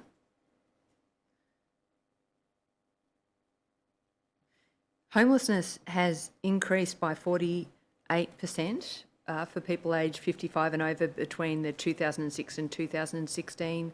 Is that the census? Yeah, that's 10 years. And that's the 10-year bracket that you're talking about? And 53% for people aged 65 to 74, the greatest increase for all age cohorts. Why is it the greatest increase for all age cohorts? I think it's partly around the ageing population. So as people get older, they fall into that age bracket. But I think it's also about a lifetime of systemic barriers. And although a lot of the focus for housing and homelessness is on youth, the biggest growth area is unfortunately older people. Now, Ms York, I want to ask you to explain how this large increase in homelessness is also a health issue and an issue related to aged care. Yeah. Well, like I was saying earlier, housing is the number one factor for people's health and wellbeing. In terms of aged care provision, it's very difficult to be able to provide aged care in the home if someone doesn't have stable housing. So although there may be a sense that housing is too hard and too complicated and we don't want to deal with it, the reality is we need to deal with it in order to be able to provide aged care. And it also causes the amount of stress that people are under when they're at risk of homelessness. It means that they're prematurely ageing as well. So that's another factor that we need to take into consideration. So when you say we need to take these factors into consideration in providing aged care, that's both in the home and is it to manage the risk of entry to residential care as well? Yes, definitely. Because of the health risk? Yes. Now, you mentioned that there's a significant lack of public and community housing or other affordable housing options to address the shortfall. Yeah. What does that mean for aged care services? Because there's not as many options as there needs to be for older people. So in an ideal world, an older person doesn't need to be a homeowner to be able to access quality care. Like, you should be able to be a renter in the public and social housing system. You should be able to live in independent living units or different forms of retirement housing and still have safety and security and affordability. That shouldn't be it shouldn't be up for grabs, really. So I think it is important for the aged care system to recognise that housing and homelessness is a big issue for their clients, and also they need options, and that's partly why we advocate not only for service navigation for the aged care system, but service navigation for the housing and homelessness system, because it is big and complex. People don't know what options there are, and you do need someone as specialist service like what we have at Home at Last, and what we'd like to see all over the country is a place where people can go, they can find out their housing options tailored to their circumstances, and then be assisted to obtain that housing, and then hopefully be linked in with aged care services as a result of having stable housing. Ms York, I want to ask you about access and barriers to access in a moment, but firstly, before we turn away from this topic of the cohort that we're talking about, people who are homeless or at risk of homelessness and require aged care services, you mentioned independent living units. Are they an example of community housing that's affordable? So independent living units, they're called different things in different places, but they're usually in small clusters dotted around the suburbs, often owned by a small not-for-profit and sometimes also owned by residential care providers as well. So it's not residential care, and there's a common misconception that retirement housing and residential care are the same thing, and they're not. So retirement housing is independent living, so it's just like being able to live in as a homeowner. Oftentimes it's you pay a small ingoing, and then the rent is fixed at your income, as is with community and social public housing. So those are all set at 25% to 30% of your income, regardless of what that income is. So you're always going to be having affordable housing. And so what we're seeing is that the independent living unit sector is a thing that people want. A place where they want to live in a community, it's usually connected in with different services. However, that sector hasn't been really supported by government for a long time, and it seems that it's changing, and it's very opaque and hard to get into, which is what our retirement housing service does. We try to get people into independent living units, and this is usually people that are over the asset limit for public and social housing. So in Victoria, public and social housing asset limit, it does recognise that there's a cohort for 55 plus, which is great, and there's also specific 55 plus housing, which doesn't exist in other states, that's owned by the government or owned by community housing providers, but that's different to independent living units. We need more of everything, basically. We need all options available for older people to make choices about where they want to live, and unfortunately those options are narrowing because lack of funding and lack of long-term investment. So we always advocate for more public housing to be able to provide for the very low income, no asset cohort. Then there's quite a big gap, and that's for usually women who have a small amount of savings, meaning they're ineligible for public and social housing, but they can't afford to buy anywhere else. And there's really very limited options for those people. So when your officers at HAG are looking to assist a client find housing, and that person's, say, over the age of 65, is one of the features you're looking for that their cost of the rent is set at 25 to 30% of their income, whatever that might be? Yes. And how often do you find that in the current market? If they don't have any assets, our first point of call is public and community housing. So, and we house about 12 people a month in public and community housing. The biggest issue that we find are the ones that have more than $30,000 in savings. And so if you have $50,000 or $60,000, you aren't eligible for public and social housing, and you also don't really have very many other options. And we find that much more difficult. And unfortunately, the way it is, you deplete your savings until you don't have anything else, and then you're eligible. And that's not what superannuation was supposed to be. That's not what savings is supposed to be. So ideally, we would like to see more investment in different types of housing for those people that fall through the gaps, but also much more investment in public housing. And do you see that as the responsibility of state governments or federal government? Both. And why is that? Because I think it's the responsibility of our society to provide safe and affordable housing, and that's what our taxpayer dollars are for. So it's about prioritisation, and as well as investment in housing, which everybody thinks is very difficult. It really is about prioritisation, and there are some innovative models as well as public housing, but we do need to be able to provide that base level of housing for people, and services to help them connect with that. Thank you, Ms York. Now, turning to the topic of barriers, why do homeless people have particular and additional barriers to access aged care and home care as compared to people who aren't homeless or at risk of homelessness? Well, what we've found, so we have we're one of the information hubs for the Service Navigator pilot project, and we're targeting homelessness. What we've found is, well, first of all, under the Commonwealth Home Support guidelines, the eligibility for accessing services, so accessing an assessment and then potentially getting services, is 50, whereas aged care is 65, and so that is probably one of the biggest barriers that we come across. A person is under a lot of stress, so they're prematurely aged and they need services, but they get knocked back at the first door, and that is trying to get them registered on My Aged Care. So since we've started this... Can I just pause you there, Ms York? When you say that there's a cut-off of 65 and over, what do you mean by that? So the eligibility for, even though there's no age in the Aged Care Act, it's commonly thought of through the CHSP as well, that 65 is the cut-off age for Commonwealth Home Support. And that means that when you try to access an assessment through a regional assessment service or through ACAS, the first thing you need to do when you get on the phone to My Aged Care is to say what your age is, and if you're under 65, you just get bumped off. And that's not the case. So even with strong advocacy, even with our workers sitting on the phone and calling back and trying to get people registered, we've had no success in getting anyone registered who's under 65, even though they are eligible under the guidelines.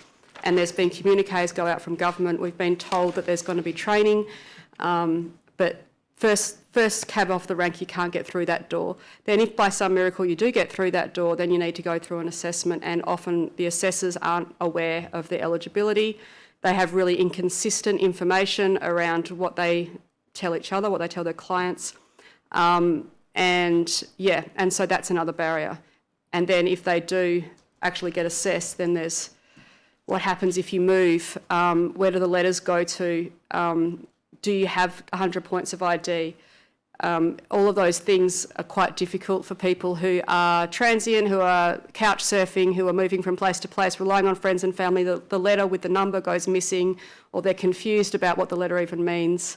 So there's so many barriers before you even get the most basic of support. So, yeah. And you make the point in your statement that I think at paragraph 30, as you've just said then, that ACAS and RAS assessors are often unaware of the age eligibility for people at risk of homelessness for home care packages. And there you're talking, I think, about the approval of care recipient principles? Yes, but also the Commonwealth Home Support guidelines. Yes. And the guidelines refer to age 65, but there's no such reference in the guidance for officers assessing eligibility for home care packages. No, but yes, there's under CHSP, particularly the Assistance with Care and Housing program, which is funded through Commonwealth Home Support. And that is the linkages program that's across the whole country. Unfortunately, it's not expansive enough. It doesn't cover all geographies, and it certainly is very underfunded. But the eligibility for that is 50 plus, and that is under the Commonwealth Home Support program. So it does refer in those guidelines to people who are prematurely aged due to being at risk of homelessness, can be 50 plus. And that's the real lack of people are aware of Aboriginal and Torres Strait Islanders' age eligibility to some extent, but they're not for people at risk of homelessness. And that test is a test not only for residential care but also for home care in Clause 7 1, 2, 3 and 4, it includes, as part of the eligibility assessment, a person who's not an aged person, undefined. There are no other care facilities or care services more appropriate to meet the person's needs. So that gives officers flexibility in assessing eligibility for home care. Yes. Now, you mentioned the phrase premature ageing. Yeah. Is there a definition of that phrase? No. As far as I'm aware, there's no definition of the phrase. Anecdotally, through our day-to-day work, we can see the effects of not having safe housing and compared to having it, because we follow up with our clients after they've been housed, and all of a sudden they're able to contribute, to society again. They're able to get their chronic illnesses under control, etc. So we can see it, but I don't think it's been defined anywhere. But that's not to say that it's not a factor. It's definitely a factor.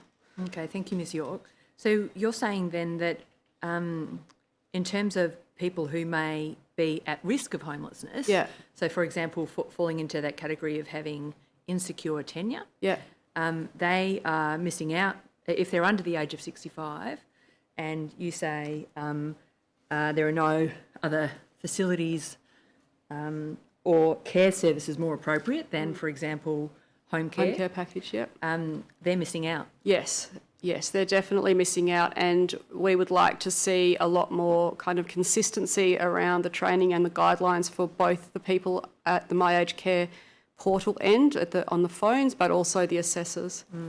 And when you talk about the people at the ends of the phones and the assessors, do they, in your experience or in your in what you've been told by your clients at HAG, is there any flexibility applied during assessments? It really depends. And it's very inconsistent. So we're doing a project at the moment with Deakin University and National Ageing Research Institute, where we're trying to roll out training for ACAS and RAS assessors around what to look out for in their clients when they go into the home. So if a person's on the pension and in private rental and is single and likely to be at risk of homelessness, so make an early referral in, and they're telling us that they find it, they weren't aware of the age eligibility, being 50, and also they find it difficult to even find the assistance with care and housing program in the MAC portal. So within the referral pathway, it's quite hard to find, and that's a problem, because that's a well-known, well-respected service, but it's very small, and we would be advocating for a significant expansion of that program, because we know it works, but the geography of the country means that some people are missing out. There's around 60 services across the whole country, but there's only 4 in Queensland, there's only 2 in Tasmania, and it just doesn't have the reach. And from when we were doing the Homelessness Action Plan, going around from place to place, we were finding workers that are going above and beyond and really doing a great job of linking people in with housing, but they don't have any brokerage funding to help with hoarding. They don't have assistance to help people move, and they're sometimes having to use their own cars. It's just a very underfunded program, but it's a very effective one. At paragraph 31, you offer some reasons why My Aged Care might. I withdraw that. You offer the explanation that it's often difficult for people to have 100 ID points of ID, for example, if they're at risk of homelessness. Can that affect the outcome of a assessment by My Aged Care? Well, all they need to start with is a Medicare card. So that's the first step. But yes, what we were hearing when we were doing our consultations was that, for example, so people will go to services that they trust, whether it's an aged care service or a housing and homelessness service or a GP or a community health, like people will go to the places that they know. And sometimes, because of the delay in registering somebody on My Aged Care, and then the assessment might be quite a long time after that, there's no flexibility around being able to do that assessment right there and then when you have that person. So even that process could be streamlined if we could actually empower people at that frontline level to get people registered and assessed as soon as possible while you have them. Then they wouldn't be having to chase those 100 points of ID, and they wouldn't have to be chasing letters as they move around. Someone that's house sitting, for example, where do the letters go?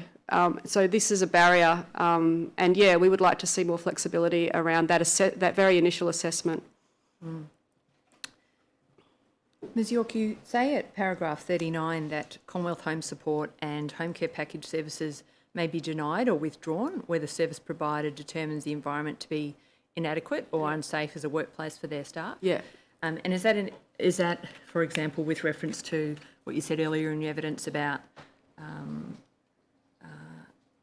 inappropriate rental accommodation where there might be mould or... Yes. So we've had we've heard about and had clients who have had home care packages in place or Commonwealth Home Support in place, and workers have had to have been withdrawn because of OH&S issues, because the house is too run down, is too overcrowded. If somebody's living in a shed or a laundry or whatever at their family's home, it's very difficult to be able to provide a safe working environment for the personal care workers or the home care workers to go into the home. And that's obviously illustrative of the broader issue around how difficult it is to provide home care supports if the housing is inadequate. Should home care packages be available to assist tenants to restore the status of a house to that which meets OHS standards as an interim measure or as an emergency measure?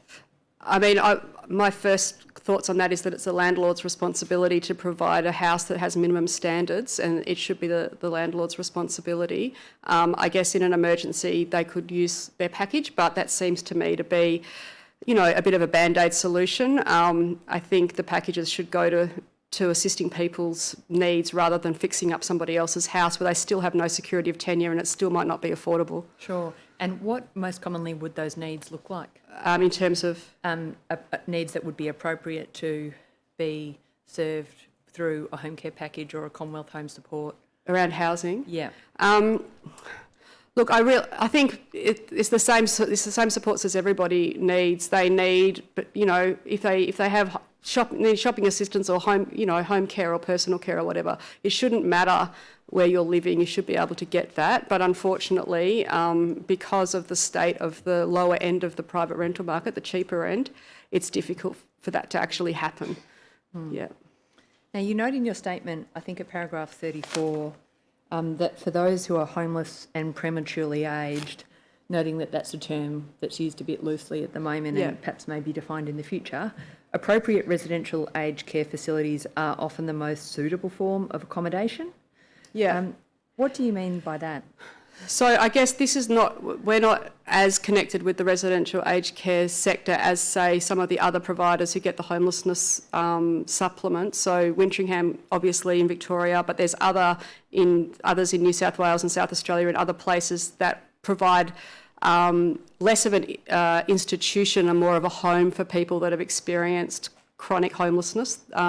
It tends to be men, I have to say, not so much women. But yeah, that allows, a lot of them are very careful about how they select their staff. They allow dignity of risk, and they do provide a home environment for people that haven't had stable housing for a long time. And in those cases, then yes, they are most appropriate.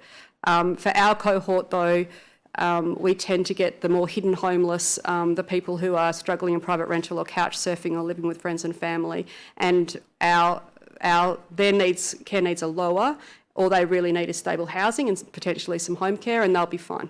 I see. So there are some limits. What's the relationship between your organisation and the state housing providers, so the public housing providers? We're partially funded through housing and homelessness. And the people you're talking about should largely be considered to be in an emergency situation, shouldn't they? And get some priority on the public housing list. And they do. And they do. They do get priority, which is why we can house people relatively quickly. So between 3 months and 12 months on average, if they only want one bedroom. If they want 2 bedroom, then they're going to wait for a lot longer. But it's really about supply. Okay, thank you. And when you say it's about supply of affordable housing? Yep, and lack of that. Yeah. Now, HAG has a special role in identifying and advocating for the needs of homeless and risk of homelessness cohort, of course. Is trauma-informed care relevant to people who are part of that cohort? Yeah.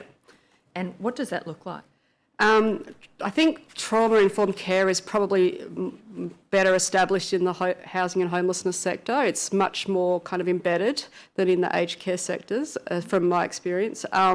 And I guess what it means is understanding people's reactions may be different because of the trauma that they've experienced. And rather than kind of lumping them in with as a difficult client or whatever, recognising that this is often a lifetime of systemic barriers that have led a person to this point. So I do think it's really important, and we have all social workers on staff pretty much, and we are encouraging as much as possible for people to take that approach. Yeah. Is a client likely, first presenting at HAG for assistance, is a client likely to disclose their status as homeless or at risk of homelessness? By the time they get to us, yes, because we've reached out to them.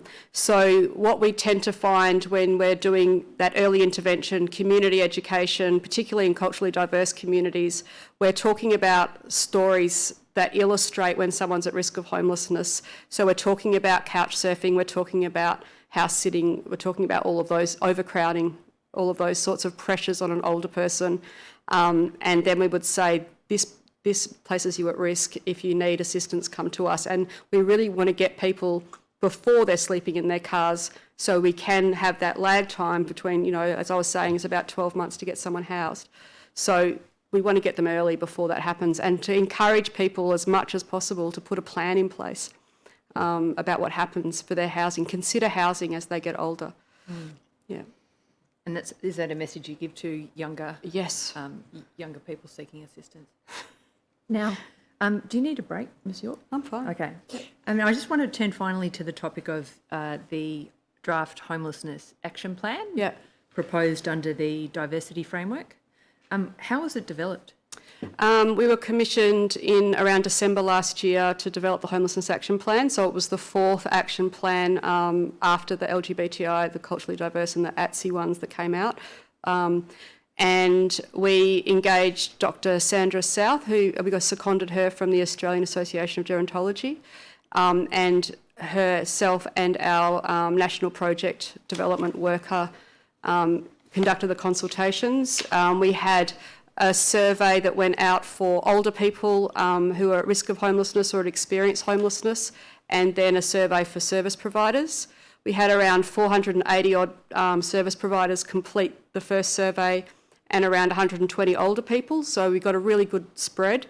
Then we did around 45 site visits across every state and territory, and we were specifically targeting people who receive Commonwealth funding for homelessness support. So the three funding streams that we were looking at was residential care facilities that are getting the homelessness supplement. That means they need to have 50% of their residents having experienced homelessness.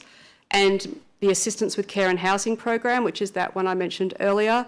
There's 60 providers of that across the country. And that's a linking service that helps people kind of get from, provide a support to get housing and then also link them in with aged care supports. And then the third one was Access and Support, which is only a Victorian program, but that has homelessness specific workers as well. So they were the funding streams that we looked at. And then after we'd done those site visits, we did the draft plans and we put them out to a Delphi survey. So that just said, these are the recommendations that we're proposing. You can vote them up or vote them down. And I just pause you there. When you say that you put them out to survey, are you talking here about the draft? Yeah, the recommendations. So there are three components, as I understand it, to the homelessness action plan. Yeah. There's the actions to support older and prematurely aged people who've experienced or been at risk of homelessness, a guide for aged care providers. Yeah. Then secondly, there's a guide for consumers. Yeah. And finally, there's the plan. That's for the government. That's the government's draft plan. Yes. Were you involved, or was HAG involved in drafting the draft plan? Yes. For the government. So that's those three components is what you were commissioned for. That's right. And were all of them put out to consultation? Yes. How did the consultation go? We got a good response, and none of the recommendations were voted out. So all of the recommendations were endorsed, and that was across. We had a good range of providers from every state and territory vote those in. And because of that level of consultation and because of the layers of kind of expectations around what people can do. So it's not just the responsibility of people who are specialists in this area, it's also the responsibility of any aged care provider to at least attempt the foundational recommendations, the foundational actions in those recommendations. So in terms of what we would like government to do, it's around really having a look at the assistance with care and housing program and elevating that, expanding that and recognising that as a really important component for people who are at risk of homelessness as an early intervention strategy.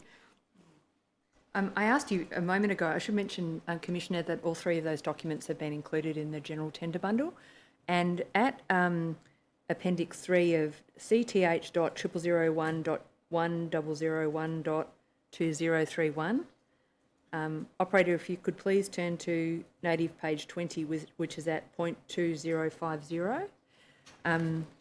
I asked you before about whether a client's likely to present and let you know that they're at risk of homelessness or homeless. Yeah. And I should have asked how does HAG initiate a conversation about a person's homeless status? Yeah, I think the three factors that we look at is whether someone is on a fixed income, how much rent they're paying, if they're paying rent, and their age. So when those three factors intersect, particularly for single people, then we can safely assume, because of the rental market and because of the low rates of New Start and the age pension, that they're at risk of homelessness. But they're unlikely to identify themselves as being at risk of homelessness. It's you don't go around saying, hey, I'm homeless. So I think it's up to the people who are working with older people, who are interacting with older people, to have that gentle conversation around housing and housing futures and make a plan. But also, I guess, recognise that people aren't going to self-identify, and they also might not know what there is, and that's why it's really important to have these sorts of, as we have a housing information service or a service navigator where people can actually go through options, and you might just want to have a very gentle conversation around housing. What happens, even with couples, so, we have a couple at the moment and they're both on the aged care pension. If one of them dies, they won't be able to afford the rent, and they've talked about it, they know about it. This is sort of, how to have a conversation about what's going to happen. Yeah. Oh, thank you, operator. It's native page 20.0. Thank you. If you could, Appendix 3. So are these Appendix 3? It's the, thank you very much. Yeah. We were talking before about possible training of my aged care operators. Yeah. Is this a topic that, in your view, should be able to be tackled in appropriate circumstances by telephone operators, or is it too sensitive? I think relying on a telephone or internet interface for people, older people, particularly people at risk of homelessness, is not an adequate way for people to navigate the system. It shouldn't be the gateway for people. What we've found is that face-to-face supports work best, and that people come to services that they trust and that they know. And if you're in a trusted position, you're much more likely to be able to have that conversation. And I think that will be reflected through all of the diversity discussions that you have this week. It's all around trust and building up that rapport. And that's certainly what we found with our Homelessness Action Plan, and why we continue to advocate for the need for face-to-face support for people who are vulnerable. And if you're in housing stress, you're vulnerable. Thank you, Ms York. Now, arising out of the work HAG's done on these draft action plans, one of the recommendations you mentioned in your statement is to provide block funding for intensive case management to support people who are at risk of homelessness to access aged care and to make informed choices. How can block funding assist? We think that block funding assists because it allows, should exist because it allows flexibility in the approach, and it's not reliant upon individual kind of packages, or a service can plan if they have block funding, and then they can provide that flexibility that a person may need to be able to, first of all, access it and then make a choice. So we can't rely on, I guess, the market to help everybody, and there's going to be people that fall through the gaps, and without that kind of ability to be able to do that short-term case management role where you're linking a person into the system, that's very difficult without block funding. And is the reason block funding assists in this space because one person's query may be answered quite quickly, but it might take extra time to answer a more complex query, and with block funding you've got more flexibility in the case management services? Yes, and also you can allow people to come back over time as well, which is what we often find. Sometimes we'll provide the information and someone might not act on it for 12 months, and that's okay. At least they're acting on it. So that's one of the things that allows you to have that flexibility as well. I think you mentioned in your statement that the Home at Last program is partly funded by the Commonwealth Home Support, so that's an example of block funding? Yes, so all of the assistance with care and housing is that. You still have deliverables that you have to meet, number of hours of service provision. Unfortunately, it's just not enough to be able to provide a really long-term kind of case management. And I guess it doesn't include things like brokerage, which we've found in our service to be really important. For example, with hoarding, we often hear, we run a network of assistance with care and housing providers in Victoria, and we often hear, particularly in rural areas, that hoarding is a major issue. There's no funding to deal with it. So to get somebody into a safe housing when their house is full of stuff, it's really difficult without specialist support. Also, people who need to move, we provide assistance with removalist costs and packing and things like that to help older people, because it's very difficult for them at that age as well. So yeah, all of these flexible approaches require support from funders. Yeah. And how could assistance with care and housing ACH be expanded with additional block funding? So our recommendation in the Homelessness Action Plan is that it needs to be expanded tenfold, and that's based on geography as well as the amount of kind of cross-subsidisation that's happening, because it hasn't actually expanded in real terms for a long time.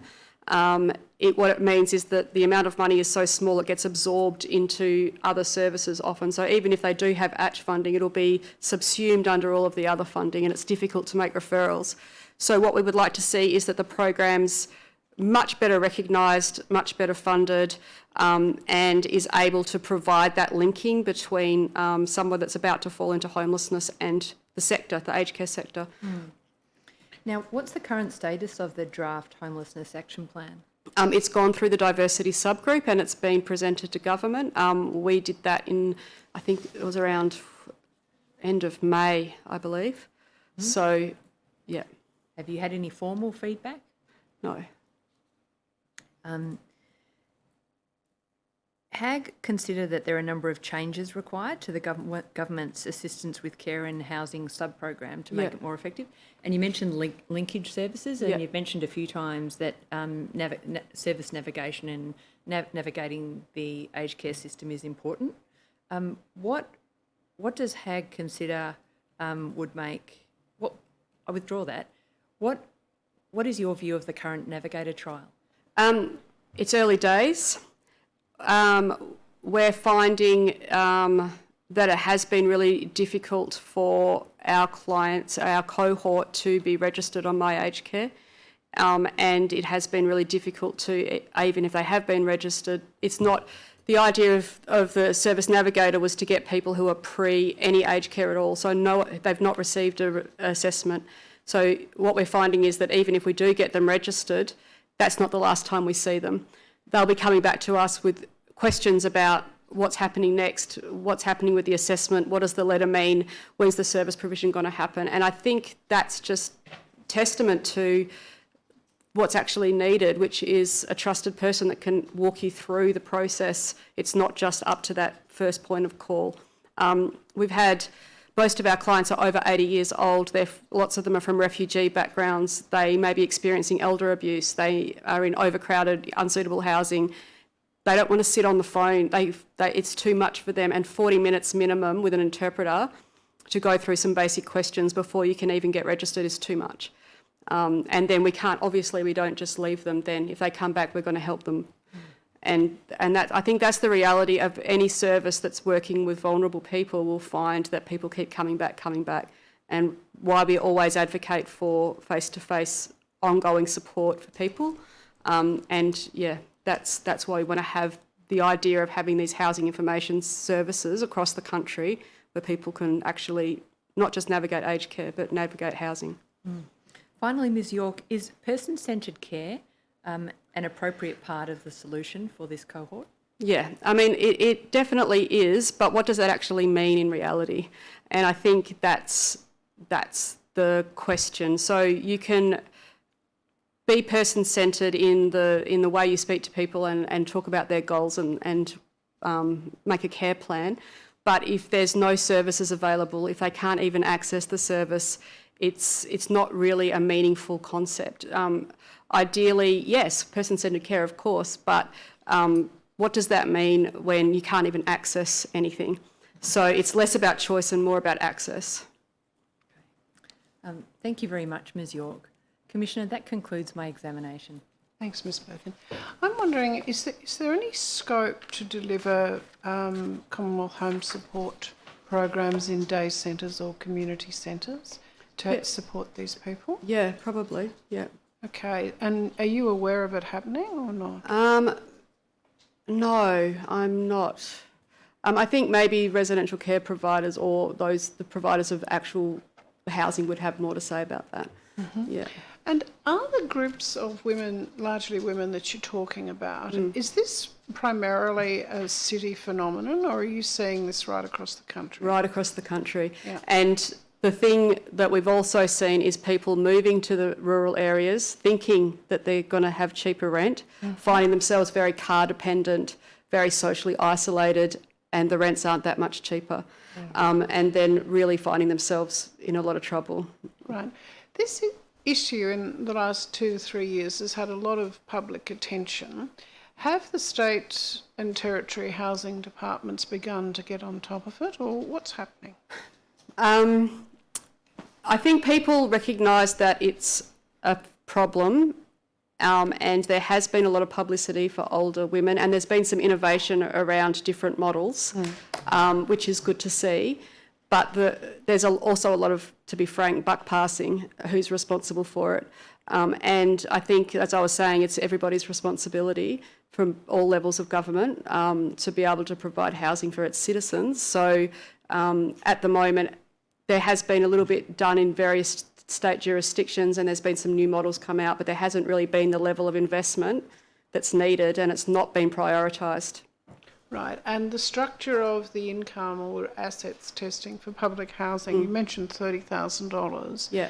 So presumably there's some tapering away of access or entitlement after that amount. Or there's zero access. And to what extent are those authorities now understanding that these people are dealing perhaps with the savings of a lifetime and a bit of superannuation? Yeah. Any recognition of that? There or is isn't it just the queues are so long more generally? Yeah, in Victoria, and I can probably only speak about Victoria, there has been recognition of that asset limit for older people, and there has been prioritisation for people aged 55 plus. In New South Wales, I believe it's 85 plus, and I don't think there's any other age prioritisation in any other state.